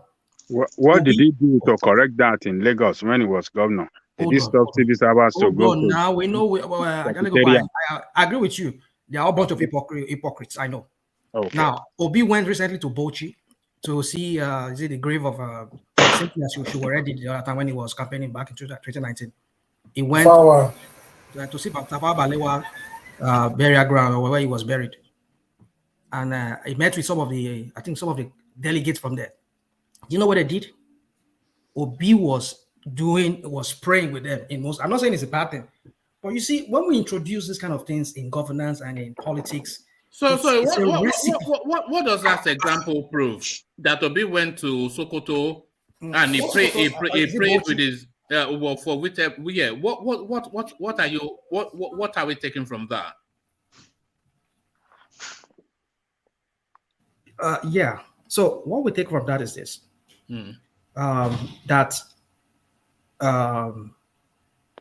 politics, for me, this is how I see it. When you go to see candidates or delegates, let's just discuss the politics and whatever I want to discuss. Let's not bring religion like, you can't tell me in Bauchi State that it's only the Islamic people that are there. Are we saying that Christians okay after you pray? Are you saying that it should not be sensitive to what obtains there? That is what I'm trying to say. That's what I'm saying. You need to take that element out of politics. We need to start imbibing that culture of taking that element of religion. Do you know that when they politic in the West, in this country, probably in your country, in Germany, everywhere, if the politician goes to the synagogue, he will wear something. And that is if he goes to synagogue. If they go there now to canvass votes, and they will wear the hat. If they go to the mosque, one of the biggest mosques in Europe is right here in England. And so when they go there, they will take off their shoes and respect the space. That's why you go to mosque. Yeah, but you have to go there now to canvass those. Hold on. You're not arguing this right. This is my point. You are not getting it. If you go to synagogue, hold on. If you go to synagogue, that is understandable. You go to mosque or you go to whatever, that's understandable. But we're talking about you going on. Official. You're going on a campaign. And then you sat down in it's not the place I'm taking you to. It's not a mosque. It's a normal place for everybody to sit down and have meetings. Maybe on an auditorium, but they have to stand. You need to see. If you can dig out that picture, you understand what I'm trying to say. They have to all of them have to start praying. We need to start learning that when it comes to distance, we need to take it out of politics. No, you are missing the point. You said you went to. Yes, you see, this is the recipe. This is the recipe. This is how it all begins. This is how it all begins. It's impossible. Let me tell you, even Dr. Bakari, the presidential candidate of Ola, before he started his before he at the venue where he unveiled his plan for Nigeria, he allowed Muslim to do the opening prayer. That is what I'm trying to say. You cannot, there's nothing impossible. Multi-religious. What are you saying? That is the problem. Maybe you need to think more. Reflect more on that space. I quite understand what you're trying to say, but I've studied the Nigerian space. I've studied it. This is the problem we are having in our country. No, it's prayer. That is just a prayer now. A prayer doesn't mean that it's part of us, and we believe too much in prayer. Hold on, we are people that believe too much in prayer. Let's get what rational mind is saying. See, the people at the helms of our affairs, they be piloting this thing as if Nigeria is an Islamic state. See Aso Road, see the building, see the description of our Naira, even see the structure of central bank, see everything that you will link to the government of Nigeria. See the way this leaders, see the way they are taking us to. So when the national mind is voicing out his mind, I got exactly what he's saying. Constitutionally, yeah, we are secular, but the way our leaders are leading us, oh my goodness, totally. That's the point. Well said, Ola, well said. If you take that element out, I tell you, we'll see ourselves as... What element? What element are we taking out? Take that element of religion out. Yes. Practice your religion in your house. Yes. If you want to pray, pray. When it's the business for governing the state or talking about politics. Rational man, let me help you small. What rational man, please let me help you small. That means what will not dominate that one. Another one will not see that one as a truth. What is supposed to be saying? What's supposed to be saying is that they should talk about the issues. Like, okay, I'll provide you water. This down here or whatever is here, the road, we are going to do it for you. Your children will go to school. That's what ought to be talking about. Well, that's hold on. That's as well as, not instead of. You can do the both. That's as well as, not instead of. Alexander Akashi. But don't go there to be nodding their head like lizards. Tony, let me address Alexander Akashi right now, real quickly, because I think this guy has always been. That's in the comment section. He has always been misunderstanding whenever I debate this issue with you guys here or with anybody. I'm not saying it's wrong for him. He has his right or decision to pray in whatever way. But I'm saying when it comes to governance, politics. You said they went to visit Ahmed Bello's grave or something. His burial site. Who's Ahmed Bello?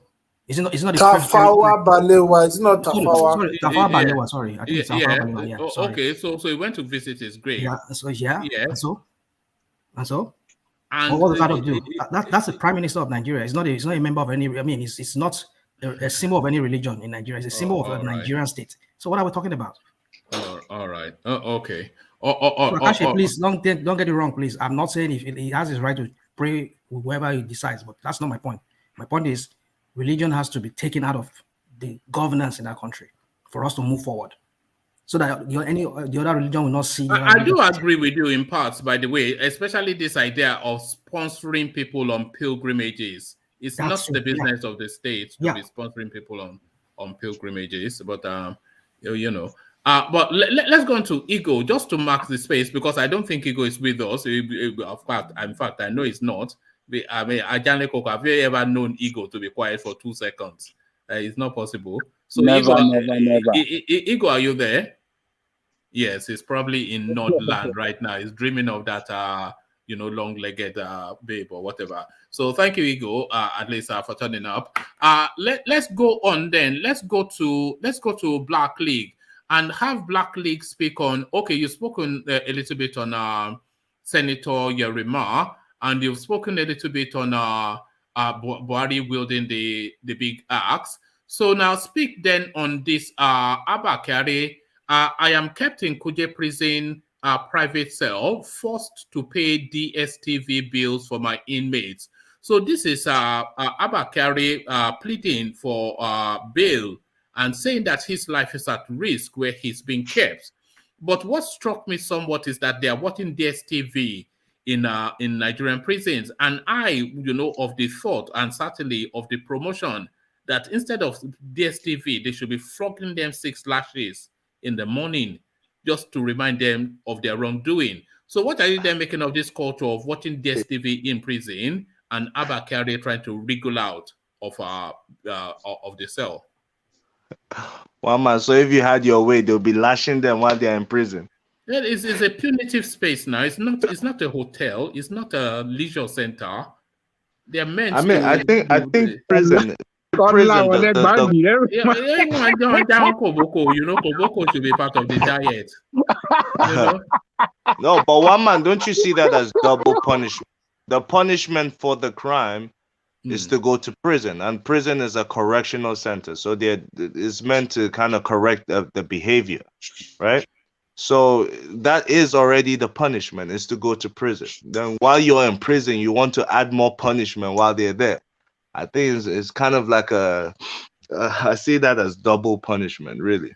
But while in prison, I don't see anything wrong with having DSTV and things like that. Yeah, You they're don't. still humans that committed a crime, and they're there to be rehabilitated, kind of.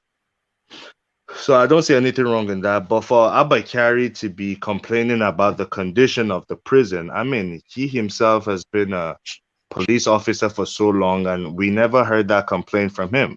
And I'm sure he knew the conditions of those prisons because he has sent a lot of people there. So now that it's his turn to face his own prison sentence, I don't expect to be hearing about the conditions of the prison. I don't even know how he's getting to the press to speak to them. But at the same time, no, he's not speaking to. It's coming in via his lawyers who are filing an application for his bail. And what you said is part of the things that they are using as reason for him to be let out on bail. He's saying that a lot of the people, the vicious criminals, that he facilitated them being in prison, and now his cellmates or his prison mates, and that puts his life at risk. I mean, then he shouldn't have been caught with drugs and cocaine and stuff like that. Although he has not been convicted yet by a court. So, I mean, up until this time, I guess he's still innocent until the court convicts him. But I have a question. People like what's his name now? The boss of NDLEA, Buba Marwa. I think he's doing a good job with that with the agency. The fact that somebody like Abba Kyari, because Abba Kyari, don't forget, is a top dog in the police force, especially the Abuja division. I mean, he has been very active and he has won all types of awards. He has won award from the Congress, from House of Representatives. He has gotten an award even from the wife of the president.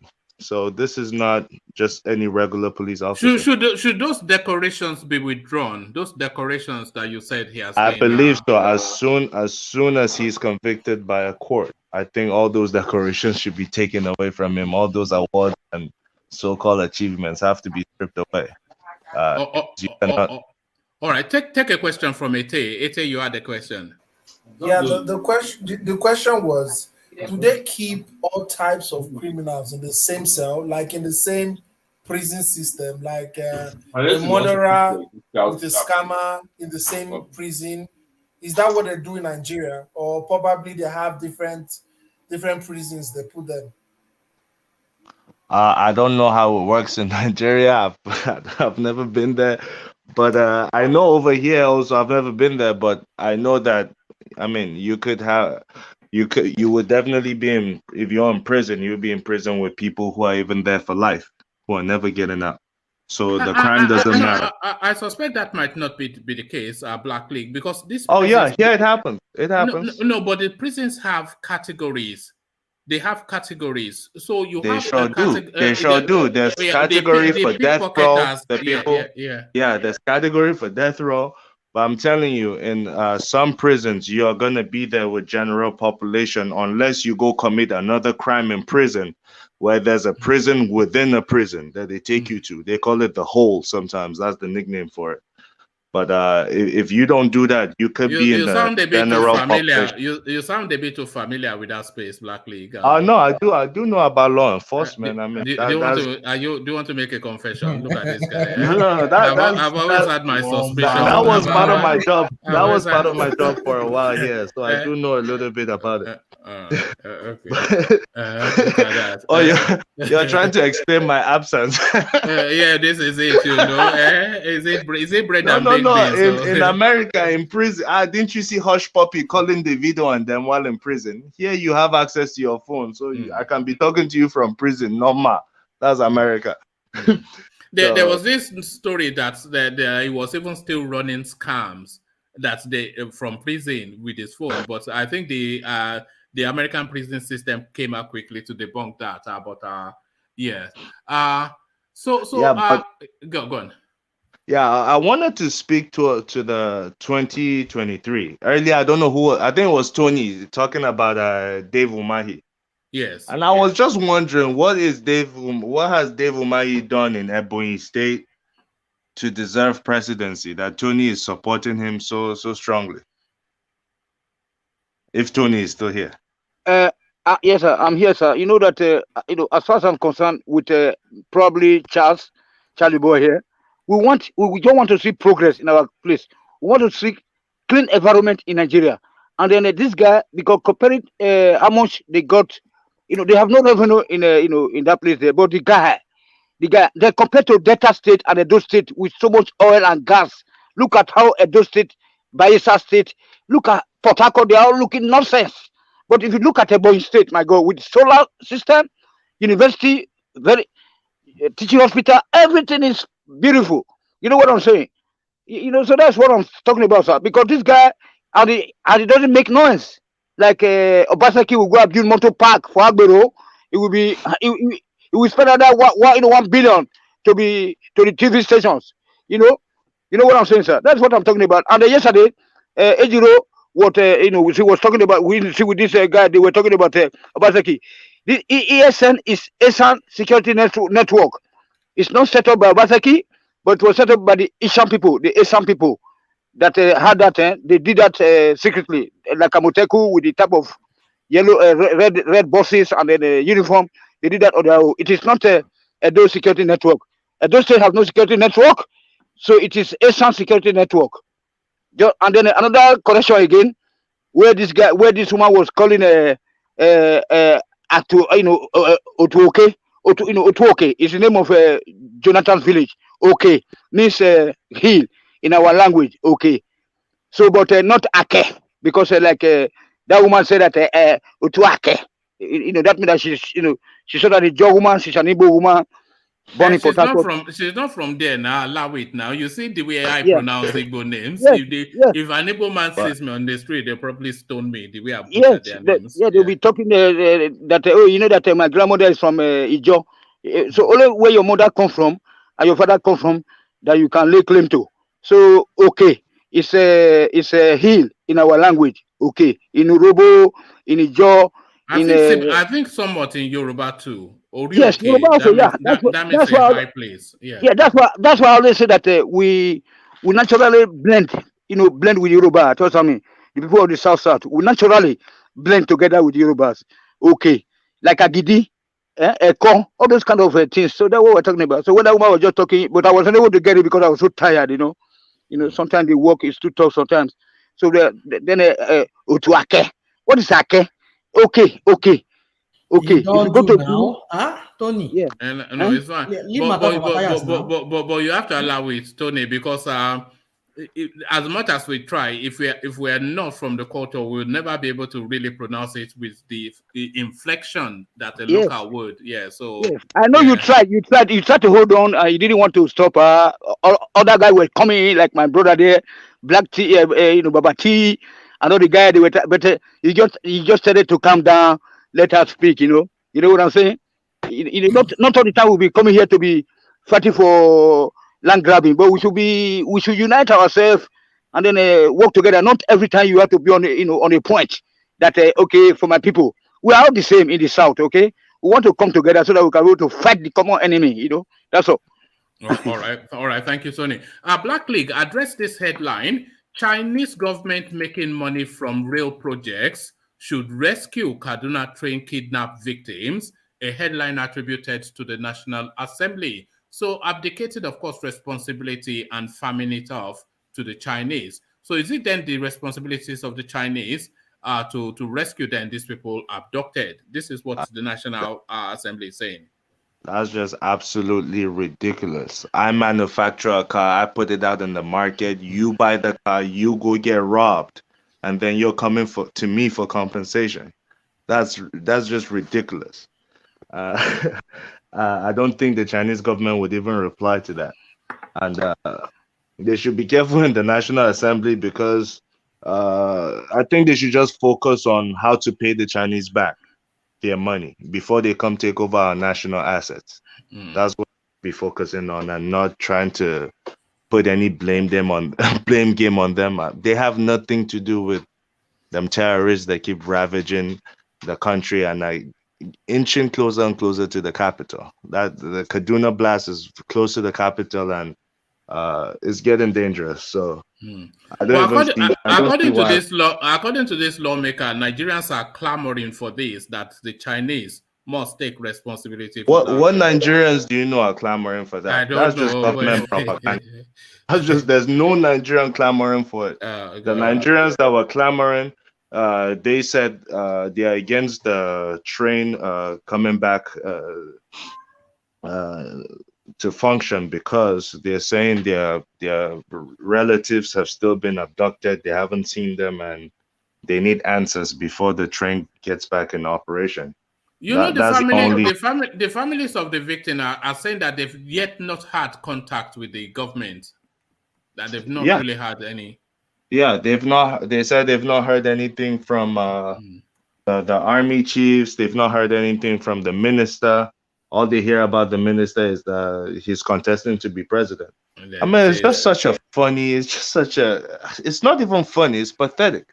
If it wasn't happening, if this was a Hollywood movie, you say it's too far fetched. What we hear about it. If it was in the movies, you say it's too far fetched. Yeah, I was expecting some form of remorse from the minister too. He came out to say, "Oh, this happened because how many billion wasn't approved for me to go do what?" CCTV, of course, the billion, if it was approved, it's in no presidential campaign. The money will go to.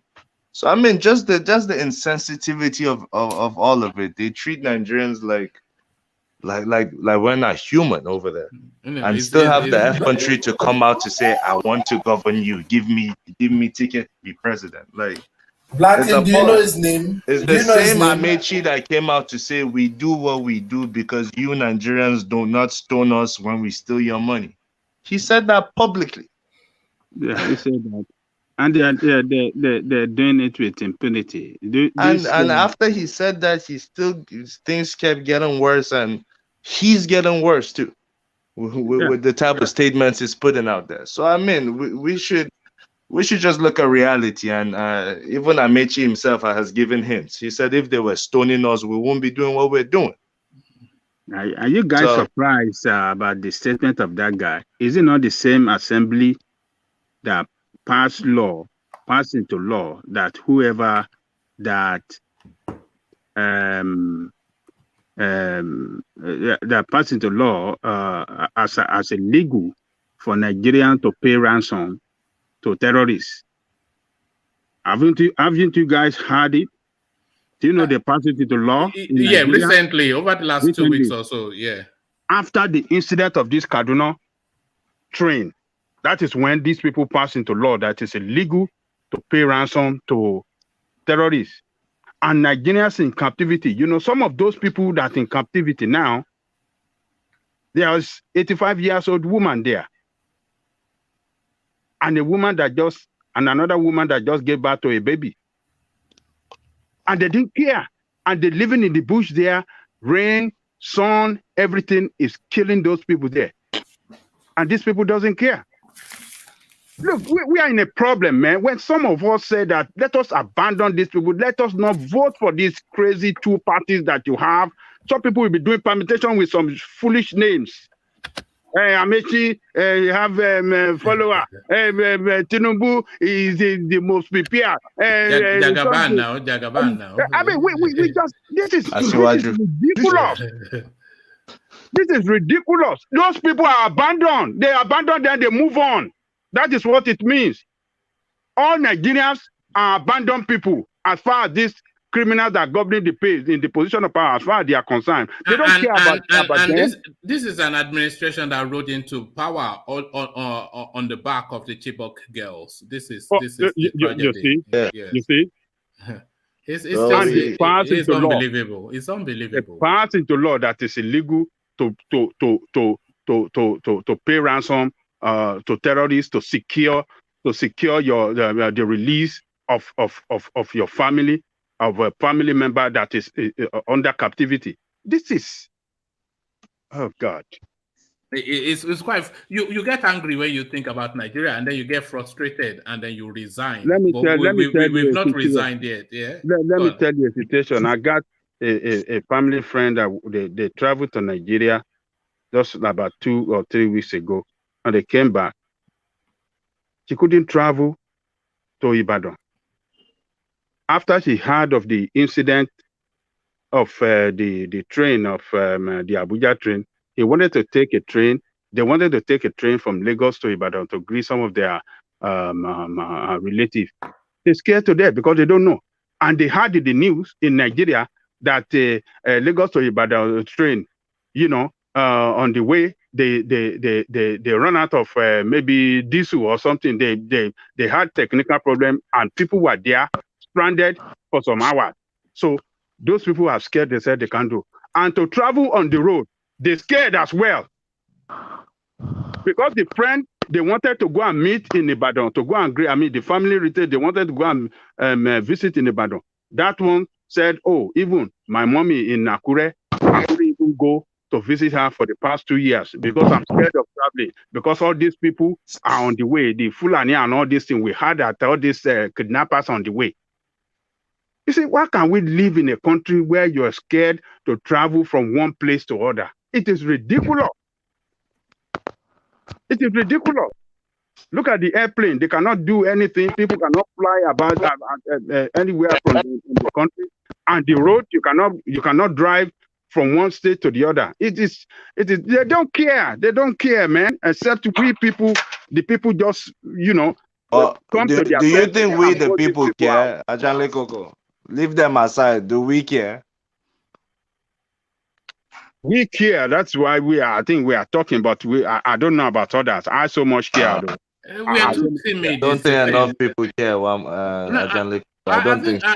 But I'm still plagued by, pedestrian stuff like where we come from, what part of the country, how. Oh yeah, you're right. You're right. Things like that. Oh yes. I'm very sure if there was, where's Amaechi from? I think he's Ikwere in River State, right?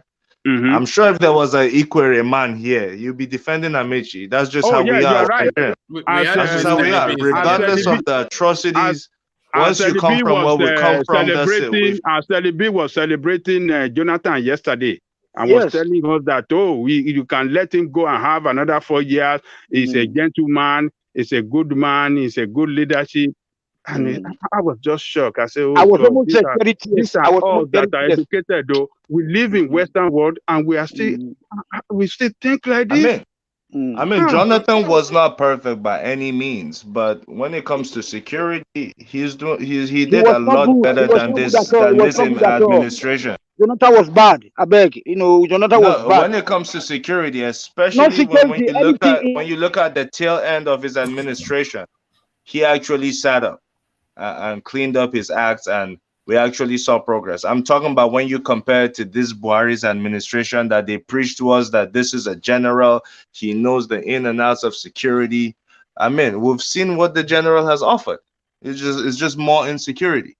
So I would go with Jonathan when it just comes to the topic of security, when you compare the two. But of course, Jonathan also has his flaws. But the only way we can move forward is really to just shove all of them aside. All of them who've been there and they failed. They've all failed. Speaking on Jonathan, Black League, this is a headline that Charlie Boy just sent in the course of this session. So Charlie Boy said, I'm not going to give you the full readout, but I'll just give you the headline, which I think summarizes the content of it. It says, this is, let me actually share the screen so that you can all see this. This is why I always put my Instagram up. So if you want any story if you have any story that relates to the session and you want the panel to have a look at it, then just send it to me via Instagram. But this is what Charlie Boy sent in. Jonathan joins APC in Bayelsa, finally accepts presidential nomination forms from Fulani Group.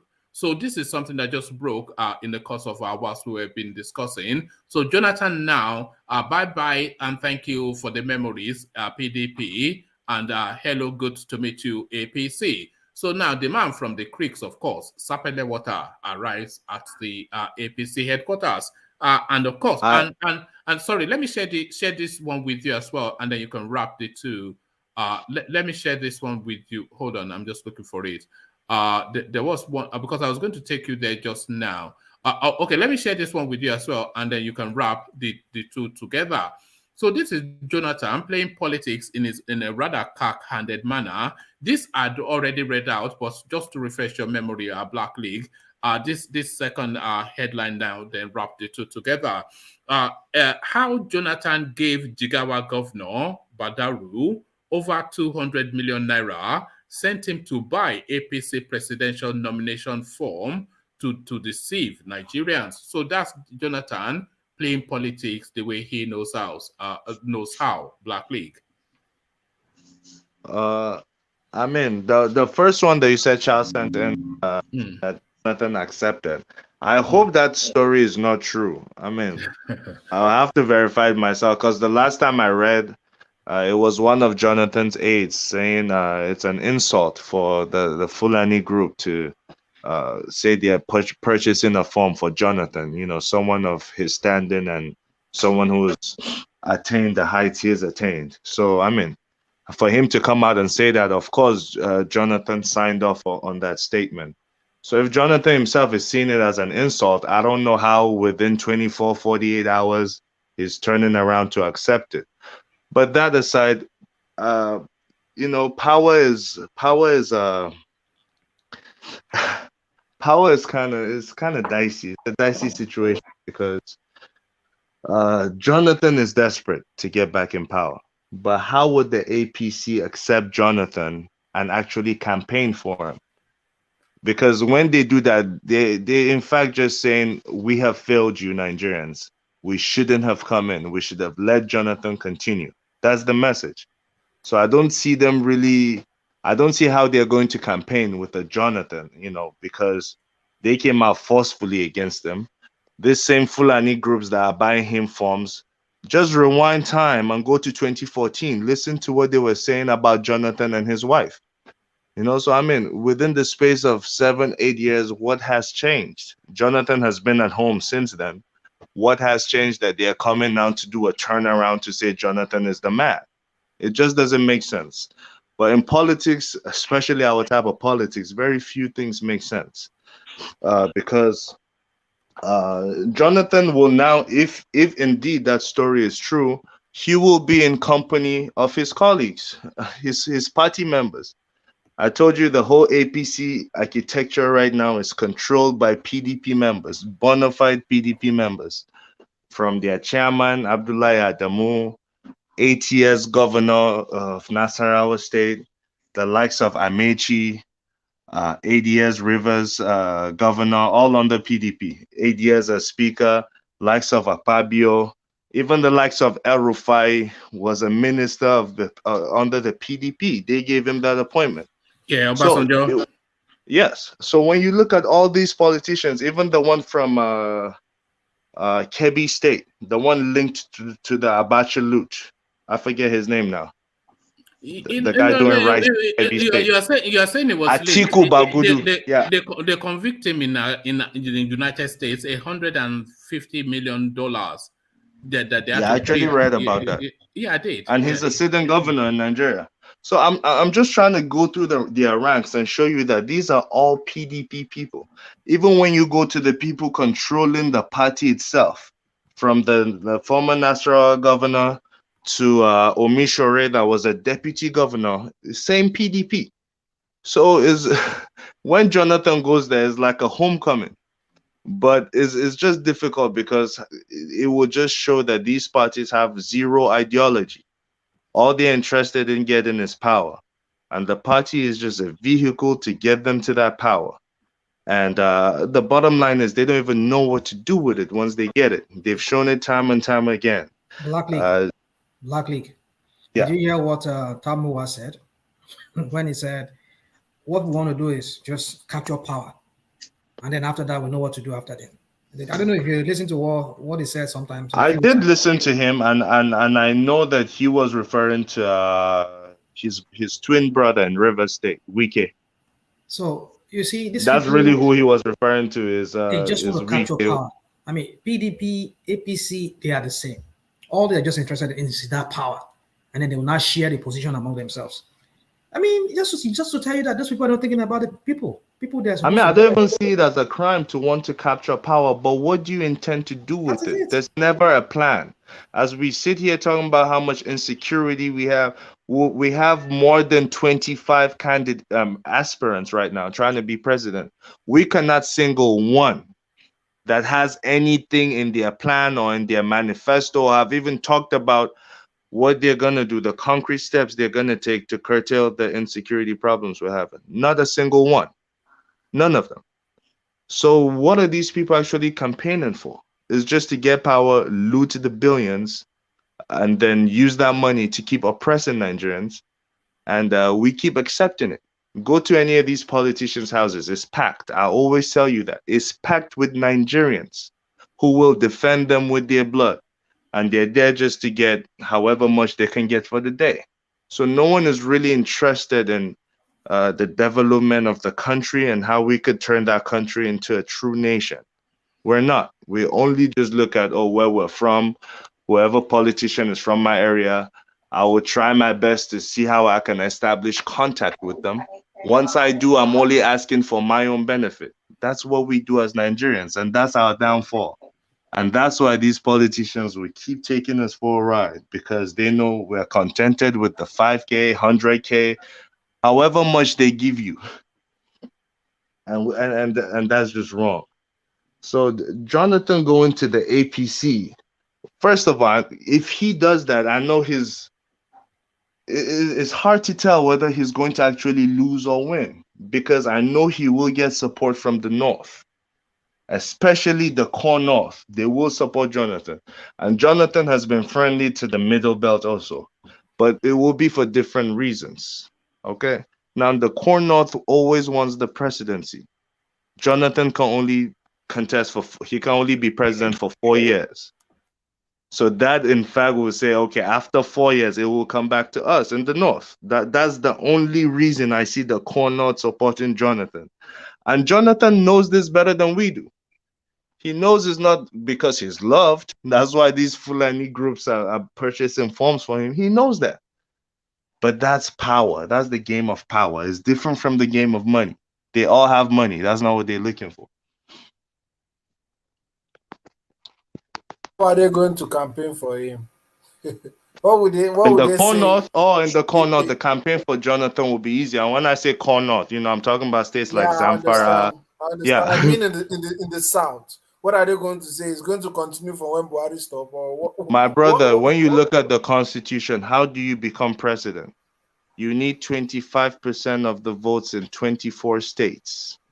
The North has 19 states. They need 5 more. When they come to the South, all they need is 5 states. He's not going to get 19 states. He's not going to get 19 states from the North. He doesn't need to. He doesn't need to. If you heard me, I said 25%. That's all he needs. He doesn't need to win. That's what the Constitution says. If you fulfill this, we will make you president. That's the Constitution we're running. So when he goes to campaign in the North, he's not trying to win elections in Zamfara. He only needs 25%. 25% in 24, but plus majority vote. That's it. Yes, plus the plurality of the vote. But then you said in the North, it needs but if you have plurality of the votes and you do not get 25% in 24 states, you're not the winner. Yeah. So it's not really plurality of votes. What they really specify is the 25%. Politics is number. Blackly, he cannot win 19 states in the North. He cannot win it. You're saying he cannot get 25%? He cannot win 19 states from the North. No, he didn't say. No. I'm not saying winning. I don't know whether you can hear me. I'm not talking about winning the elections. I'm talking about getting 25% of the total votes cast. Then who is going to vote for him in the South, apart from Bielsa? He only needs 5 states in the South. He only needs 5. From where, out of the 17 states in the South, all he needs is 5. What kind of you Calabar people will vote. You will say it's from the South. Your people. I'm telling you that you will change your mind when it comes to that time. And it will be the Igbo people will vote for him. But not we, not a South. Never. That guy, he disappointed us. That guy disappointed us. Oh my God. If not by that one, you didn't see what Akwa Ibom did to Akpabio. He lost with all the talks and everything he carried to come and rig election. He lost. He could not become a senator. He could not. You talking about Fabio, right? Yeah, I'm talking about Fabio. He was PDP normal. He was winning. Immediately moved to APC. He lost. He can never even see 25% in Akwa Ibom and Cross River. He will not see Sharia party. APC Sharia party for also in the south side. We don't like them at all. He's not even going to get in the southwest. Who's going to vote well, Jonathan for aside, Jonathan any candidate, that's just the requirement. But people seem to skip over that. Is But you Black need News- 25% of total votes cast in 24 states. You do not need to win. You do not need to win majority of the votes. But You don't. it's going to be very, very difficult for him to have the 25% from the north. But Black League, that is very painful. Nobody will vote for Jonathan. That is a disgrace. Disgrace. He cannot have Disgrace. that 25%. I can't sleep tonight. I cannot sleep tonight. Hold on. The permutation I'm saying. Wait, you still in Germany, right? Hold on. Yeah, I know, but Black League. What I think is this. It's bedtime already. From the north, he cannot win 25%. Now, let me give you. If APC gives him the ticket, that will break APC. You can't expect me. You can't expect the likes of Tinubu and his boys to want to support Jonathan. But where would they go? Where would they go? Hold on. Don't worry. You just watch. You see what's No, going on. we're both speculating. You're speculating. Let me speculate. Okay, where would they go if they don't? If would they leave APC? Oh, definitely they will. And go what to the PDP? Oh, we shall see what's Tinubu going to said happen. he's going to go home. We shall see what's going to happen. If Tinubu leaves APC, he's retiring. I don't see him going anywhere. there was a country. Is that if Jonathan joins the APC, there was a country. But you know, JB, that is reality right now. The country is gone. The country is gone. Yes. But you see, one thing that baffles me is that you see all the shenanigans from the northerners. When I mean northerners, I'm not trying to. I'm talking I know about. what you mean. I know what you mean. Wow. Yeah, thank you for understanding. You see, if you look at other people saying we're buying forms, I'm so surprised that it's the northerners that are buying these forms for the north southerners. I just wonder what is all this crap, and that's why people say, what is all this thing about buying forms for people? If people want but constitutionally, people have a right to buy forms for anybody. Where is it stated in the Constitution? Well, it's not stated in the Constitution so that it's a crime. Anything that is not explicitly stated that it's a crime is legal. What is the? On what ground? There's freedom of association. There's freedom to vote and be voted for. Fine. So freedom of association covers it. So if me and you can come together and say, okay, I bring some money, you bring some money, we buy a form for one man. That's not against the law. Hold on. You're only trying to interpret it that way, which I have no problem interpreting it that way. But my point is this: we are opening ourselves to a lot of, this thing they are playing. It's very, very bad for the country because the foreign powers can get a form, bring in money, and get a candidate on their ballot. Because it's not about money. Is that not how Buhari came in? So the point I'm trying to make is this: Buhari, maybe he got foreign backing in terms of. Is that not how Buhari came in? Buhari got all the support from Obama. I'm telling you. About people paying their own candidates' way into getting a ticket from a party. So each candidate. That's why we need to vet these people. I don't know what INEC is doing. INEC needs to vet everybody. But you see, that's the illusion of choice. You understand? Rational mind. You think you have a choice in it. But that's the game of politics. And when you don't understand it's a game, you're probably the one getting played. Because the illusion is, okay, we'll give you candidates, you'll choose. Out of all the aspirants out right now, you have no power to choose any of them unless you're a card-carrying member of that party and you are a delegate. That's the only way you get to choose. So they're just giving you an illusion of choice. You know? So if I'm saying I'm going to present candidates for you, and the candidates, it's me and my friends that will pick them. Then when we pick them, we'll now take the ones we pick to y'all and say, okay, y'all choose one. Y'all don't have a choice. I just gave you an illusion of a choice. You didn't actually choose. I chose.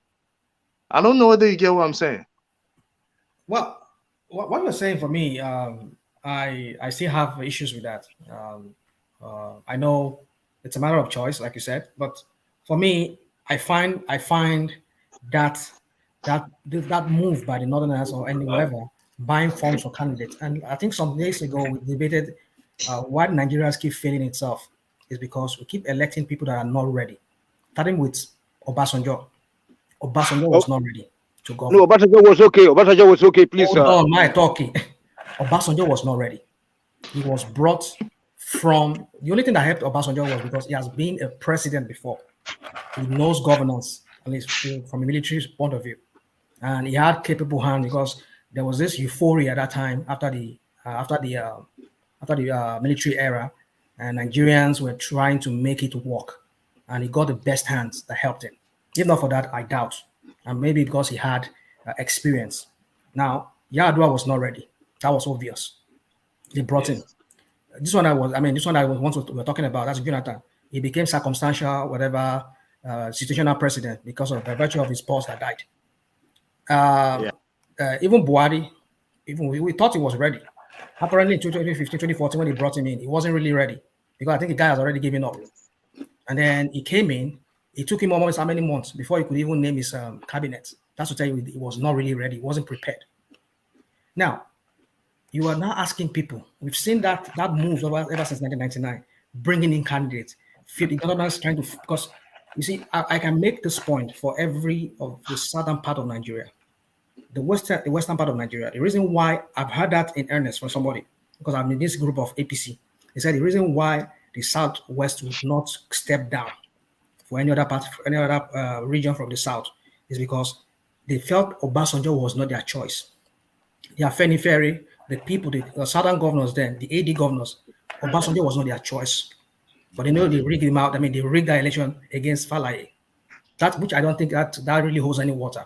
The Yoruba man has done his own part. He has done it in the person of Obasanjo. So that should not be a basis for them to debate that with other parts of the region. So now South, they tell you they have one more term in the person of Jonathan. That one I can understand.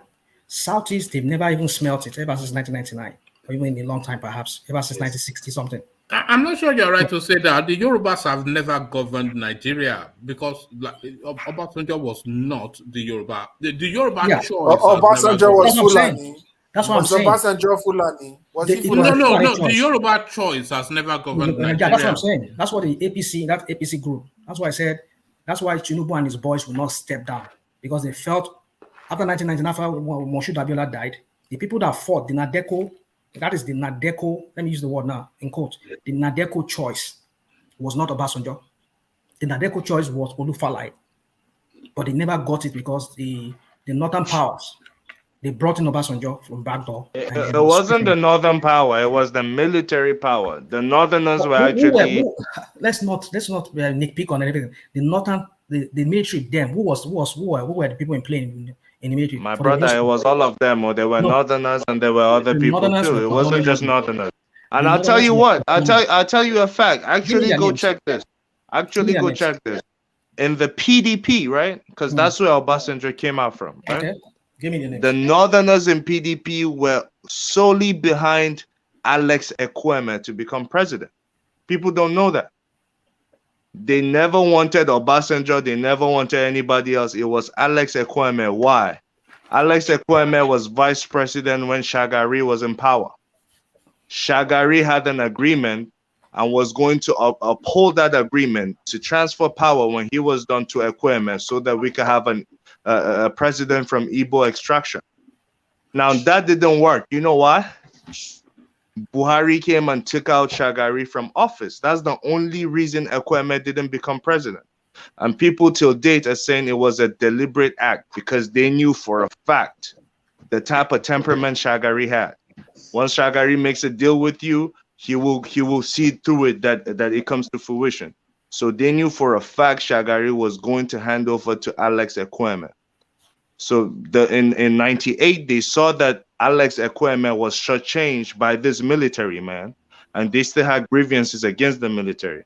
And then the military struck again and brought in Obasanjo and placed story. I mean, I'm asking you a question. But the North, I'm telling you, I could give you an instance. Go listen to interviews of Sule Lamido. Sule Lamido was one of the 11 people who formed the PDP. He was right there in the room. And he has said this repeatedly, that their candidate was Alex Ekweme. They were working for him.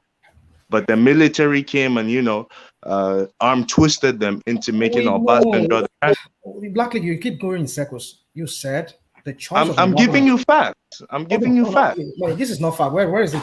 But Blackly, I have told you my source. I have told you my source. He's still alive and well. He's a former governor. But Blackly, those things that is out there in public domain. That's what I'm asking you. It is in public domain. So where is it written? Give me. I mean, I don't mind you giving. What do you mean? I should tell you where it's written. I've told you who said it. Now it's up to you to go do the research. I've given you my sources. If I write a book, rational mind and Blackly, yeah. What rational mind? This is actually a fact. Like, I won't even go back and forth on this one. On other things, we may go back and we can even go back and forth about women, other things. But on this, we're not going back and forth. This is the fact I'm telling you. But I still don't believe that narration, that narratives. I don't believe it. Well, but whether you believe it or not has nothing to do with whether it's the truth. Well, you are just saying it and you believe it, so it doesn't mean that. Don't worry. It's not you people on this platform. 2 weeks from now, you come and tell me, yes, what I was saying was true. It's not you. I give you 1 month. You say I actually checked it. I saw it was true. I didn't say. You say, although you won't even give me the credit, you forget I said it. You come and be telling one man like it's a fresh topic. Credit indeed. Go and do that research and see. Can I interject 1 minute? Blackleg doing his paper again just before because I left. No. I'm not even talking about the greatest of Africa right now. Just about politics. Let me interject. I think both of you are right. You see, Blackleg, yes, Blackleg is right, and rational mind is right as well. You see, what happened was that you see the PDP at the beginning stage had two most powerful factions. You see that faction that you are Blackleg you are talking about, that they wanted Ekweme. Yes, those are the civilian faction. The civilian part of PDP. That's a civilian part of PDP. So, but the military part of PDP favored Obasanjo because Yoruba, they are trying to pacify Yoruba over the death of Abiola. So but why go pick Abiola's enemy? Obasanjo and Abiola were never friends. There's never a point in time in their life where they were friends. If you're trying to pacify the West with Abiola's death, why go pick Abiola's enemy? You can't say it's Abiola enemy. Why do you call Obasanjo? You don't know the history of Obasanjo and Abiola? What make them enemy? Tell me.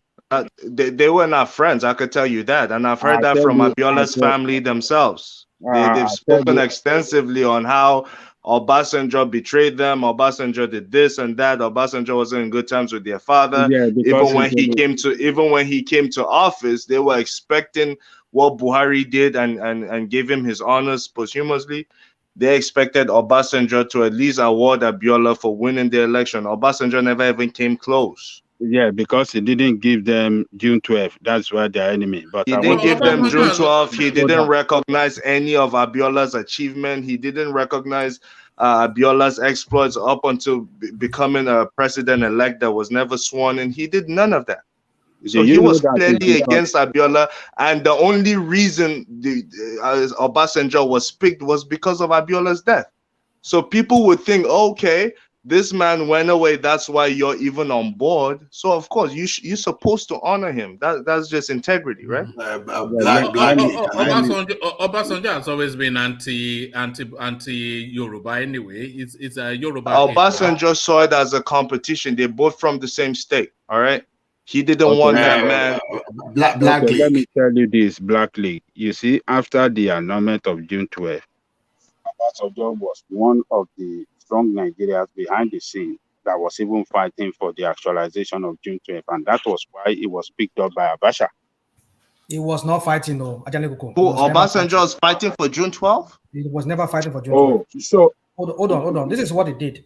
He was against the military junta then. No. He wanted them to return government to democracy. Okay, well, I'll allow you. Get my own narration. I will allow you. He was fighting for the actualization of June 12th behind the scene. It was Abiola's brother that said it. I have the video. I can say that is why he was picked up. So he was fighting behind the scene, and that was why Abacha picked him up. No. Okay, so if he was fighting for Abiola's mandate to be reinstated, how come when he became president he stopped fighting for it? That's the part that confuses me. He was there 8 years, and automatically he forgot his own struggle. You said but Black League, that is medicine after death. So we don't need. What did Abiola do to medicine after death? It's about honoring a man. What honoring? When you kill somebody for nothing? His dream was cut short unfairly. So it's about honoring him, right? So if Obasanjo was fighting to reinstate this man's mandate, so why not do it when you actually become the president? Why not? What did Abiola do to Awolowo?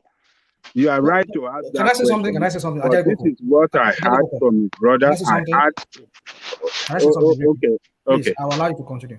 What I heard was that Obasanjo was privy on the coup that was set up, that also included General Dia, and other people. He was privy on it, and for the fact that he was privy on it and he didn't report it, that was why, because they said they went to Ota Farm to do some kind of meeting with him, and so that was why he got picked up.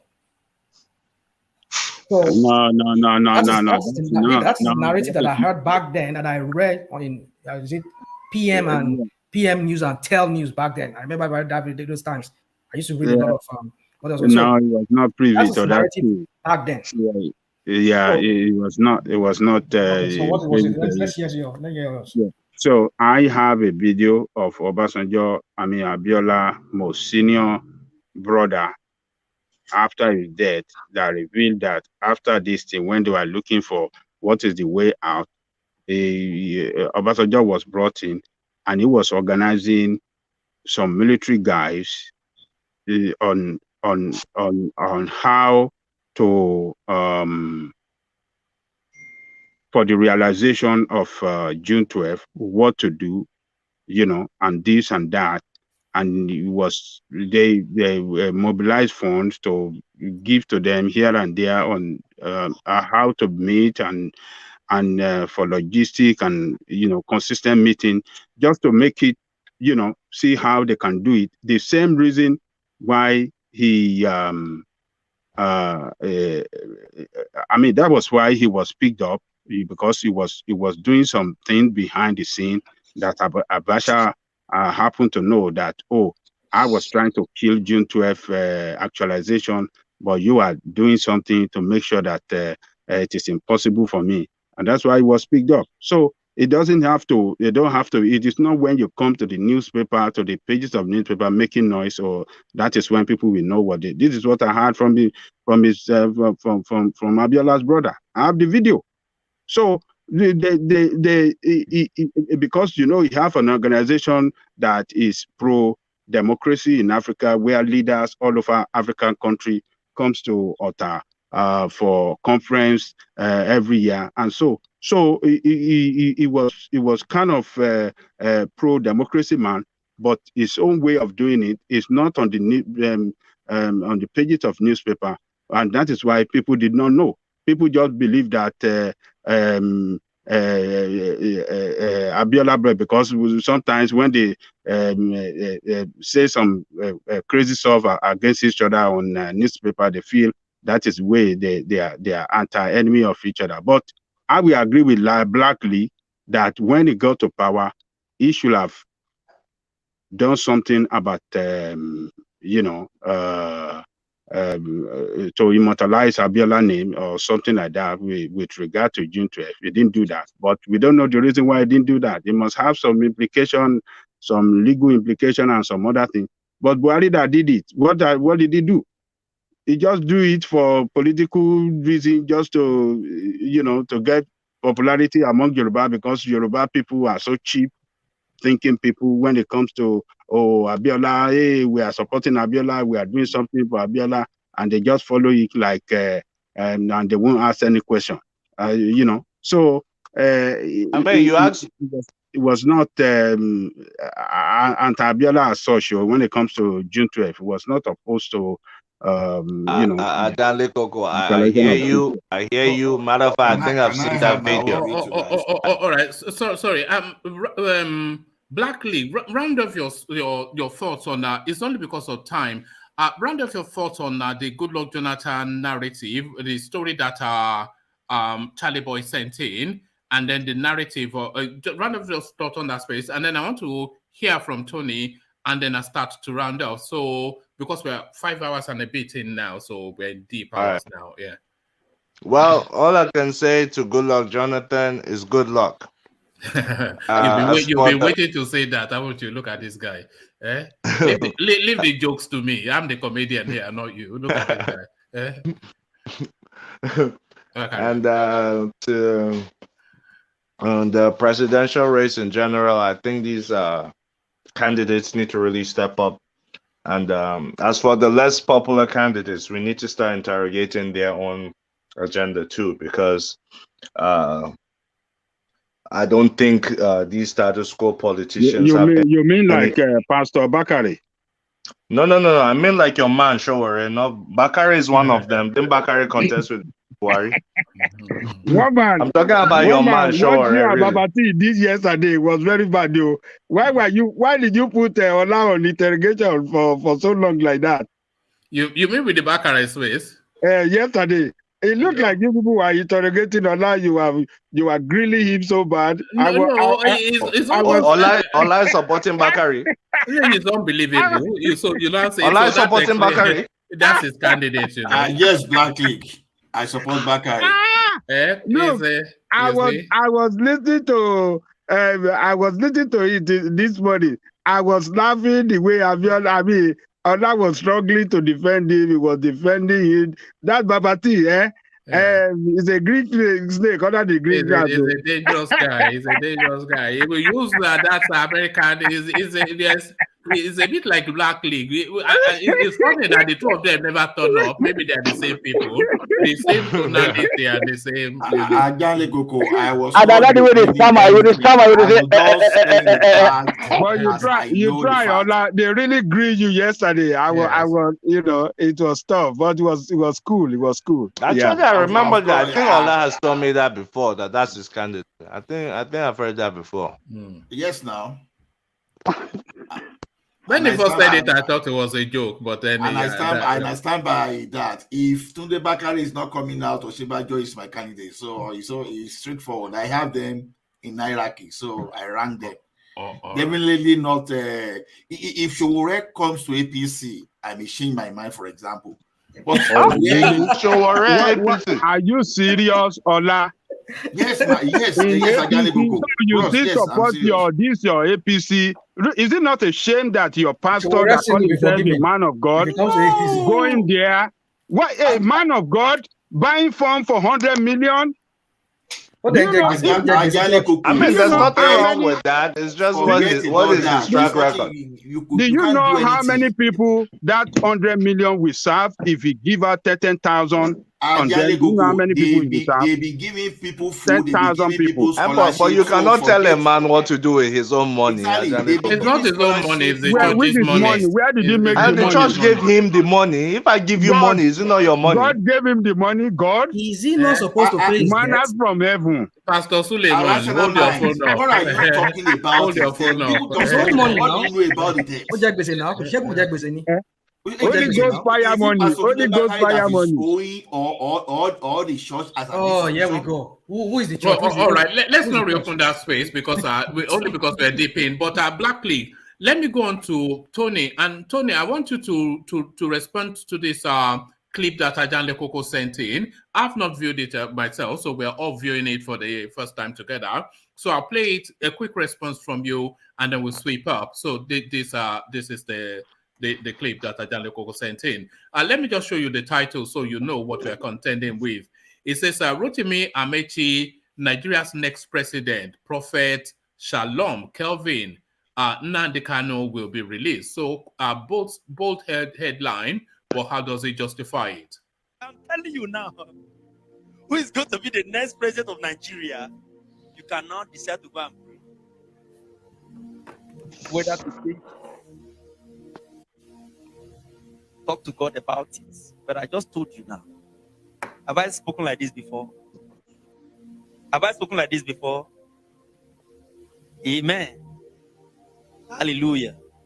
So Amaechi is the Nigerian next president after Buhari. Unless death. It's time for everybody now to start praying. If we don't want the man, it's time to start praying now. Amen. And Nnamdi Kanu is going to be released from prison. There will be more joy in the east, and the whole of the southeast come together. And they will take a portion from here, and they will take a portion from the north. And I'm here to see the Yoruba man that will withstand what is coming. They will betray themselves here and there. The level of betrayal is going to be at the peak. Or somebody will come and eat here. He will pass behind and eat here. And in the end, the whole thing will be bumped up. Is it not better that you know now? It looks like it's impossible, right? Eh? Does it appear before you like it's impossible? Like it's not going to happen? Right? Go and pray about it. Amen. So Pastor said the next president of Nigeria is Rotimi Amaechi. Rotimi. So there it is right there, Tony. Yeah. The pastor said the next president will be Rotimi Amaechi. So sapele water all round for everybody. So yeah. So Nnamdi Kanu will be released, the Yorubas will betray themselves, and Rotimi Amaechi next president, according to Pastor something or the other. Very, very irritating. You know, this is the pure madness. That is why I said that we should close down all the churches and the mosque and convert them to schools. You know, just to get started. So I don't want to discuss about any of the gladiators that are rearing their head out. You know, because they are bringing out 100 million, and then while we are borrowing, nonsense money from mortgaging our country to. I mean, then it's totally incredible that no election, and this people, they are pure liar. The churches should be closed, the mosque should be closed. No more religion, no more Christianity, no more religion other than our traditional religion in Africa. That's what I stand for. So no politics also, until we recalibrate and then see how we're going to start up again. Then meanwhile, following the discussion so far, you see that because I was just listening to all the discussions, all the various narratives just now, from the Abiola issue to Obasanjo, through Obasanjo to Babangida and all the bullshit, it means that these people have been taking us for a ride for a long time. It is high time that these northerners, we call them to order and said, okay, please, without no war, let us separate ourselves, because like a Black League, our brother there now, sorry, Tony, but just be mindful of some words, but carry on. Yeah. All right. So is it like bull something? Yeah, because YouTube always wants people on that. All right, sorry, sir. Yeah, so you know that like a Black League now, our brother, you know that if you go deep into his life, you see that they are the one who controlling the northern, all the various Arewa conference, Northern Coalition conference. You see the names that are heading those organizations, They are all middle better. Have you been deep into his life, Black League? No, not him. No, I mean his people. His people from the middle belt. They are the one controlling the northern place space. Also, like if you, administratively, So, yeah, they used to call them the Langtang Mafia back in the day. Yes, because when you look at the Arewa Constitutional Conference or whatever you call all those Orishi, those Orishi when they all those Orishi organizations in the north, they are being headed by all these David Marks people, them Danjuma people. So I don't give a damn about them.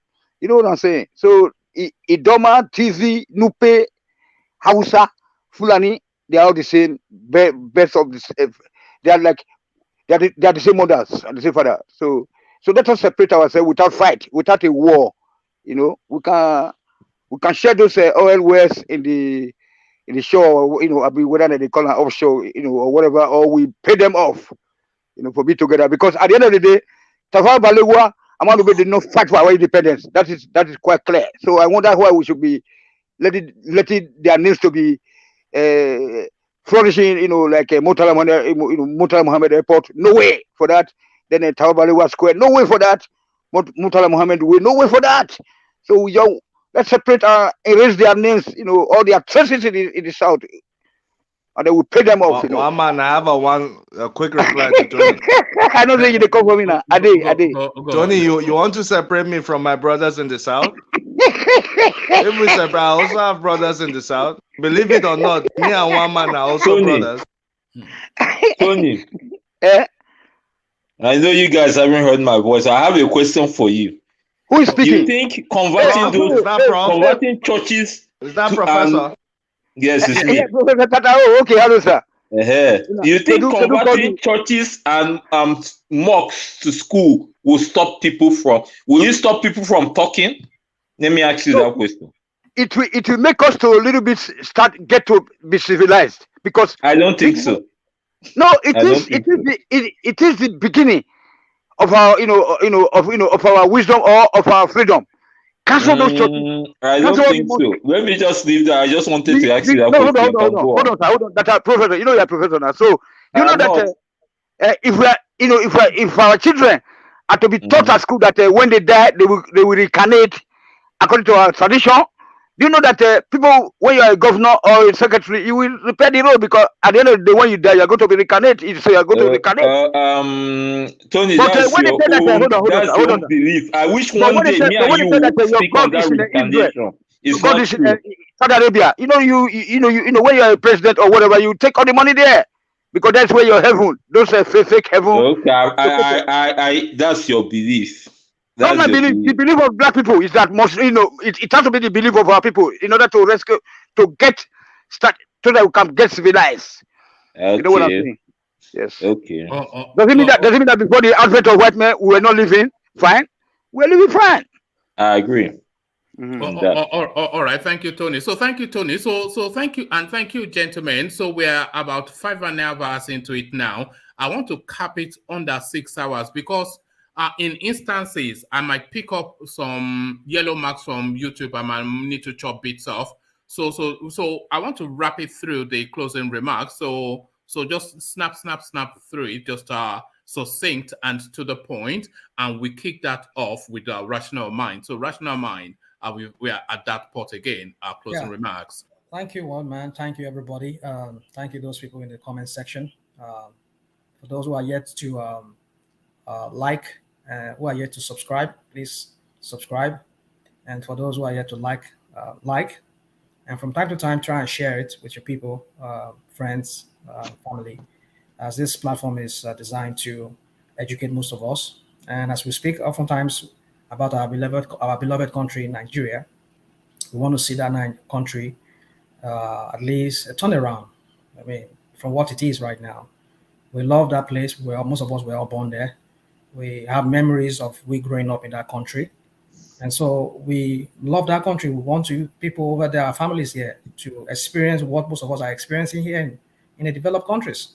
So please, it's up to everybody to figure that out in this coming 2023 election.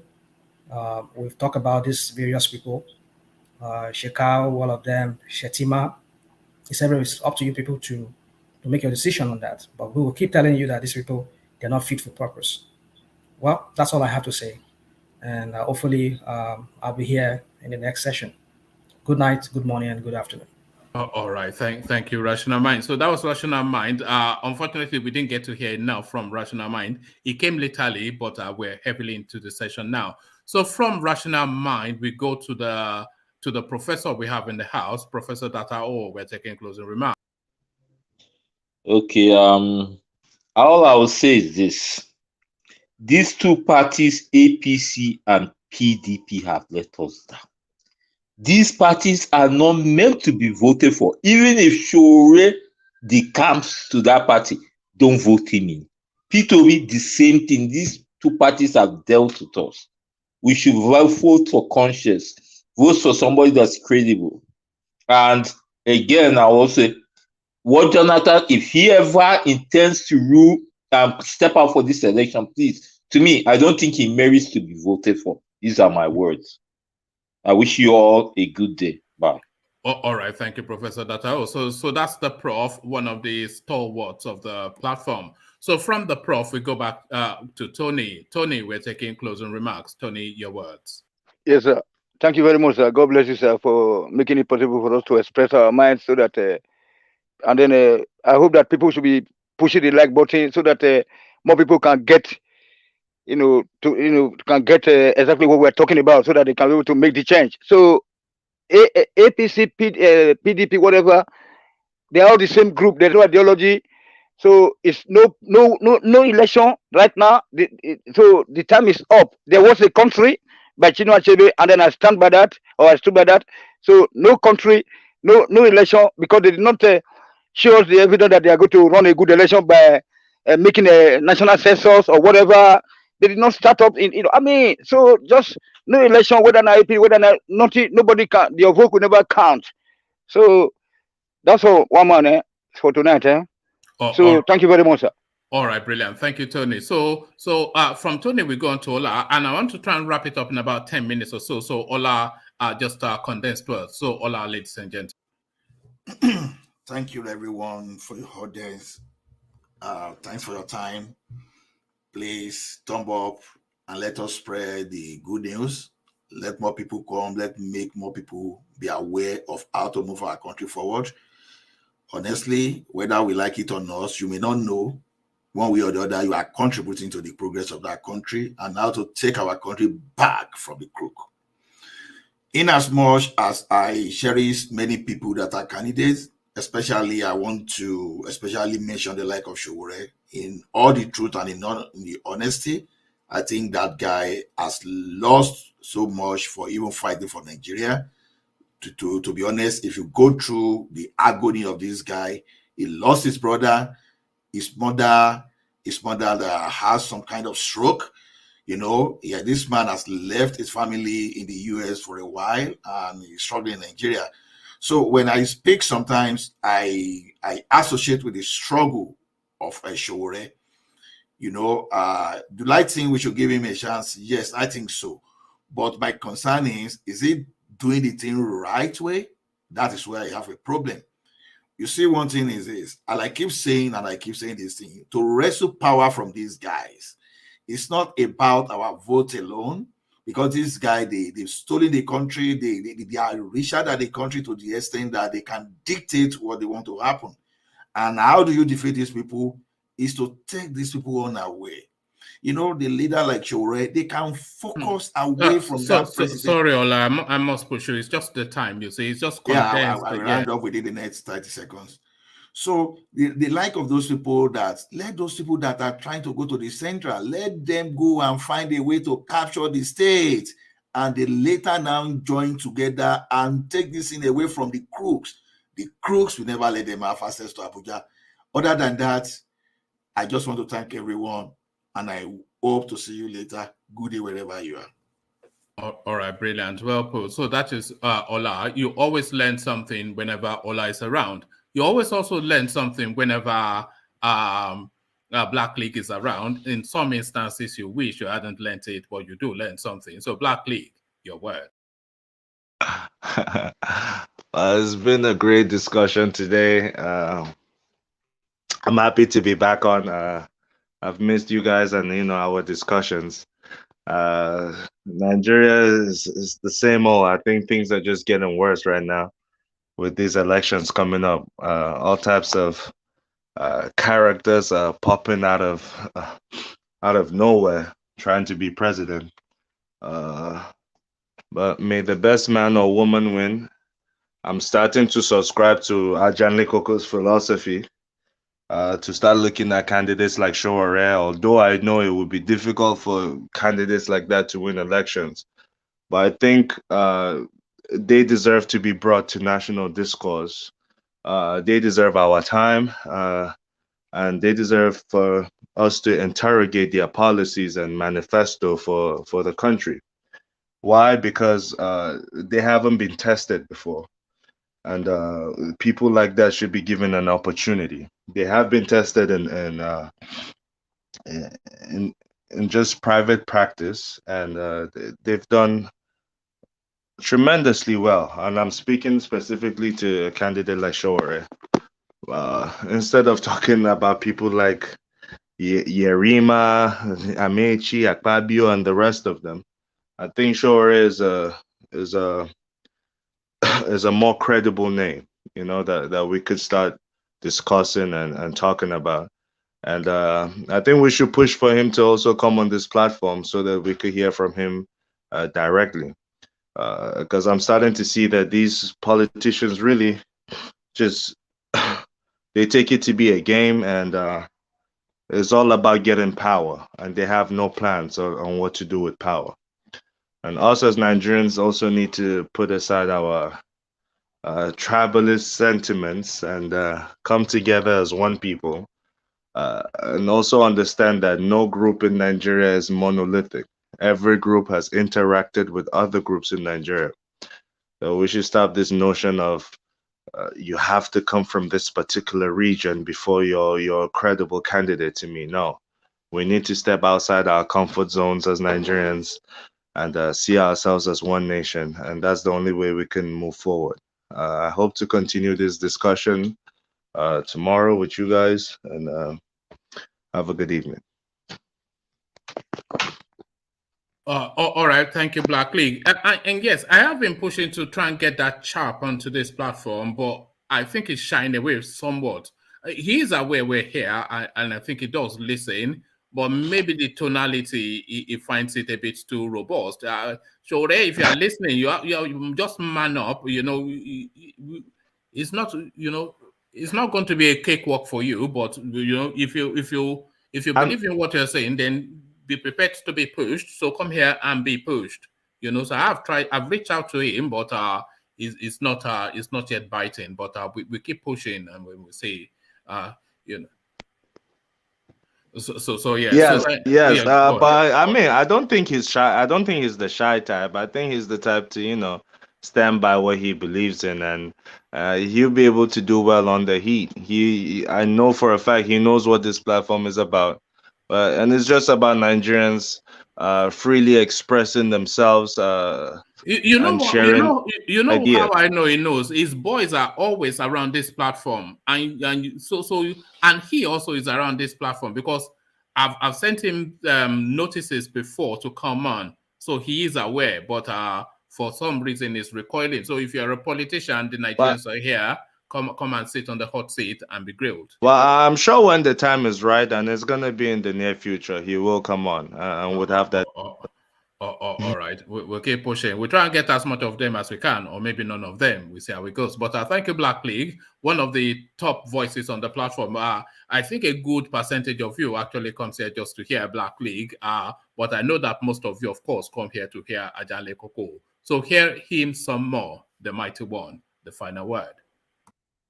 Thank you, one man.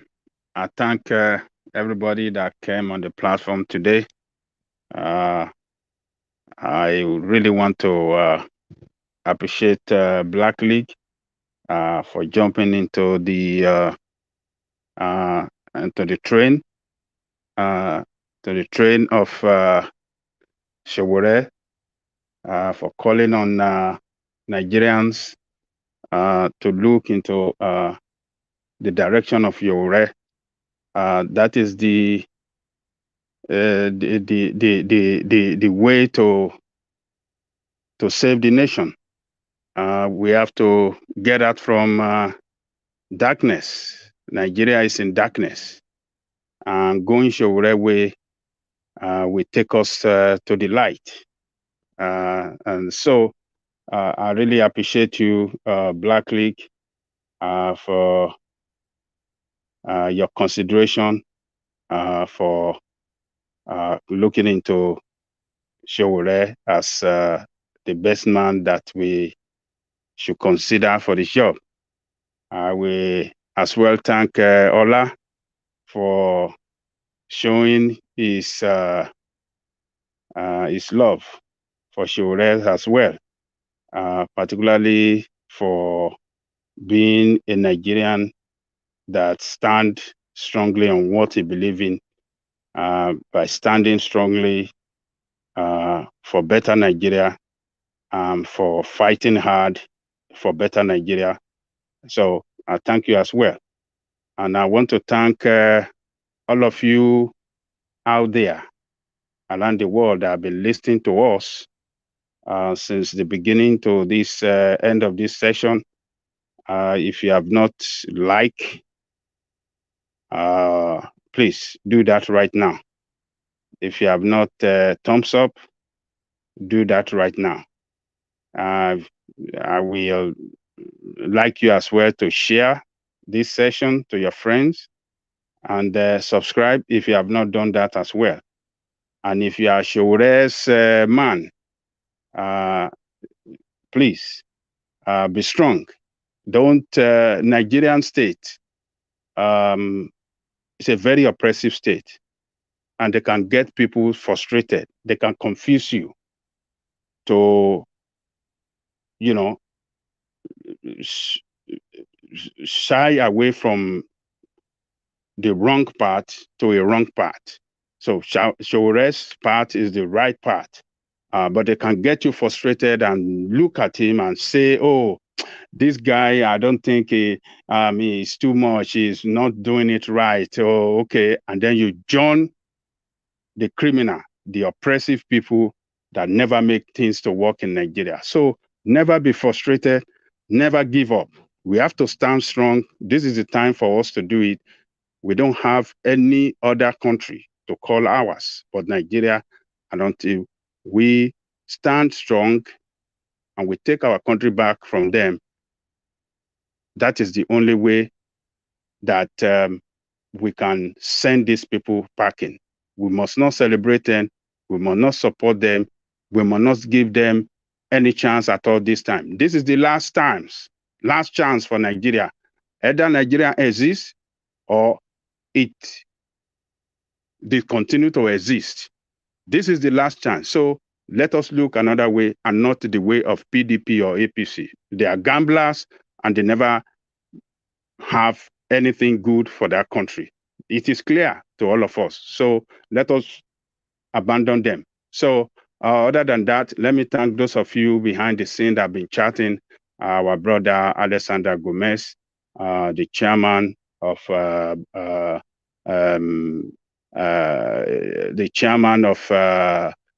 board of trustee. One man went to more. Thank you all. Thank you, sir. And I thank Alexander Akashi.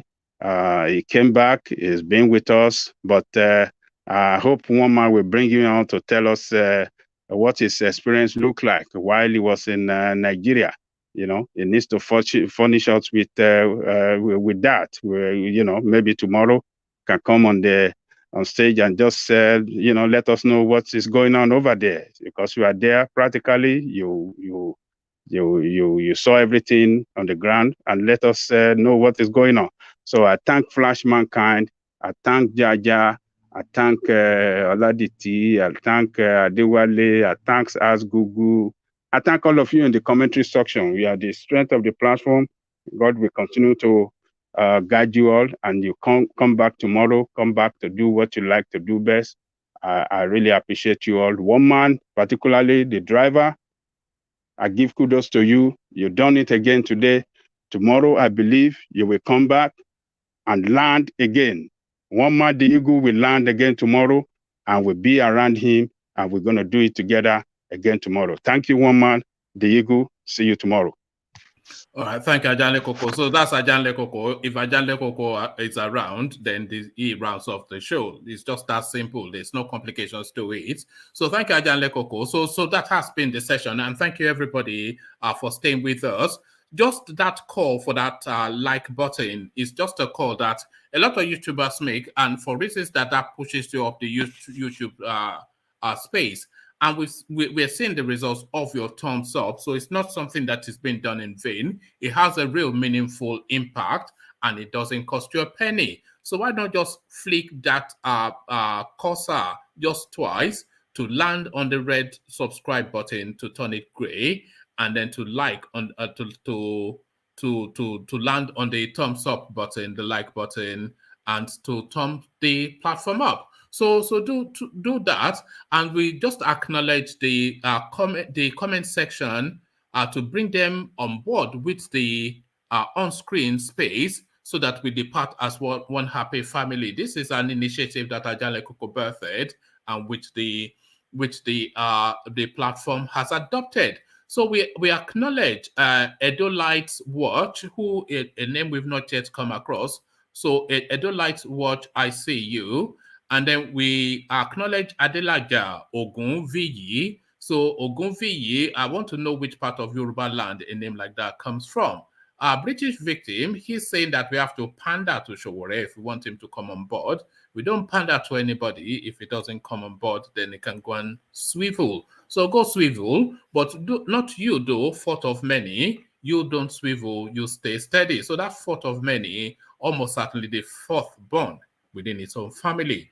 Hardy Josephs, we see you. So Hardy, a name we've not yet come across, but hopefully a name we come across again. So Hardy, good to see you. Alexander Akashi, he has braved the shores of Nigeria and returned to the more civilized space somewhere in Europe. So quite what the experience was, Ajanle Koko, we want him to come and recount it for us. So that is Alexander Akashi right there, a stalwart of the platform. Roosevelt Uzoma. So Roosevelt, of course, you think of that name and then you think of the American presidency. Is this some sort of reincarnation? I wonder. Jaja, but it's not of Opobo or Easy. This is a thing. We may well have royalty in our midst. Kanodo Network, we say you, a name that's starting to recall with increasing frequency, but a name that occurs almost regular as clockwork, Ishmael Bolaji. So Ishmael, we see you, our brother from Salam Aleikum space of Yoruba land, you know. Yeah, a lot of them within the Yoruba space are a good complement of the Salam Aleikums. So Liz Z, she comes in intermittently and she's coming today. So good to see you, Liz. I wonder if your friends call you Lizzie. Christopher Nwafo, we see you, Chris. A name now that we've not come across, but we've seen you now, so let's see you some more. A name that we do see regularly though, Adebisi Adedoyin. So good to see you, BC. And a new name that occurs within the space, at least by my recollection, Oluwatayo Alabi. I wonder if I've actually pronounced that name before. It sounds somewhat a familiar ring. Albert Awekwe, of course, one of the members of the space, a regular person that comes to spend time with us. Let's just capture just a couple more, and then we'll round off there. So Allah, of course, who has delighted you with just his vast knowledge. So he shares his knowledge both on the screen and in the comment section. So long may that continue. Chris Unwago, he a regular as well. Eva G, you know, so Eva G now, this guy is still cruising with that gangster narrative. I thought that went out with Tupac or something. It's no longer Tupac now. People are listening to that video now. So maybe you want to change your name to Chioma My Love or something like that. Boluwaga Laditi, of course. A name does not get more Yoruba than that name. Boluwaga Laditi stayed steadied, you know, rested very much within the culture. Boluwaga Laditi. Iro UK's, but we know him as UK on the platform. He has actually recruited a new member to the platform, UK. and that new member is no less an esteemed person than his own mother. So UK has forced mommy to listen to us. I hope we've not, I hope we lived to whatever billing you gave us before you invited mommy. Otumahana. So that sounds like something from like, Lion King or something. Otumahana, what does that even mean? But I'm sure it means something to you.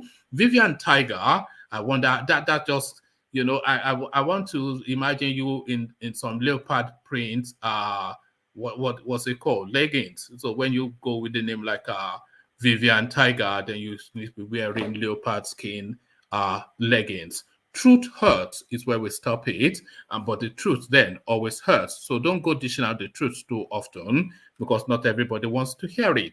So that is the session. Thank you for your company. We'll repeat it all over again tomorrow. 2 sessions tomorrow, of course. The afternoon slot, round about 1:30 UK time. So that's the afternoon session. Is a condensed session, no longer than 2 hours. And then the evening session, 9:35 p.m. UK time. That's just a free-for-all. That one is in the lap of the gods. This has been in the lap of the gods, and God's mercy has abound as we depart. So I'll leave it there. Carry the conversation up within the comment section, but here I say this.